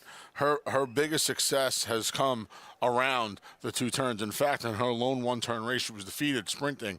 She'll have to deal with the 1 turn today. It's a 4.5 furlong run, Greg, from the gate to the far turn here at beautiful Belmont Park, going those mile and a 16th out of the chute. And she's going to have to sustain her speed for a while. I would imagine Gerrymander is not far behind her in the early running. So we'll see if she can sustain and keep her speed for that 4.5 furlongs. And then she's going to have Shahama. And I think Venti Valentine is a horse that's going to be overlooked in here as well. She has license. You know, when they put her on the lead in the Gazelle 2-back, I think the connections were a little surprised that Manny Franco put her on the lead. And then last time she had some trouble on the far turn in the Kentucky Oaks. She's back at a place where she's 2 for 2. She broke her maiden and she won the Maid of the Mist, the New York-bred stakes race here as a 2-year-old in her first 2 starts. She likes the big sweeping turns here. She likes a little bit more room as well. So it's not like Juju's Map is going over there and facing, 3 easy rivals. This is going to be a tall task for her, cutting back and going to a new venue for the first time. Now, her trainer, Brad Cox, believes, and she's the lone Grade 1 winner in this field, this is a stepping stone to get her back in a Grade 1 company if she is as good as what she's shown them in this 3-year-old campaign. We will find out shortly. Grade 2 Mother Goose is up next here. Let's head over to Churchill Downs, their 8th race. It's approaching the 4-minute mark to post, 7/8 of a mile. An allowance optional claiming field as they come onto the racetrack. And there is Gunnett. I believe we're going to get an opportunity to show you Gunnett's last race last time out. His stretch run was pretty far from a thing of beauty. We'll get to that in a moment. Perfect Spidey, 3rd last out on the turf. 2 and 3 back. He tried the dirt. He faced a really fast Nashville 3 starts back in his lone sprint. His 2 dirt races, though, leave a lot to be desired. 9-2 on county final. This horse is quick, and he actually owns a win on dirt over the very talented Bob's Edge. Yeah, and that win came right here at Churchill Downs back in November of last year when similar to turf courses races were moved to the dirt like this. Gunnett, he was on his wrong lead in the stretch. He was zigzagging all over the place, and he wound up 2nd last out. Looking for his first win since the summer at the Spa last year. Win before that came in March of last year, so it's been a while for this horse to have some consistency. Atoka, Dwayne Lucas sends out. Yeah, off the board in his last 4 starts. He'll have to refine that form from Oaklawn this winter. It's a grade 1 winner here. Get her number. That was as a 2-year-old. Yes, took the American Pharaoh around 2 turns. Lone win since came this past March down the hill at Santa Anita on the turf. Last time on dirt for Haunt, who went by, was 2nd to Long Weekend, who's a multiple stakes winner. And then Lycan outside, 2 back. You look at that effort against Top Gunner. Top Gunner is a pretty nice horse. Yeah, he came back to win again. Top Gunner did. He did not fire Lycan last time out. 0 for 5 at the track, 0 for 2 at the distance. 2 minutes to post coming up. We're going to check in with Paul Atuka, Gary Stevens. Guys, mentioned Gunnett's stretch run last time out. It was not pretty. What do you think about today? You know, that's a good question, Greg. You know, Tyler Gaffione had him on the engine from the beginning of the race, Gary. Now Julian Leperoux's in the irons. And if you look at Gunnett, some of the better races are stalking a little bit. I wouldn't think the 10th on getting to the lead, maybe try to find a target. Yeah, I think Julian Leperoux is the right fit for this horse. A little bit more patient rider. He doesn't get in a hurry, and he probably is better stalking. The thing that bothers me about Gunnett, mind you, I'd like to own him. He's earned $389,000 for a 6-year-old. 24 starts, three wins, but all those seconds, 7 seconds, and a lot of times you see that consistency keep up with the seconditis, and they want a horse in front of them. They are herd horses, but some horses just don't want to have the lead. No, it is true. I will say this. Awesome Jerry has turned into a different horse and has won a couple in a row. Let's get to the 7, Gary. Get her number. What do we do with these Peter Miller horses? Gary Barber owns this horse. Gary Barber is not afraid of a wager, and this horse is taking money. Yeah, he is taking money, and I'll tell you what, this horse is shipping in from California. He has not had to work over this racetrack, and I don't necessarily think that's a bad thing. His home base, San Luis Rey Downs in California, in San Diego area, and he's been training there. He hasn't missed a beat. He's coming off of the 3rd place finish, granted at a big price that day in the grade 2 Triple Bend. So, you know, I like the ship in. He didn't show a lot of speed in his last out, but chugged along to get 3rd. He's not going to be too far away from the pacing here, I wouldn't think. And, you know, one of the long shots Gary and I were looking at, and then we sort of backed up a tiny bit, was the 2 Perfect Spidey, because we're thinking, okay, this is the kind of a horse that can lay a decent trip.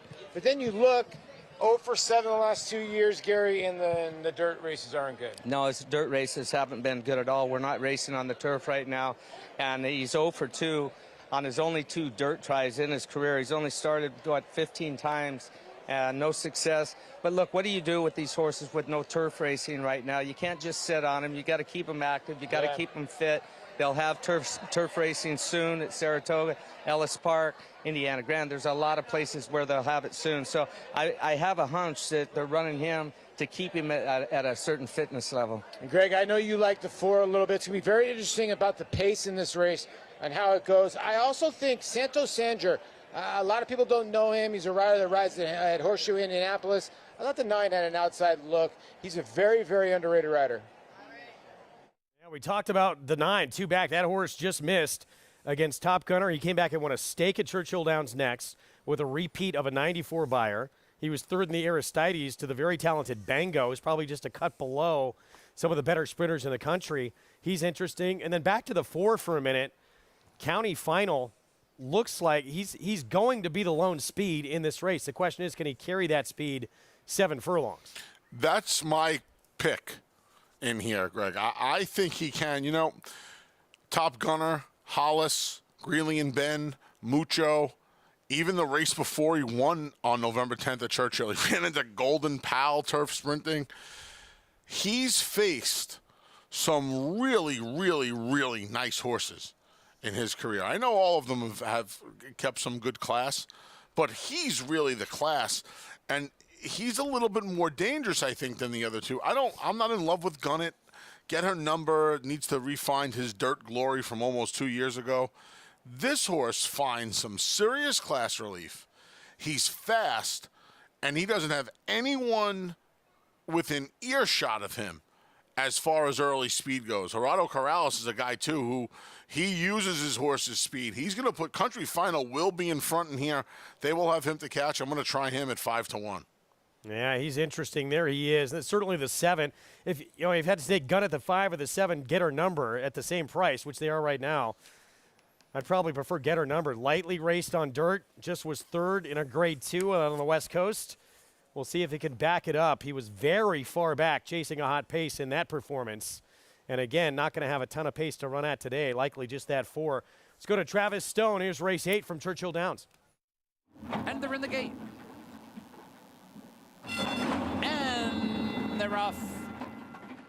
Get Her Number in Haunt. Those two fast out of there. Gunnett is away well, and County Final down inside with some early speed too. Up the chute and racing for the main track, and it is Haunt and County Final with Gunnett smack dab between them. So those three scrimmaging for the lead. Get Her Number cruises up to take over 4th. Lycan on the outside, hustled along while 5th. 3 lengths back. Perfect Spidey is racing in 6th, and Long Shot Atoka, the trailer, in 7th. Down the backstretch run. Contested quarter, 22 1/5 seconds. Gunnett's in front. Gunnett takes the lead for the far turn run. County Final trying to keep pace toward the inside 2nd. Haunt has been up close throughout. It is right there 3rd. Get Her Number revving up with a wide bid from 4th. Lycan's losing ground 5th. Perfect Spidey's under pressure. Atoka starting to muster up a late rally, angling to the outside. At the quarter pole, Gunnett off the turn. In front, angling inside. County Final to take up there. Get Her Number with clear sailing runs up into 2nd as Gunnett is all over the place on the lead. Get Her Number trying to run down Gunnett. Gunnett extremely green, fighting Julien Leperoux every step of the way, and that cost a lead because Get Her Number comes up to take it. Gunnett trying to get back on track. It will be Get Her Number 1st. Gunnett 2nd. Lycan 3rd, and Haunt was 4th. Well, repeat of what we saw last time out with Gunnett in the stretch. All kinds of problems, uncomfortable in the stretch. I didn't expect to see this kind of speed from Gunnett. In the end, it didn't work out, Anthony. You know, Julien Leperoux, Greg, did the right thing here. He must have watched this horse's replay and said, you know what? If at any point he's looking to be keen, I'm going to let him go on with it. It didn't look like they were going as fast as they posted the time. Not that I'm saying the time's wrong. It didn't look that way, and I wonder if Julien felt the same way. He kind of let this horse go and tackle the lone speed in Country Final, and off the turn, things just went haywire. He seemed to behave himself until they straightened for home. And something happens to this horse off of the far turn. I don't know, maybe in the past he was spooked off of the turn, but he starts to act like a real lecherous runner in the stretch. He made it real tight on Country Final at one point, and Gerardo Corrales, he never really steadied because I think he was out of horse, but had he not been out of horse, that could have got real dicey in there. I would imagine the stewards are going to take a look at this. I don't think they'll make any change because I don't think anything, there would have been a different outcome here. But I'll tell you what, Hall of Famer Steve Asmussen better get to the bottom of this with Gunnett, because one of these days, it's not only going to cost himself a race, but he's going to put his foes in a precarious situation. That's back-to-back starts now. Gunnett, we've seen a repeat performance. Him just very unhappy, zigzagging in the stretch, tossing his head around. Get Her Number, meanwhile, coming off that Grade 2 placing in the Triple Bend with the win here in the 8th at Churchill. The Grade 3 Chicago next under the Twin Spires. But back here in New York, it is time for the Grade 2 Mother Goose. Mile and a 16th, 1 turn. And there's Juju's map, the lone Grade 1 winner in the field. That was the Alcibiades back as a 2-year-old. This is the comeback race in her 3-year-old campaign. You know, Brad Cox, Anthony, was thinking about the 8 Bells, which was actually won by her stablemate, Monterey. Chose this spot instead to be patient with her, and she looked awfully good geared down late. I think they made the smart decision running her against older fillies and mares and going the 2 turns, because I don't think she's fast enough in any kind of sprint. Now, a lot of people feel like this mile and a 16th at Belmont is an elongated sprint. I don't feel that way. 1-turn races, you know, just because they're around 1 turn doesn't mean they're elongated sprints. In fact, it bothers me when people say that. I think it was the prudent thing to run her the 2 turns because she looks like a filly that wants distance. I don't think she's going to necessarily have a problem here at Belmont. Number 7, get her number I was think her first, problem 5 got it here second, could 9 very like well 30. be if gerrymander puts some pressure on her. I guess the other wild card here, Greg, is, you know, Shahama was making her first start in the U.S. I know she doesn't have any kind of real speed, but let's see at mile and a 16th breaking from the rail. Let's see what Flavien Prat does coming out of that chute from that inside draw. 1-2 favorite, Grade 1 winner, Juju's Map, back in graded stakes competition for the Mother Goose. Let's head downstairs to Acacia. And the only time I've ever seen Juju's Map in the flesh before was in the Breeders' Cup, and she was actually the one that I was more sold on potentially getting the distance. Echo Zulu was undefeated at that time, was just so much faster and was able to handle the mile and a 16th, though I think will eventually be more effective going those shorter distances. Juju's Map, though, has taken a big step forward as a 3-year-old, and I did read Brad Cox saying that if she's the type of quality filly that I think she is, she should be able to handle older at this point, and that's exactly what she did last time. The outside post especially, and here at Belmont, she's such a big, long, striding type, too. I think that she'll handle this track beautifully. She is dappled out from head to toe. She looks sensational. Down to the inside, the number 1, Shahama. It's funny, she is by Munnings, who typically they're a little bit more compact sprinter-like build, but on the bottom side, there's a pedigree for distance. She's actually the half-sister to Preakness winner looking at Lucky, also on the Haskell, too. So we saw when she won the UAE Oaks that she could handle more ground, no problem. So she has kind of that stoutness of the Munning influence, but there's size and scope to her as well. She's been the ultimate professional in here. Great weight, great condition out of the Kentucky Oaks, and I did think that it was interesting that Todd Pletcher said since the Kentucky Oaks, we've been pointing to this race ever since. The number 2, Venti Valentine, the New York-bred, comes out of the Kentucky Oaks as well. She's another one that has just really continued to flourish at the age of 3. She looks sensational, perhaps the best that she's looked. She has put on some good weight, some good muscle mass, some conditioning. Her coat looks tremendous for her first start back here in New York. She ran a huge race when she found herself on the lead in the Gazelle 2 starts back, which was a 2-turn race as well. I'm not sold that she truly wants the 2 turns. I think back here at Belmont in this type of 1-turn, mile and a 16th type of race should suit her quite well. And I'm curious to see what kind of trip happens, because I wouldn't expect her to be aggressively handled and onto the lead again today. Greg? Acacia, thanks. You know, she was 14th, dead last in that Kentucky Oaks, Venti Valentine. She ran a very sneaky good race until the point that she was squeezed and taken up around the turn, and then she had to drop back to last. It was pretty dramatic. She was running a great race up to that point, found herself in a great spot early, running 3rd, sitting behind 2 dueling pace setters. So we'll see if she can rebound this afternoon. She's 5-1 as you see those prices from Churchill Downs. Get her number $6 for that win over Gunnett. Yeah, we'll see what happens here. Juju's Map coming out as the prohibitive favorite at 3-5, facing just 3 rivals in this storied Belmont staple. So here is Shahama for Todd Pletcher, 6-time winner of the Mother Goose. He's tied with his mentor, D. Wayne Lucas. Yeah, she won all 4 of her starts over in Maiden, came back here and ran really well, I think, in the Kentucky Oaks. On paper, anyway, I think that race might be a little bit better on paper than it was in actuality. We'll see how she does second time stateside. Venti Valentine, the New York-bred filly for Jorge Abreu, stakes winner of the Busher.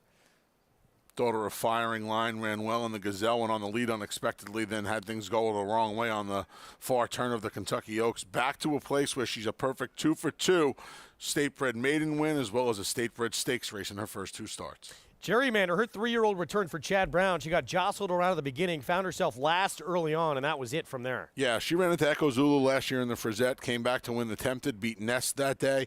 Last race, you can draw that proverbial line through it. I think she's an interesting upset possibility here of the favorite. And they have a 1-2 favorite. Again, the lone Grade 1 winner in this field lost her debut, and then she lost the Breeders' Cup Juvenile Fillies against Echo Zulu, which she didn't break out of the gate all that well. Other than that, she's won all her races. Yeah, if she gets out of the gate today, you'd imagine, Greg, she's going to be in front. Florent Giroux takes the trip up from Kentucky for the afternoon. Big win against Open Company last time. Not only is she the only Open Company older filly winner, I should say, she's the only one that's even tried them. So that's a big edge. And she did it pretty easily. It was an uncontested lead, and that could be the case again today unless Gerrymander and Joel Rosario decide to chase. Grade 2, Mother Goose. We will have it live when we come back on America's Day at the Races.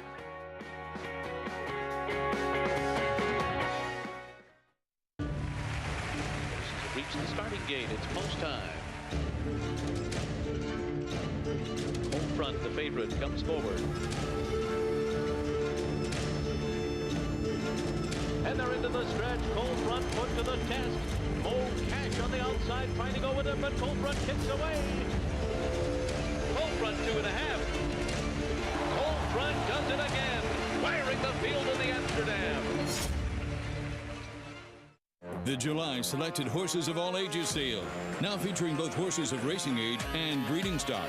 Since 2013, this sale has produced 28% stakes horses, no less than 60 stakes winners, and over $60 million in racetrack earnings.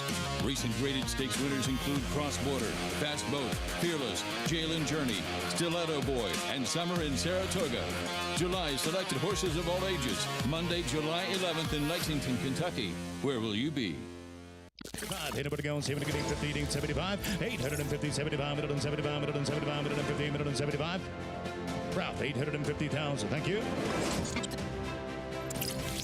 Volatile in front by 2. Whitmore is down at the rail. Forense Fire and Mind Control.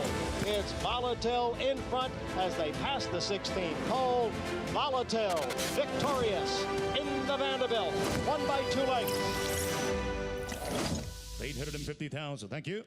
Racetrack Television Network brings you every race, from every track, on every screen, every day. With monthly packages starting as low as $5, RTN gives you great value and access to more live HD streaming and race replays than anyone. Visit RTN.tv today to sign up and watch on almost any device, including Roku and Amazon Fire. RTN has packages that start at $5 per month.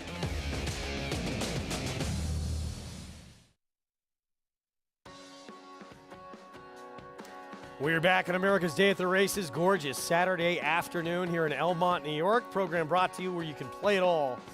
Go to NYRABets.com, download the app, and bet any track, anywhere, anytime. Cross country pick 5 begins right here with a Mother Goose. Includes the Goldwood of Monmouth, 5.5 furlong turf sprint. Lady Jacqueline at Thistledown, the Chicago, Wisconsin, and Bell's the 1. And the Ohio Derby, some of the top 3-year-olds in the country getting back to work, including White Abario. Big A, you put a ticket together. How'd you play it? I did. I used a couple of horses in the Mother Goose. I'm not letting Gerrymander beat me. I have high hopes for this filly. I thought her Tempted last year over Magic Circle and Nest was a really good effort. I'm drawing a line through the 8 bells. Let's see if she could upset Juju's Map, who's still my top pick. We'll spread in the Monmouth race. We'll spread in the filly and mare race, including using Maracuja, the number 9, in that 10th race at Thistle Downs. I want to go three deep in the Chicago. I want to use Bayerness from the rail. I want to use the favorite Sconson, though I don't disagree with what Richard Migliori said earlier. 7 furlongs might not be her distance. Penny Baker, the Godolphin horse, the number 2. I think she's the ticket maker today. Let's try and get her home at a big price, and then we'll wrap things up over at Thistledown. Tawny Port, the number 7. I used him as a little bit of a backup. I really like the number 4, Ethereal Road, in the Ohio Derby today. $96 ticket from Anthony. Again, that cross-country pick 5. It begins with this race coming up as we look at Shahama for Todd Pletcher. 6-time winner again of the Mother Goose, the Hall of Famer. Here's a look at her shining moment. She was undefeated, started her career big, a 4 for 4, including this win in the Grade 3 UAE Oaks. And you see this big sweeping move that she makes, right, Greg? And it's an impressive move. It's a move she's pretty much made the first 4 starts of her career over in the United Arab Emirates. And it's just this, I mean, look at the rider. Look at how much higher the rider is. And maybe that's his seat. He's just so much higher. He doesn't even ask her for a run until she's a length and a half in front of her foes. This is an impressive effort. The fact of the matter is she's cutting back 1/8 of a mile off of this race. So you'd even think that maybe a little less ground like this mile and a 16th is really what she wants to do. She's dangerous. I don't think she ran as well as her running line appears in the Kentucky Oaks. And as the second choice, I would try to fade her in here. The other thing is, I think she still needs to get a little faster than Juju's Map and, quite frankly, a couple of Venti Valentine's races. So I'm going to try and get her out of the exotics in here. Well, 5-2 right now, Todd Pletcher. A win would make him stand alone as the all-time winningest trainer of this race. He won it with Agile last year. Devil May Care Octave, and of course Jersey Girl, who gave him his first New York graded stakes win and the first 3 grade 1s of his career. Of course, he's added a couple hundred since that time. We'll see if he can add a grade 2 with a Mother Goose, the 7th of his career coming up. Let's head downstairs back to Acacia. And just to quickly wrap up the thoughts on what Anthony was saying about the rider, Adrie de Vries, aboard Shahama over in the UAE, European jockeys do ride just higher up outside of the saddle, and riding in Dubai as well. You see a lot of that influence. So I agree, though, he really did not kind of lower himself down to set him down on her as she was undefeated coming into that Oaks. But the one filly I haven't talked about yet is Gerrymander, who was a horse that we saw in the Tempted last year, winning over some talented fillies, and she set the pace that day. She's one that was kept pretty quiet in the warm-up, though, actually, as she was sharper leading the paddock there. It seemed like Joel Rosario, who is one to kind of keep horses a little bit quieter out on the track, and trying to keep her settled and contain that energy as she will go the furthest distance that she's ever tried to contend before. If you're concerned on pedigree with her being by Into Mischief, we did see Authentic kind of break those barriers, and this filly is actually the half-sister to Lone Rock, who's proficient going 1.5 miles. So on pedigree, I don't have any concerns with the distance at all, but I did prefer Juju's Map to the outside, Greg. Public agrees. Thank you, Acacia. Juju's Map. For Brad Cox, Florent Giroux. We'll see if she could control from the outset. That would seem to be the game plan. There she is stepping in. Grade 1 Alcibiades winner, the odds-on favorite for this edition of the Grade 2 Mother Goose. Let's go upstairs to John Imbrial for the call. And they're off. Gerrymander broke sharp and is out for the early lead. Juju's Map on the outside came away in second. Shahama is down at the rail, and right alongside is Venti Valentine. The 3-year-old fillies race up the Belmont backstretch, and it is Gerrymander who leads by a length. Juju's Map, now Shahama and Venti Valentine have moved to the outside of Juju's Map. And Juju's Map goes on with it and now takes the lead from Gerrymander. Shahama is in third, and the trailer is Venti Valentine, the quarter 24 seconds. Juju's Map leads by 1.5 lengths. Shahama second by a head.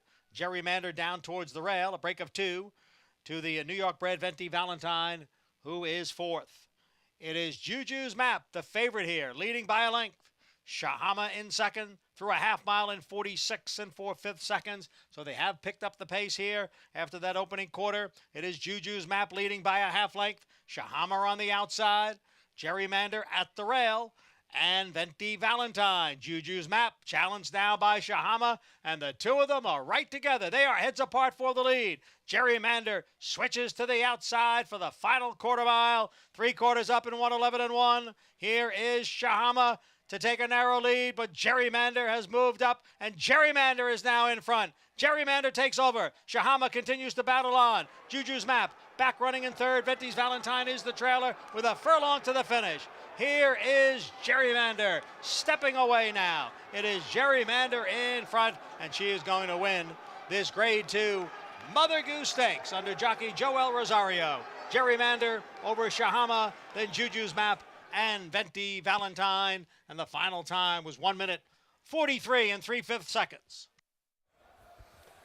Gerrymander tried to take it to Juju's Map from the outset in here, putting some early heat on that filly. Then she drops back, re-rallies, and gets the win here in the Mother Goose. Joel Rosario gave Gerrymander a brilliant ride today. He breaks running. Let's take Juju's Map out of her game a little bit and Florent Giroux out of her game a little bit. Puts them on the chase for the first quarter of a mile. They kind of take over. It's almost like a harness race. I feel like it was a Saturday night here on America's Day at the races. Juju's Map's allowed to take over. He lets Shahama make that middle move as well, and he just sits there in the wait like the crafty veteran that he is, just sits there, lets the two in front of him duke it out for a good 3/8 of a mile, produces his filly to the outside and rolls by. They got a little help here, Greg. Shahama, that rail out of the chute can always be a little bit tricky. She just didn't break as alertly as they would have liked, and I think that forced Flavien Prat's hand earlier than he would have liked. That clock in their heads, 24 to the opening quarter. They went 22-4 in that second quarter, and Joel had to be licking his chops on Gerrymander, watching the two favorites headbutting each other for about 3/8 of a mile. Talked about her comeback in the 8 bells, put a line through it from that poor beginning that she had. Complete reversal of form here for a filly who had beat the runner-up in the Kentucky Oaks in Nest. The last time we saw her as a 2-year-old. Gerrymander, statement win here in the Mother Goose for that man right there, leading trainer at the meet, champion trainer Chad Brown, and Gerrymander right back in the mix now as one of the top 3-year-old fillies in the country. Joel Rosario knows how to play politics well as well. Last year he wins it on a big price for Todd Pletcher. This year he wins it on a big price for Chad Brown. A couple of outliers get a couple of Grade 2 wins under the masterful ride of Joel Rosario. 4 fillies lining up, and you have Joel Rosario and Chad Brown, and you get 6-1 on Gerrymander. Winner of the Grade 2 Mother Goose. 2-win afternoon for Rosario. We'll have the prices when we come back. Up next, Grade 3 Chicago, the feature on this Saturday card under the Twin Spires, and they're going at it again. Bell's the one in Wisconsin, but 4 Graces. She's coming off the best performance of her career. We'll be back.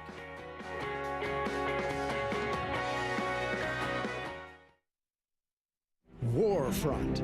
This son of Danzig ranks among the world's elite sires, ranked #1 by percentage of stakes winners, graded stakes winners, and Grade 1 winners. No stallion has a better strike rate. Recent top runners include Group 1 winner Homesman, graded stakes winners Master of Foxhounds, Ancient Rome, and Bombard. Plus Annapolis, who became his sire's 100th stakes winner. In the auction ring, his progeny continued to command top dollar. Warfront, standing at Claiborne Farm.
We are back on America's Day at the Races, program brought to you in part by the champion sprinter, Run Happy.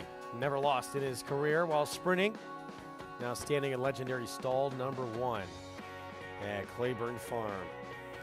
We are under the Twin Spires at Churchill, Grade 3 Chicago, being run at this track for just the second time in its history.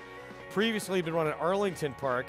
The only other time it was run at Churchill back in 2017. It was won by Finley's Lucky Charm as a 1-5 favorite. Much more competitive group this time around. Two of the best filly mare sprinters in the country in Bell's the 1, the 4, and the 7 Sconson. They've run 1-2 against each other the last 2 times they've met, and they've traded off victories in those 2 meetings as well. This will be the 6th time they've gone head-to-head.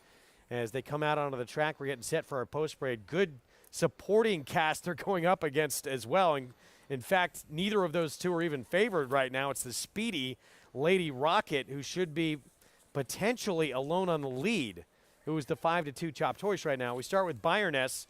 She won her comeback race as a 5-year-old for Cherie DeVoe impressively. Yeah, Bayerness looking good in her last 2 races, and they were 9 months apart, taking stake races at Saratoga and Churchill Downs.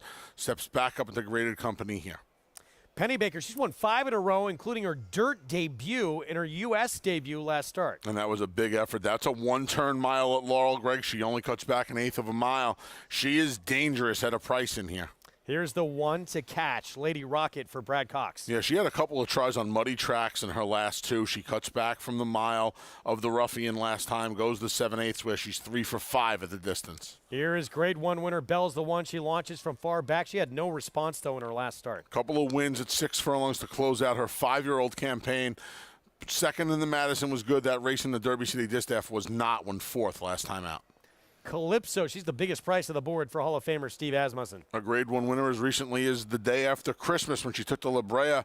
She won her 2nd start for Baffert over at Lone Star last time with the addition of Lasix in a little stakes race. 4 Graces, she just got beat last start, but she ran the race of her life from a figure standpoint in the Grade 1 Derby City Distaff. Been a long time between drinks from the winner's circle for this daughter of Majestic Perfection. The Beaumont back in July of 2020, the last time she had her picture taken. And Sconson just went by off an 8-month layoff. She was dominant, winning at 1-2 last time. That was at 6 furlongs here at Churchill. So let's look at this head-to-head matchup. The Open Mind. This was the last time they met, and it was Sconson's turn to get the win. Back in September, going 6 furlongs. Again, Richie said this earlier. I think these fillies are both a little bit more potent at 6 furlongs as opposed to 7 furlongs. I do feel like Sconson's just in better form right now. She got the job done over Bell's the 1 back in the Open Mind. She came back and won the Winning Colors for the 2nd consecutive year. Bell's the 1 comes into this off of an effort that I was not a fan of, whereas Sconson ran one of the better figures and better races of her career in now her 5-year-old season. If I had to take one of the 2, I only used one of the 2 in the cross-country pick 5. It was Sconson, who I think makes a lot of sense here as the favorite, or as one of the potentially the favorites. This board's a little strange right now. I think it'll even itself out. I think Sconson will be the chalk when all is said and done. Let's check in with Paula Duca, Gary Stevens. Bell's the 1, guys, now at 6 years old. Is she past her best, or did she still have it in her? You know what, Greg? I think she still has it in her. Bell's the 1. You know, her issue has always been the gait. Let's be honest. She always does not break well. And it seems like Sconson has been better at that, and she's sort of starting to get the upper hand on her foe, Gary. Yeah, I mean, she's always got the jump. She's got first run on Bell's the 1 in every race, and I think she's going to have first run today. She's a fighter. Sconson is a fighter as well.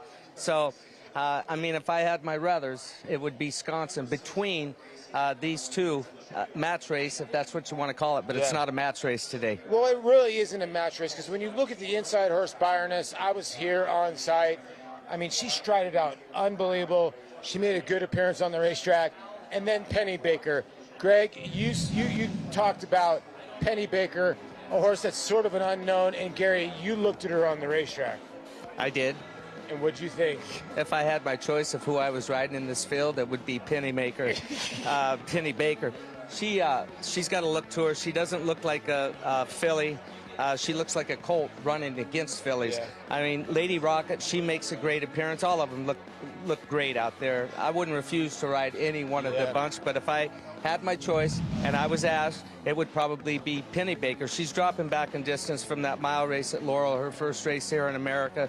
She obviously liked the dirt, the track at Laurel. It's a deeper type of racetrack, and you know what? Churchill Downs is a deeper sort of racetrack, this whole meet, than what we've seen in the past. They've been keeping it a little bit deeper, and certain horses are loving it, other ones aren't. So I'm comparing this track a little bit to Laurel right now. Yeah, I would have to agree with you too. And I think a lot of people discount the Laurel races, but you're watching a nice little filly here in Godolphin Blue. You were talking about Lady Rocket. You know, she's caught a couple off tracks. She finally gets a dry track where the speed has been somewhat okay on the day, mostly better on the front end than coming from behind. Can she get away from this group? I don't know if she can. I think that she's going to be attacked earlier, which could set things up a little more for Sconson, and Bell's the one. We're just going to have to wait and see, Paul. Again, you said you'd ride Pennybaker or Sconson? Pennybaker would be my choice on looks alone. Is that enough said, Greg? That dirt debut, it was sensational. She earned a monster figure that, from Thoroughgraphs, which I look at, better than what anyone's run in this race. I think Sconson's going to be really tough, though. That was off an 8-month layoff that she was able to get that victory in her 5-year-old return to the races, Anthony. And if she can improve off that, she's going to be very difficult. We know she loves this racetrack.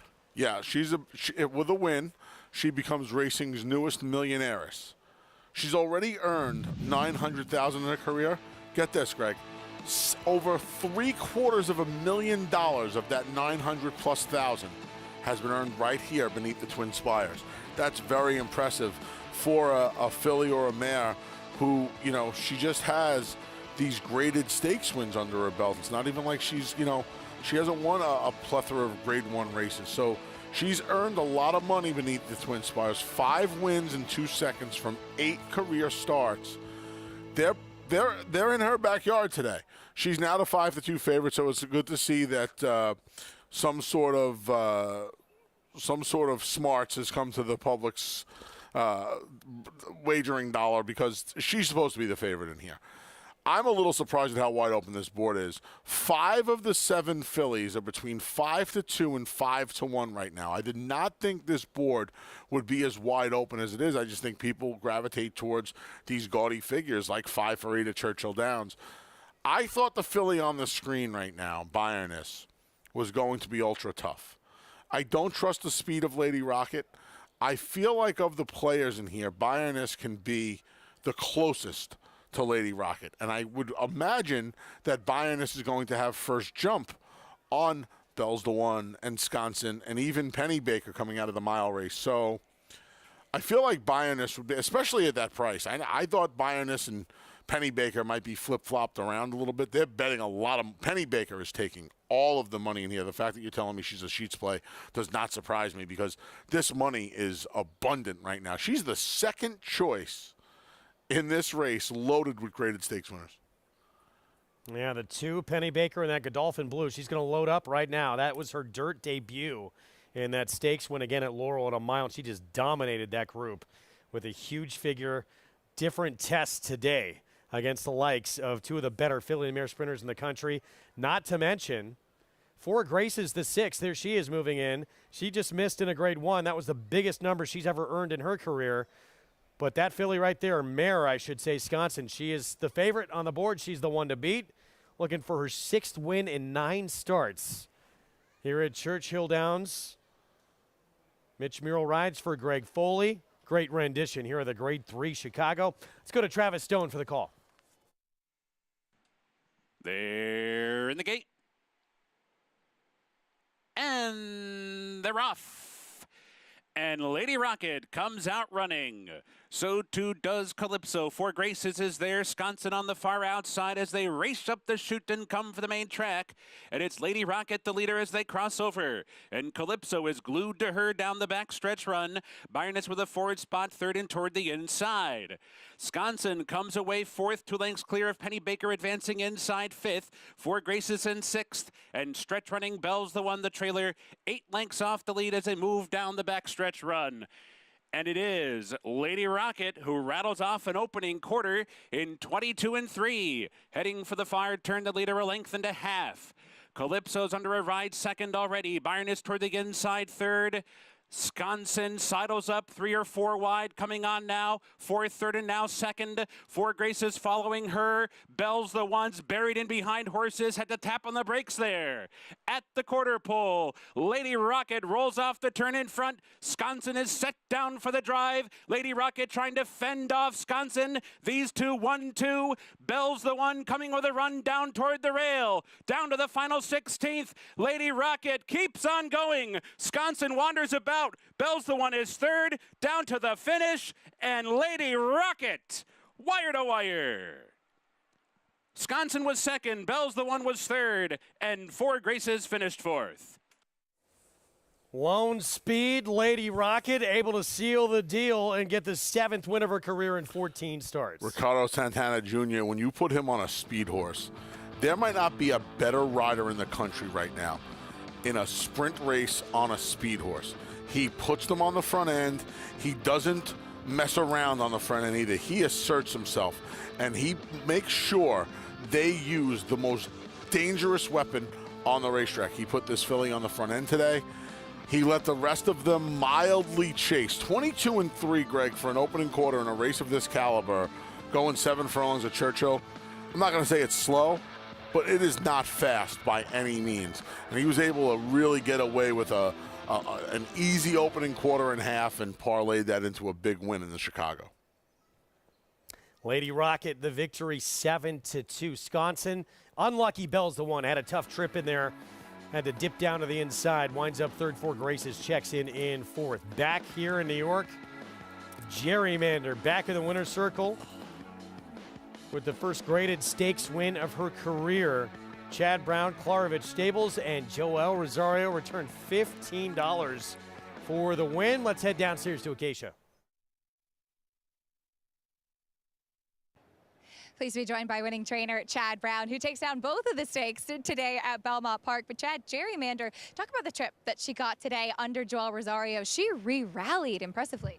She did. When she broke on top, I was very happy with that because in her work, she runs like a lead horse. I've always, as we stretched her out, I envisioned her being on the front, and I thought she did fine. When he let those other the other horse, the favorite, overtake him down the backside, I questioned it at first, like, oh, I'd rather stay in the lead. But when you saw they went from 24 to 46, Joel used good judgment. He knew they were going too fast in the middle, and he made a critical move there. That was the winning move. She got wiped out at the start last time out, obviously breaking on top today. Was it kind of using that speed to her advantage that gave you more confidence about her being able to get the distance today? Well, yeah, I've always thought she's a long-distance horse. She's a half-sister, actually, to that horse Lone Rock. That's a cool horse to watch. I mean, he's not my horse, but he runs all day on the dirt, and he's a real cool, consistent horse. So we thought, being a sibling, eventually going longer, and she's grew into a big, beautiful horse. You probably can see her from 2 to 3 how much she's changed. But I needed to get her started somewhere at Churchill. 7/8 wasn't ideal, an inside draw and just on a wet track. It was just a line through it. I had a lot of confidence today. It was a good field, but I was confident at least she'd run well. She beat some nice horses today, too. Does that kind of give you a little bit of excitement leading into the summer about her maybe being able to take on some of the tough ones in this distaff division? Yeah, I mean, again, being a half to Lone Rock, you wouldn't think a mile and a quarter would be a problem in the Alabama. It's going to get deeper there. But listen, those 2 nice fillies in here today, and I know it's going to get a little deeper, but just only your 2nd start of the year. I think there's more room for improvement with her. We look forward to seeing it, Chad. Congratulations. Thank you. Gerrymander with a big win in the Mother Goose, and that Alabama this summer, Greg, shaping up to be a real showdown. And the leading Silks at the meet, co-leading Silks, now move into first all by themselves. Klarovich Stables. Nice way to do it as well. Nice way to do it. Performance with the win. And what do you think now of this filly going forward? As we heard from Chad Brown, it sounds like she's going to tackle the best of the division this summer at Saratoga. The beautiful part of her win today, Greg, was the fact that she showed speed. You heard Chad talk about how he believes she is a pack leader, that she wants to be in the front. Yet she shut down for Joel so nicely behind Juju's map, and then Shahama, who made the middle move into the pace. So that's got to give you so much confidence, knowing that as these distances get longer, right? Talking about the Alabama, if they're real serious about the Alabama, that's at a mile and a quarter. She has plenty of speed to be in front going a mile. So a mile and a quarter, you would imagine that race is going to run through a filly like Gerrymander. But the fact that she was able to turn off today and make that move gives them a 100 options, it seems. Secret Oath, Kentucky Oaks winner, going to be waiting for her should she line up in the Alabama this summer at Saratoga. It's going to be a fun summer. We're going to have coverage for you all meet long. But we got more business here in New York at Belmont before we head upstate. Late double from Belmont is next on the turf at 1 1/8 miles and Big Agenda. Looking to go back to back, just claimed by Rob Atras. Introducing a stallion, as top class as they come. In 22 career starts, he won or placed in 12 graded stakes, competing in 15 grade ones, earning over $1.7 million. His undisputed speed is evidenced by 7 100-plus Spire speed figures, a 3-time grade 1 winner, Raging Bull. Who you betting on? How about an app created specifically for horse racing? Nairo Bets. We specialize in thundering hooves, fist pumping, and boosting your bankroll with robust weekly promotions. And offer betting tips from actual horse racing experts. Bet all day and night, nationwide. Get the action and thrill of horse racing with Nairo Bets. Harris Farms, proudly standing Smiling Tiger, a triple grade 1 winner, defeating Breeders' Cup champions Dancing in Silks and Amazombie, a leading California sire with over $9.7 million in progeny earnings, with 94 winners in 2021 and graded stakes superstars like Spice Perfection. Spice Perfection wins the Grade 1 La Brea. And Tiger Dad. Smiling Tiger, a leading California sire, standing at Harris Farms. It pays to be Cal-bred. Monmouth Park's summer season rolls on with live racing action Friday through Sunday. Fridays feature a 2 p.m. first post, while weekend action begins at 12:15, kicking off the Win Early Pick 5. Home to full competitive fields and big paydays, Monmouth Park continues to prove itself as a place to profit. New for 2022, on-site customers can lock in odds with fixed odds wagering at Monmouth Park Racetrack. Back on America's Day of the Races. Good to have you with us. Program brought to you where you can play it all. Go to NairoBets.com, download the NairoBets app, get signed up, started, and bet any track, anywhere, anytime. Late double, last 2 on the card coming up here in New York. 1 1/8 miles on the inner turf, $25,000 claiming race. We start with a 9. Here's Battalion for Bob Caceres. Yeah, he's off on his own already. Sometimes you feel like you need a battalion to get this horse to the starting gate. A little bit of a bad actor. Claim was voided last time, back in for the 25 today. 3-time winner on the grass. This horse inherits the rail Artemis Bridge. Ran a big effort off the layoff. Very interesting at a price. Like you said, off the layoff last time. 2 of the horses that beat him are back in here, but they all had some recency. I think he's interesting at that price. American Lincoln at 16-1. Jose Lizcano. He was in the 4-horse photo with the 3 aforementioned runners. He has the most speed of the 3, and I'd imagine he'd be close again today. Mo Reddy showed speed last start at this level. He backed up to 5th. Yeah, he kind of pressed American Lincoln last time before tiring. He was coming off a 3-month break, nearly 4-month break. We'll see if he's better second time for Rudy. Big Agenda. He just beat Grand Journey last time out. He'll face him again. Yeah, he makes a lot of sense in here. He's hit the board on all 3 at Belmont, and he's second in his lone performance at the distance. Smile Bryant, 14-1. Bruce Levine claim. If you want a price in a wide open field, this would be your horse. He was eased last time, but they allowed the claim to go through. I think that's very interesting. 21-1 on Hieroglyphics. In that photo last time with Jack the Cat and Artemis Bridge, 3 of them hit the line together. That was first-time blinkers. Maybe the Rogues badge woke him up a little bit. In from the fairgrounds, been off since early March, Takafumi. Yeah, Jose Camillo got the job done yesterday with Irad Ortiz Jr. in the boot. Jose Ortiz going to try this son of midshipman who got the job done on the turf down in the Bayou 2 back. Here's Grand Journey, 5-2. He'll try and turn the tables on Big Agenda. First time off the Kanamachi claim. The barn, which was quiet early in the year, has really heated up as of late. And Jack the Cat outside. Ray Handel comes in off a win at this condition. Got a good ride from Jelon Samuel last time. He's back aboard in here today. Kind of facing a similar bunch, but you would imagine it's going to be tough for him to have everything go the same way from that outside draw. 4 minutes to post here in this 9th at Belmont. You get a $25 bonus when you play the races with Naira Bets. Bet on Belmont, Churchill Downs, and Thistledown today, and you'll get $25 whether you win or lose. Head to NairaBets.com for full details and to opt in. There he is. See him, Greg? He just stands there. He just won't move. Sometimes he just won't move for minutes at a time. Absolutely love it.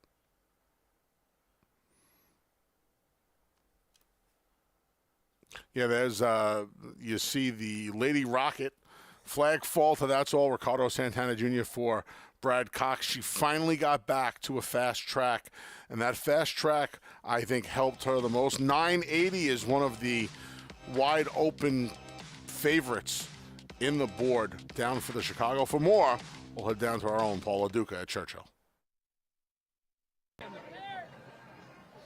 I'm with the ownership group of the winner of the Chicago Hare Grade 3 Lady Rocket, who took this race gate to wire, and I'm with the owners here. Frank Fletcher is not here, but guys from 10 Strike Racing. Go ahead, guys.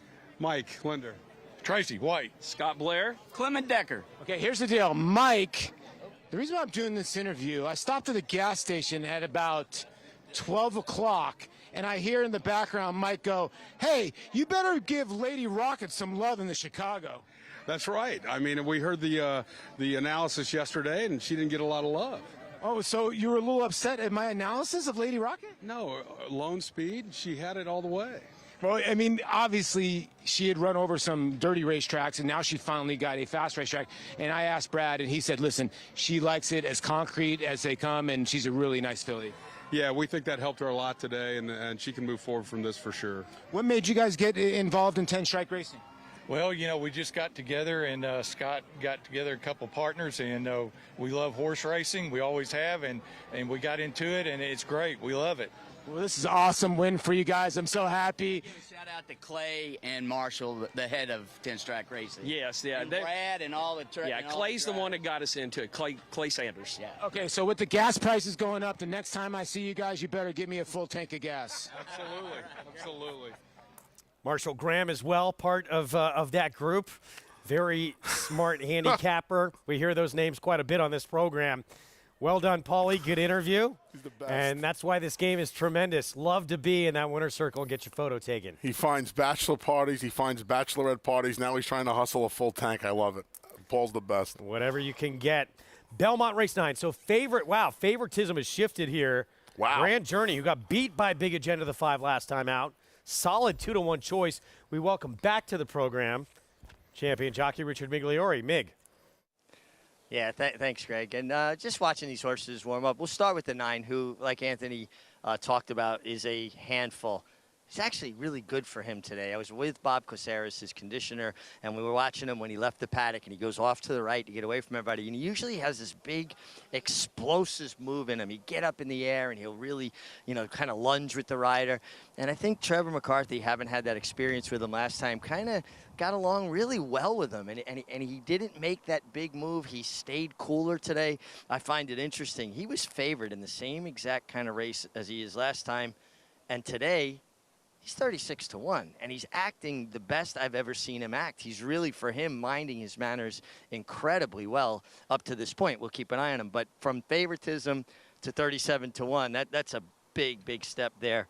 The 3-horse American Lincoln, he's just an impressive individual. He's a big price.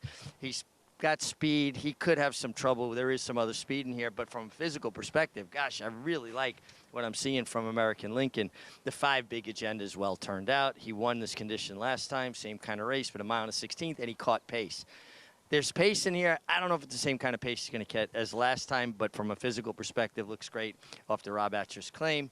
And then the 8-horse ultimately will be my selection. Takafumi, Brazilian bred. Jose Cameo got the money yesterday with a horse, first time in his charge. Former rider, always root for former riders to do well training horses. Horse just looked really good off the freshening. I liked the weight he was carrying. I liked the way he looked. And he gets Jose Ortiz, and I thought he made a little bit of sense to me, guys. Mig, thanks. Yeah, Ortiz already with 2 this afternoon. Jose, who will have the mount on Takafumi at 7-2 as they load up. Jockey's off Takafumi as we speak. Jose just jumped off of him. See him in the sub-silks here with the Old White Pine. One of the best sights in all of New York racing, Greg. Absolutely love it.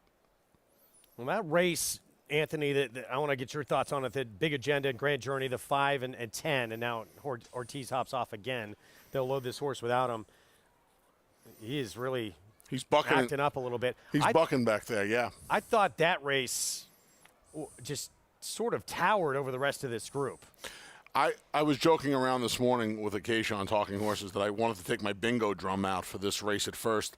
And then when I looked through it a third time, it became so simple to me that Big Agenda and Grand Journey just ran so much better than their rivals in their last few starts.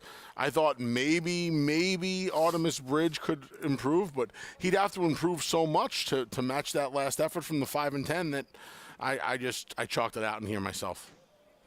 I'm with you. Loading up here, race 9, 1 1/8 on the inner turf. Let's go upstairs. John Imbrial, the call. We're set for the 9th.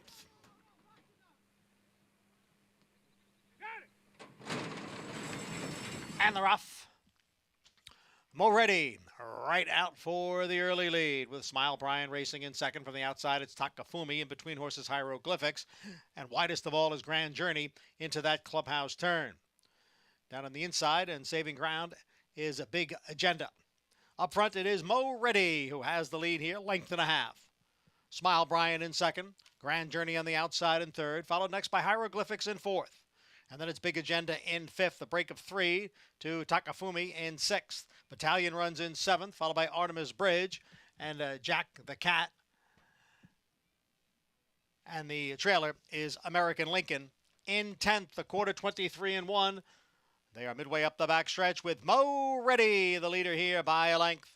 Smile Brian and Grand Journey right together second and third, the half and 46 4. Hieroglyphics in the red blinkers runs next in fourth. Down on the inside is Big Agenda in fifth, who's moving up just a bit now. And then we come back to Takafumi in sixth, and Battalion is in seventh. The trailers American Lincoln, Jack the Cat, and Artemis Bridge. Moretti still there. Grand Journey on the outside runs in second. Hieroglyphics is next in third. Smile Brian, Big Agenda. Takafumi's now on the move. Farther back is Jack the Cat and Battalion. They are at the head of the stretch. Grand Journey right alongside of Moretti. Grand Journey now takes the lead. Moretti back running in second. And then comes a Big Agenda next in third. Down on the inside is a Smile Brian, then Jack the Cat, Takafumi. And they're coming for the 16th pole. It is Grand Journey who has the lead. Jack the Cat, Takafumi, Big Agenda giving chase. Grand Journey is the winner. And it was a three-way photo for second. Grand Journey, Javier Castellano. Betting public was right on it. Grand Journey sent off the post-time favorite. Turns the tables on Big Agenda. You said it, Greg. Last time out, Grand Journey was beaten in neck and was the favorite into Big Agenda. They did not care that the decision went Big Agenda's way. Public came right back, pounded Grand Journey down. He was a point shorter than Big Agenda today, and he was 2.5 lengths better than Big Agenda today. In fact, Big Agenda going to have to settle for fourth money as a dwindling 1.25 win for Grand Journey as the favorite. I think a lot of people probably look at Grand Journey last time out and say, well, he was with Mike Maker and he got beat. Moves out of that barn. Hard to move him up off of that barn. A little surprised this horse was the favorite. It's a big performance, though. Great point. Yeah. Normally horses taken away from Mike Maker don't take that kind of action, and, you know, sometimes they don't improve or run a lateral race, if you will. This horse absolutely did today. Kanemachi Barn started the year very quietly.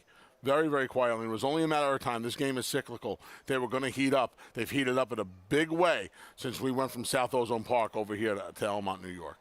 Very smart connections when you see those black and purple diagonal striped silks, Robert Amendola with the Cantor Machis. They're very successful together. We got the finale coming up from Churchill Downs. It is a good one to close out their card. Few horses who've run huge figures early in their careers going head to head. We'll be back with the 10th from Churchill right after this.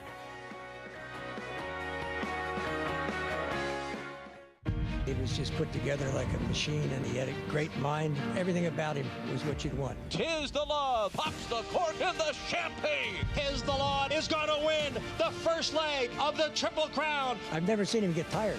Respect the law. Tis the law. His structure is just perfect. His bone is perfect. He's left the others behind. He's going to win the Run Happy Travers. He's everything you would look for in a horse.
We're back on America's Day of the Races, program brought to you in part by legendary Claiborne Farm. 100 years of doing the usual.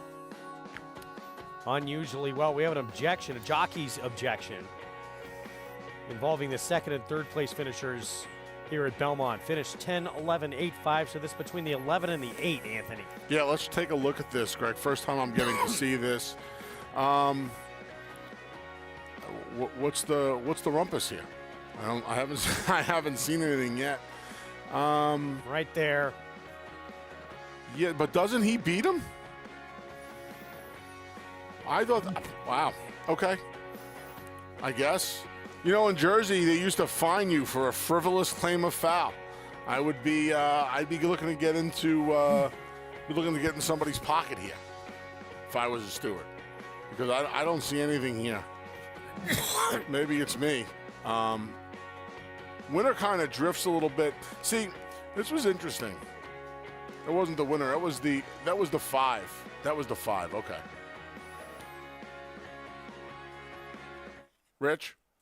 Hey, guys, the one thing that I saw that, forget the contact, before the contact, Jalen Samuel on the outside, on the 11 horse, I thought he struck the 8 in the forehead with the whip a few times. Keep an eye on his right hand with the crop, right? Now, he went to his left hand. Watch when he switches back to his right hand, and look where the whip is, the riding crop is. To me, he popped him in the head 4 or 5 different times. To me, that's where the infraction was, not the contact later on. It was the crop action earlier in the stretch. That's a great call, Rich. That is a great call, because it looked like when he kind of angled his crop from sideways to an overhand motion, and I think at that point he may have struck him. We're going to get another guys in the truck doing a fantastic job here. Gonna get another look at this. You see him in the red and white striped hat here. It gets a little tight right there, and now he's in exactly what we were talking about, that almost overhand whip motion. Nobody did that better than Jorge Chavez. Richie had a fantastic winding motion. Chavez with the over-the-top motion. So it's Jalon Samuel on the 11. Jose Ortiz was on the 8, Takafume, who is claiming this objection. We will let you know what happens. Stewart's decision, unofficially 10-11, 8-5. We're going to go back to Churchill Downs. Greg, you made a great point earlier in the show. I'm sorry to interrupt you. 146-3, the final time for $25,000 claiming horses. These turf courses are playing ultra fast right now at Belmont Park. Here's Ollie Meister. Al Stahl takes over the training. Mitch Murrell, big debut. It was a Gulfstream in April. Fantastic debut at 18-1. Big 3+ length win. See if he could do it again in Kentucky. 2 big efforts for favorite Outlaw was at Oakland. We haven't seen him since January 29th. Yeah, 95 Beyer speed figure in his second start where he wasn't the favorite, amazingly. Got 3-2 on him that day. He is the same price just about today for Joanne and Alex Leblanc. Here's top of the charts. This horse is not happy right now.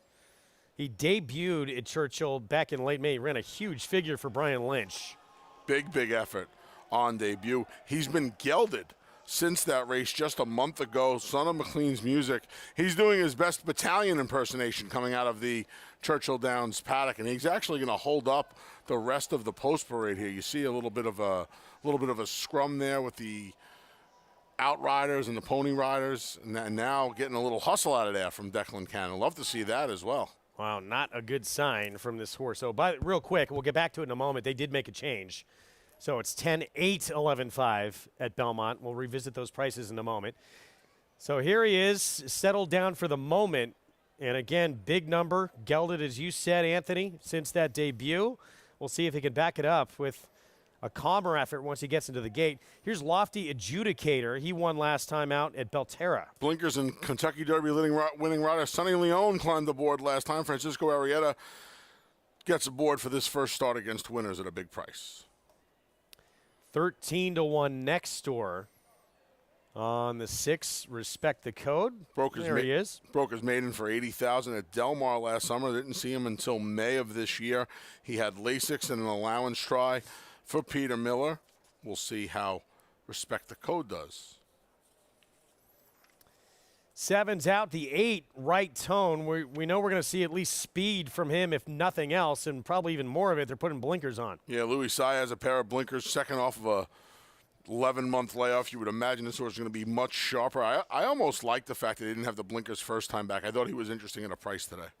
Eyes of Glory. He had a big maiden win last start at the softer Belterra circuit. Yeah, sloppy track, sealed as well, got the job done. Barn just has run 4 horses this year, won with 2 of them. 25-1 Ignitus for Dwayne Lucas. Cuts back from a off-the-turf mile race right beneath the Twin Spires, looking for his first win there. He's 0 for 4. And here's Schmoozen. He was 10-1 morning line. He's 1 for 23 lifetime, but he's coming off the biggest figure of his career, and he was second to Breeders' Cup Sprint winner Aloha West. Almost busted up the tote board at 26-1. He had the lead in the stretch. AC Expressway got him on the money by a neck. A repeat effort gets him the money, but he's a fraction of that price last time out. So here's top of the charts. We saw him not wanting to come onto the racetrack through that tunnel. As we go to Paul and Gary, what have you seen from him since, guys? Well, Gary, very, very observant, and I got to give him a lot of credit because he was talking about the floor before his last start, Gary, and he sort of did the same thing. Yeah, he did the exact same thing. He's obviously a little bit unruly. Therefore, why he was gelded after that impressive win of his first start fully hasn't taken effect yet, obviously, Paul, yeah. But I don't think it's a concern. They loved this horse when he ran the first time, Brian Lynch in the stable. He paid a good price that day, and look, he ran a very, very professional race after being unprofessional on the walk out through the paddock. And listen, a lot of these horses, same thing can happen at Del Mar, Belmont, where they have these tunnels, Monmouth Park. They don't like going into these tight quarters, and Brian Lynch, he schools all these horses, and this horse has not enjoyed coming through that tunnel. Yeah, and when you look at the 3 favorite outlaw, another son of McLean's Music in here, I would think the horse could beat. Now, obviously, Ricardo Santana not aboard. Julian Le Peru will have them out. Yeah, no, that's no problem right there with Julian climbing aboard. Although Steve and Asmussen and Julian Le Peru, they've had a couple of beaten favorites today. Look, This is a good horse. He's run 2 huge numbers in his first 2 races at Oaklawn Park. He's been off since January 29th right now. He does have speed. He's got speed to the outside of him. Olimeister, the 1 horse, he's going to set a stalking trip from the inside. Yeah, Gary and I are more 3-4-1, and we're hoping that Schmoozin, I know he's won for forever, but he's getting closer and closer, Greg. He is the 11. He'll be the last to load. And again, he ran the biggest race of his life last time out to just miss. Is today the day? Let's go to Travis Stone. And they're off. Favorite Outlaw down inside is showing some early speed as they cross over to the main track, and right with that one is Top of the Charts. So Favorite Outlaw secures the early lead. Top of the Charts is keeping pace. They go 1-2. Lofty Adjudicator comes away racing in third. Right Tone fourth. Olimeister down inside, advancing up from fifth. Eyes of Glory's now sixth. Respect the Code mid-pack seventh, just out of Ignitus, who's eighth. Schmoozin is at the back and 10 lengths off the lead. Onto the far turn. A sharp opening fraction in 22 and 4. Favorite Outlaw trying to fend off Top of the Charts. There's 3 furlongs to go. Lofty Adjudicator comes on 3 wide. Right Tone has made steady progress with a wide sweeping move up into third now. So they come for the top of the stretch. Top of the Charts takes the lead. Top of the Charts off the turn, short lead. Favorite Outlaw responds to the challenge and comes back down toward the rail. Right Tone is a distant third, 1 furlong to go, and now Top of the Charts is set down and kicks away impressively. Favorite Outlaw, no response in this final furlong to Top of the Charts. Another stylish win for him. 3 lengths in the end. Favorite Outlaw second, Right Tone third. Lofty Adjudicator at a big price was fourth, and Schmoozin fifth. Top of the Charts in a battle here with Favorite Outlaw, puts this horse away in the stretch. He's now 2 for 2, both wins coming here at Churchill Downs. Well, he's a nice horse, Greg. You know, at the 8th pole, he puts Favorite Outlaw away. And instead of, just going about the rest of his business, he really, with like 70 yards to go, he accelerates and explodes again. And you can see Declan can't really pull him up. I mean, this horse has a real nice turn of foot. He has a few gears. He had all of that trouble coming out of the tunnel today. He's able to brush that off his shoulders and just gallop here. Sharp final time, too, 1:15 and 2. I don't know if he was camera shy or what, but it seemed like he didn't want to step onto the racetrack. Once the gate opens, he was just fine, wasn't he? That's a talented sprinter right there. We have the nightcap still to come from Belmont Park. Going to close things out in New York. 6 furlongs on the turf. New York-bred maiden special weight. When we come back, and that is Quick Power Nap, the current 3-2 favorite, making her return, moving to the Christophe Clement barn for her 3-year-old debut ahead.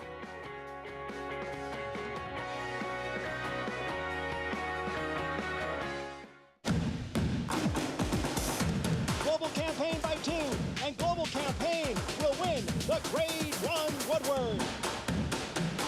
It is Global Campaign holding on to the lead. Global Campaign won the Peter Pan.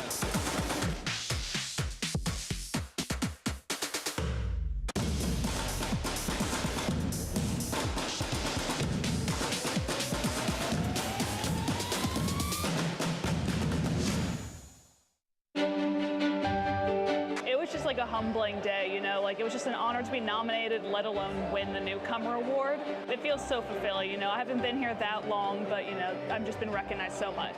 Well, I couldn't be any more excited to win this award from the thoroughbred industry, to be nominated, make it into the finals, be here with all these amazing people.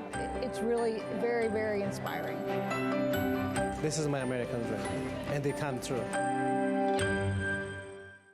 Irish Hill and Duchess View Stallions, proudly standing the ultra-fast, multiple stakes winning son of Uncle Mo, King for a Day, the only horse to defeat 2019 3-year-old champion Maximum Security. Well, King for a Day was basically a clone of Uncle Mo. I mean, good speed, the ability to carry it over distance to ground, real professional horse and a really cool horse to train. Sire maker extraordinaire Uncle Mo, represented in New York by King for a Day.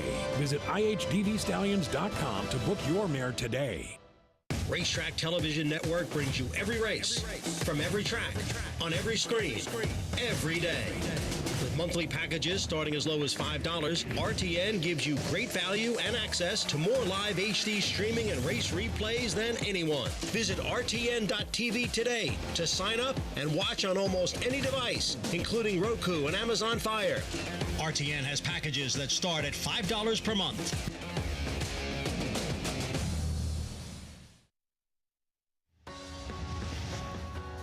We're back on America's Day at the Races, program brought to you in part by Hill and Dale at Alapa. Feature in the books at both our racetracks this afternoon, and familiar face as our king of the day this afternoon, Anthony. Took both of our stakes on the card today. In fact, completed the exacta to kick things off in that wild applause. Eminent victor with the win, Oakhurst, the runner-up for Chad Brown. King for a Day goes 1-2. In the wild applause. Nice effort for this filly who was off of a September layoff getting the job done. And then here's Gerrymander. He's not just a turf trainer, folks. He has a couple of nice turf runners in the barn. By a couple, I mean a couple of dozen. And then, of course, three of the top 3-year-old colts. And now he's got a nice 3-year-old filly. Gerrymander getting the job done in one of the most historic races we run here at that Belmont spring and summer meet. He's your king for a day today. Chad Brown, indeed. King for a Day. King for a Day, it's brought to you by the talented son of Uncle Mo. King for a Day stands at Irish Hill and Duchess View Stallions in New York. Been several days he's been the king of this sport, but we'll give him one more day. Deserve it. Just official now. Indeed. All right, this nightcap, Anthony, 6 furlongs on the turf. New York-breds in this maiden special weight. We have Quick Power Nap moving to the Christophe Clement barn. Debuted actually with Jorge Abreu and ran pretty good second behind Dairy Nane for Clement, who would win a stake at Woodbine and then was only beat a length of the Breeders' Cup Juvenile Turf Sprint. Yeah, there was a big push on this horse first time out at Saratoga. The problem is the push on Dairy Nane was bigger. They both ran to the information. They ran 1-2. They beat the field pretty easily. And now we see Quick Power Nap back in the barn that defeated her first time out off the trainer change. 13 minutes to post. Let's head downstairs. Paddock report time with Mig. Yeah, a really interesting group of fillies and mares here going 6 furlongs on the turf. The 2, Hikaru, first-time starter from Jorge Abreu. She looks terrific. Really, coat's gleaming. Could look a touch tighter. I do think she'll benefit a lot from the race. But I talked with Jorge Abreu, the conditioner. He said she's been very smart. She's done everything right, trained really well, and he's very happy with her. But from my eye, I do think she will improve with a run under her belt. The 3, Quick Power Nap. She's checking the boxes. Couldn't look any better. Like her a lot. It's been up in Saratoga with Miguel Clement. And a lot of the horses he sends down here are fit and ready to go. And I'm seeing a horse just ready to go here with the Quick Power Nap, which would have been probably a good idea as long as this day's been, if I could have grabbed a Quick Power Nap somewhere along the way. The 9-horse Sweet Fury trying the turf for the first time, but she has the proverbial turf hoof. Big, flat, wide hoof on her. Look like a dinner plate. Big, strong, imposing filly. I wonder if maybe eventually she won't want a little bit more ground, but I do think from a physical perspective she should take to the turf just fine. The 11, Wine Goddess, another one. A little bit of a lighter frame filly, but definitely looks more turf meant. They tried to get her on turf first time. It rained off. They ran her. She got a good run under her belt, and I think she can take a big step forward here in her second start on the surface that they were trying to get her on to begin with. The 14, Busy Morning. I like the turn back for the other Jorge Abreu runner. She just really, to me, looks more like a sprinting type. I asked Jorge about it, and he said he really feels more comfortable with her going 6 furlongs and feels like it'll be better for her, that she'll be able to really finish the deal. Last time she kind of loomed up and flattened out a little bit. He likes the turn back for her, as I do from a physical perspective, guys. Yeah, also eligible that draws into this field. She's going to be a major player in here, second time out for Jorge Abreu.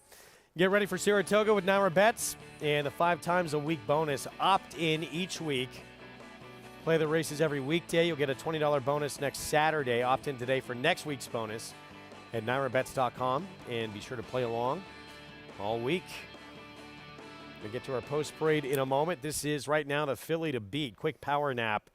Very good debut, but she was no match for the ultra-talented Derry Nane in the end. She was better than everybody else, just not Derry Nane in the debut. Yeah, you see she's going to take the lead right there.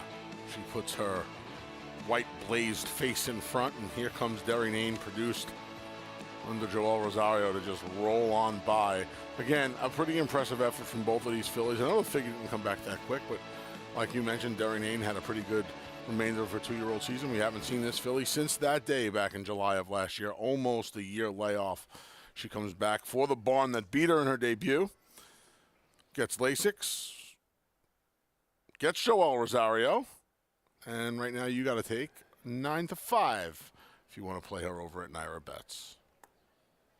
We're going to take a timeout. We'll have the post parade for you when we return. Finale is next from Belmont Park on America's Day at the Races right after this quick timeout.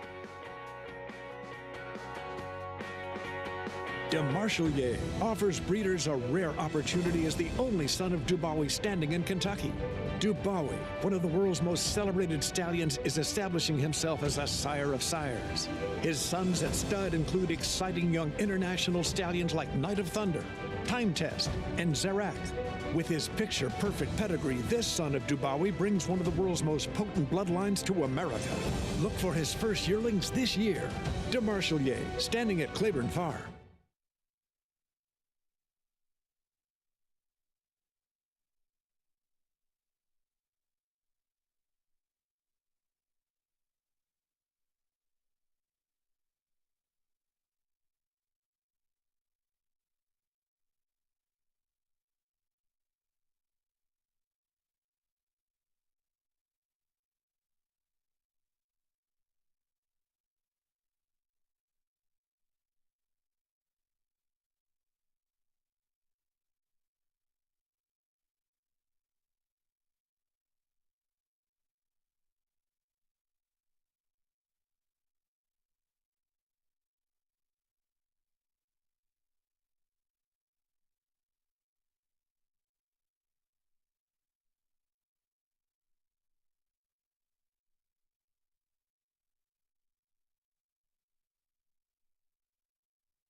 Back on America's Day at the Races, and here's our post parade for the finale at Belmont. Queen of Lies kicks it off. Favorite last time in this condition cuts back from 7 to 6 furlongs for her third start since the January layoff. Hikaru, first-time starter for Jorge Abreu. Yeah, Dan was just 1 for 5. This daughter of First Samurai has a long work tab that dates all the way back to February, 1 of 2 in here for the barn. Dan produced a horse who won the debut sprinting on the grass at Saratoga. Here's Quick Power Nap, the favorite, 9-5. First time Lasix, first time Rosario, first time Clement, first time in 11 months. Finished second to a stakes winner in her debut. Writer's Room, first-time starter by Outwork for Linda Rice. Yeah, Linda's horses usually need one first time, especially on the turf. Look for this one, second time out. Grand Am was a graded stakes place sprinter, but that was on dirt. Regal Rebel, Manny Franco rides. Lasix, and the first start since December. Only other turf try was around a mile and a 16th. So yeah, this horse fares cutting back to 6 furlongs on the grass. Succulent turf debut, got bumped at the break, and it was very compromising. Wound up 4th. Huge price back in April. Fraction of that today at 5-1 gets a rider changed to Dylan Davis. Sweet Fury, 26-1, start number 2, first on grass. Yeah, first time for Violence on the grass. Took some money in the debut at Parks at 5-1. Finished a good second after trying for the lead. Let Me Drink, the dam produced Glass Ceiling, who was an 8-time winner on dirt of over $640,000. Yeah, a little bit of a stamina building work there. Would be surprised if this horse needs a little bit more ground and a different surface, being the half the Glass Ceiling. Wine Goddess, turf debut. Yep, tried to get her on the grass first time. She ran well enough, passing some horses to be third. That was in the mud. She gets the turf today. And Glockamore on the outside, debuting for Barkley Tag. Yeah, Barkley just 1 for 20 the last 2 calendar years with first-time starters. Gets the good apprentice Jose Gomez in the saddle. A little dead on the board, though. It's 46-1. Yeah, and in from the also eligible list, Busy Morning, major contender, cutting back in distance. Draws in, cuts back. Winner out of sight, and the maiden race came back to win the at the end against Statebreds right away. Post 12, not the greatest, but I think the cut back in distance and the fact that this filly has a little recency and some fitness from going the mile under her belt could help her cause. She's a nice price at 4-1. I thought she might be favored in here, Greg. June is National Pride Month, where we come together to protect and support the LGBTQ community. This movement was galvanized right here in New York, where the 1969 Stonewall Uprising focused national attention on the persecution of the gay community. With that in mind, Naira pleased to commemorate Pride Month by highlighting the important work of one organization working to better the lives of at-risk youth, the Trevor Project. It's the world's largest suicide prevention and mental health organization for gay young people experiencing crisis. It offers 24/7 on-demand counseling and saves lives every day. To learn more about this important effort, please visit thetrevorproject.org. 5 minutes to post in our finale here at Belmont. Let's head back downstairs to Mig. Hey guys, not a lot changed from my first impressions of the paddock to watching horses on the racetrack. The 3 quick power nap looked good in the paddock, continued to make a nice impression on the racetrack. I do think she is going to be a handful, and her favoritism is definitely justified from what I see physically, and her first race was very good last summer. The 9-horse Sweet Fury, big price for a filly that I really think is going to take to the turf. She showed speed on the dirt at Parks. That was against Open Company. Now she gets in on the turf with a turf hoof. I think she's way too big a price at 26-1.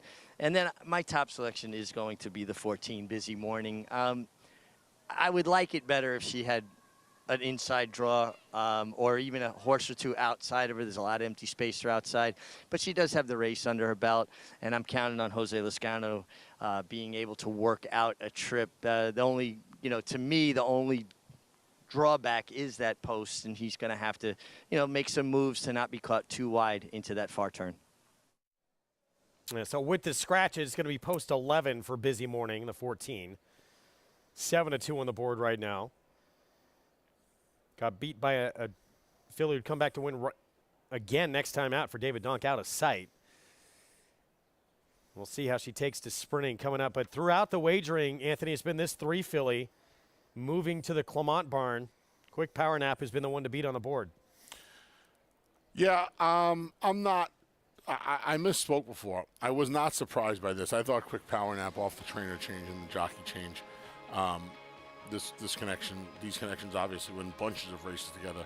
Not surprised that this filly is going off the favorite. Well, there's still 3 minutes to post, so I guess that could change, but it does not surprise me. She can be forward as well. She showed at least tactical speed in that debut.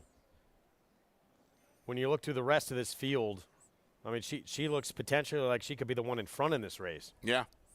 I don't disagree with that, Greg. I guess Queen of Lies from the rail draw has a little speed. The 9 Sweet Fury showed some speed on the main track down at Parks. And you would imagine, not that she's fast enough on paper, but you would imagine Jose Lezcano is going to try and leave at the very least, leave for some position. It's not like these other fillies we've spoke about are ultra fast early. You'd imagine Jose Lezcano and Busy Morning are going to come out of there running as well. I don't know how fast she can be early, but you would imagine they're going to try and get around some of their rivals to her inside. Like you mentioned, she's post 11 now with the scratch of the 4, 6, and 13. That's still that's no great shakes being that far out. So this race is going to close it out, and with Gerrymander, it was only 4 fillies lining up in that Mother Goose. With Gerrymander returning the price she did going off at 6-1, these pick 5s, they're tremendous. Even to the favor right now, to Quick Power Nap, over $1,750. Yeah, I left out Brazilian Air today. I feel like an idiot. You find the tougher ones, and you leave out the shortest price in the sequence. The game will humble you, my friend. It continues to humble me on a daily basis. But, yeah, this is a wide open – if you take the 2 favorites out of here, even with the 2 favorites, 2-1 on quick power naps, not a bad price at all. Not a great – 2-1 is not a great price, but I don't think it's a terrible price on a horse that makes an ultra a lot of sense. Whole lot of sense. And when she faced Darien, that was her debut as well. And, of course, Darien has gone on to become, the rest of that 2-year-old campaign was sensational. Yeah, she was good. She was good. She ran against a really nice filly who, they were both rumored to be runners. And for the first time ever, I think both tips ran well. I think for the first time ever, folks, both tips ran well as you see the 11 fillies and mares making their way to the starting gate.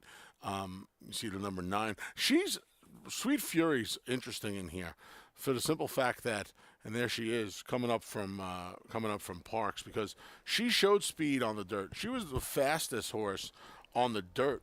And if she can transfer that speed, Greg, to the turf under Luis Rodriguez-Castro, a guy who uses his horse's speed, she could be a little bit of a wild card here. She's a gigantic price at 27-1. Yeah, her Grand Dam was a 2-time winner on the grass. One at a mile and a quarter. Actually just missed hitting the board in the Grade 3 Gallarette. So there's a little bit of pedigree there.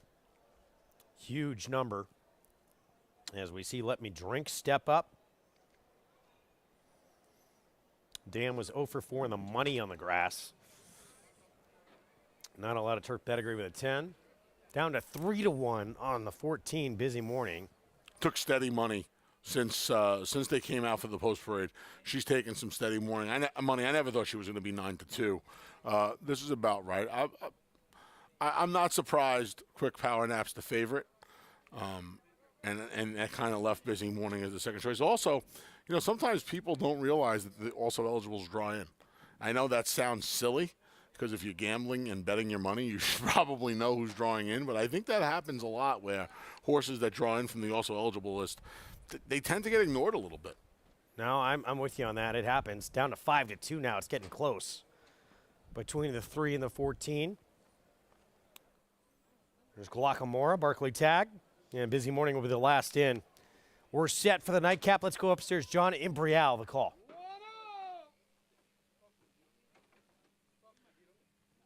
Number 14, Busy Morning, the last to go in. Field of 11 in this 10th race finale, going 6 on the Widener. And we're all set.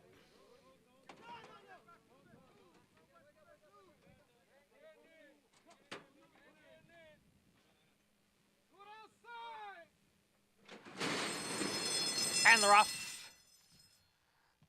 Queen of Lies from the inside post. Quick Power Nap came away racing in second. Far outside, it's Busy Morning next in third. Then Sweet Fury, who is running in fourth, followed by Regal Rebel in fifth. The break of 4 to Let Me Drink, who is next in sixth position. Guacamora's on the outside and in seventh. And then down at the rail is a Writer's Room, who is next in eighth. At the back of the pack are Wine Goddess, along with Succulent. As the field goes around the turn, way back in the field is Hikaru. It's Queen of Lies on the inside and Quick Power Nap on the outside, with Busy Morning now making a move on the outside as the field comes into the stretch. Quick Power Nap, Queen of Lies. Here's Busy Morning to range up and take the lead. It is Busy Morning now in front. Busy Morning is the leader with less than 1/8 of a mile to the finish, and Busy Morning, she is drawing away here in deep stretch. Busy Morning and Jose Lescano. Busy Morning won by a half dozen lengths. Queen of Lies second, then Quick Power Nap and Writer's Room. First time starter came on to complete the superfecta. Busy Morning, much too good here for this group. Second time out, turned back in distance and powers away for the win. Yeah, set a perfect trip behind the speed duel of Queen of Lies and Quick Power Nap. And when Jose Lescano asked Busy Morning to go, the daughter of War Dancer just accelerated past the embattled rivals and was able to draw off. Seen this a lot lately, Greg. Some daylight maiden winners on the turf. Philly won by 6 or 7 lengths today. Yeah, to do that at 6 furlongs on the lawn. Yeah. That's a huge performance. 107 and 3 the final time. Yeah, continuing this run of horses that are just going really, really quick times here. We had some rain earlier in the week. It did not do much to these courses, obviously. In fact, it may have helped them a little bit. You see these courses, they're both in fantastic shape, and they're playing very, very speedy right now. Jose Lezcano, busy morning for New York Final Furlong Racing. And Jorge Abreu Daughter of War Dancer, start number 2. Looks impressive here in a sharp final time. Well, the prices when we come back.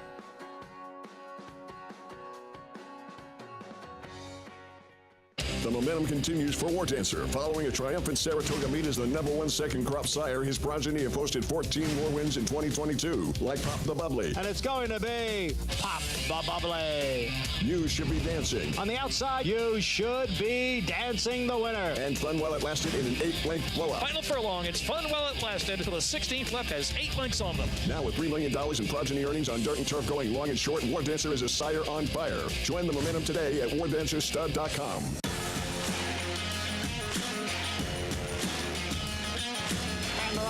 Following C, pouring it on here in the stretch. Impressive to win the Grade 2 Vosburg. Following C. Mile Happy has kicked it into high gear, and Mile Happy with a powerful performance wins by 2.5. Eclipse champion Run Happy, standing at Claiborne Farm.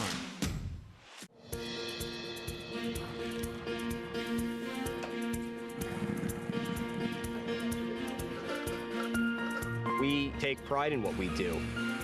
For me, it's more of a passion than actual work. I'm an assistant trainer. Carpenter. I'm a peace officer. I'm a jockey. I'm a gardener. I'm a groom. Clocker. Assistant starter. Trainer. ESL teacher. I love what I do. There's so many jobs that come together every day. It's a collective effort that really makes this ball go round. We are New York Racing. I couldn't imagine working anywhere else. For me, riding horses in the morning is the best thing I can do. New York Racing helps support my small business. It's extremely important to the New York economy. Like my dream come true. This is like a big family.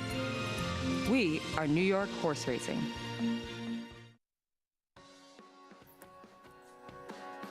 We're back on America's Day at the Races program, brought to you in part by America's Best Racing. For the love of the race, visit americasbestracing.net today. Nightcap in the books here in New York. Busy morning. Draws in off the also eligible list and powers away to a dominant win. Sprinting 6 furlongs on the grass in that crowded winner's circle. Picture time for that group. What a performance by this Daughter of War Dancer. They had a nice-looking first-time starter win the opener yesterday here at beautiful Belmont Park. Did final furlong and Jorge Abreu, and now they take the Saturday nightcap on the turf with a second-time starter by War Dancer. You see her here, Greg. She's just in the offing, waiting to pounce. Jose Lezcano takes her to the outside behind the embattled leaders of Queen of Lies and Quick Power Nap, and she just explodes past. Final time sharp, but all these final times are sharp still take nothing away from how impressively she broke her maiden this afternoon. Bodes well, too, for Saratoga, because this race was at 6, 5.5 furlongs, and the turf sprints up at the old spa, which is where we will likely see her next. And the way she ran today, 5.5 should not be an issue. Yeah, look forward to seeing her right back off this performance. Queen of Lies runs a good one as well to get second, out dueling Quick Power Nap for second. That pick 5 helped with Gerrymander in that 4 filly field. The Mother Goose, $2,430 as it began back in race 6 with Bells on returning $11 for the win. Brazilian Air returned $6. I mean, wow. Gerrymander price-wise in a 4 filly field was the toughest one to come up with. Yep. Chad Brown and Klarovich. Yep. Not a. I was trying to very quickly. I'm not as sharp as my man Andy Serling. I think the parlay was somewhere around $750 to win on a I think the parlay was like $3,000 for $2, and the pick 5 came back almost $2,500 for 50 cents. That's enormous value. Enormous value to find gerrymander. I mean, the first horse was a little tough too because it was a wide open maiden race. But if you find gerrymander in a 4-horse field, you got paid today. One of those pick 5s you want to go back and say, "What? Can I just do it over again, please?" Yes. Seems too good to be true. Tomorrow's feature, the Dancing Renee, 6 furlongs, fillies and mares 4 and up, and Bank Sting going to be trying 6 furlongs for the first time in her career. Yeah, she's going to cut back off the mile effort last time on Empire Showcase Day. Here she is taking the Open Company Heavenly Prize back in the late winter over at the Big A. She's such a nice filly. I know she's tasted defeat a couple of times in a row now, but I feel like she's going to get a nice little pace set up tomorrow afternoon, and I feel like she gets the job done and gets back into the winner's circle for the Terra Novas and Joel Rosario. She's such a nice filly, and she's really held her form over the course of 3 seasons. She's had some issues. John and Tanya have had trouble keeping her on the racetrack, but when she does show up, she is as good as it gets in those New York-bred filly ranks, especially around 1 turn. Yeah, she shows up. She is 7 for 11 in her career. And then you have what essentially was a turf filly who all of a sudden has become a dirt mare. Kept waiting. Rob Falcone had nowhere to run her and said, well, let's try her in the dirt. And she became a star. Yeah, you see her here taking the State-bred Stakes to Broadway. This was 1 week after winning for the first time on the dirt in her dirt debut. And then Rob got her some black type against Open Company. This was a shrewd move, almost a move out of necessity. The winter comes. You see the snow on the infield there at the Big A. Love to see that on a 90-degree day here in Elmont, New York. You know, he put her on the dirt out of necessity. As a state-bred, you probably weren't going to ship her out to California. That's where Rob winters his turf horses. Probably weren't going to ship her out to California. You were going to keep her here. You try her on the dirt. She takes to the dirt. In 2 weeks, she earned over $100,000 on the dirt, and now you got a black type behind glass ceiling. Yeah, and now she's back in against state-breds for the first time since that day in the Broadway. Be curious to see how she handles what's obvious class relief. You concerned about that last effort from her, though? She seemed like, I know it was tough company. It was a grade 3, but she was a bit of a no-show. Yeah, she was a bit of a no-show, but, you know, she had she's had a sustained campaign for about 8 or 9 months. She was in way over her head the last 2 times. She kind of finds her friends again tomorrow afternoon in the State-bred Dancing Renee. That's our feature on the Sunday card. We hope you join us. Race 8, Dancing Renee, New York-bred fillies and mares in that group. We kick off on FS1, 12:30 Eastern start time tomorrow. So we'll see you then. We're on various other networks at different times. Check your local listings. And we will see you on Sunday afternoon. It was a fun Saturday. I hope you enjoyed it. Gerrymander throwing her name back into the mix among the top 3-year-old fillies in the country. First graded stakes win of her career, Chad Brown, Klarovich Stables. Joel Rosario, aggressive early, plenty left late. And then Lady Rocket, her speed, too devastating for the good group of filly and mare spinners lined up in the grade 3 Chicago as she goes gate to wire. We'll see you tomorrow.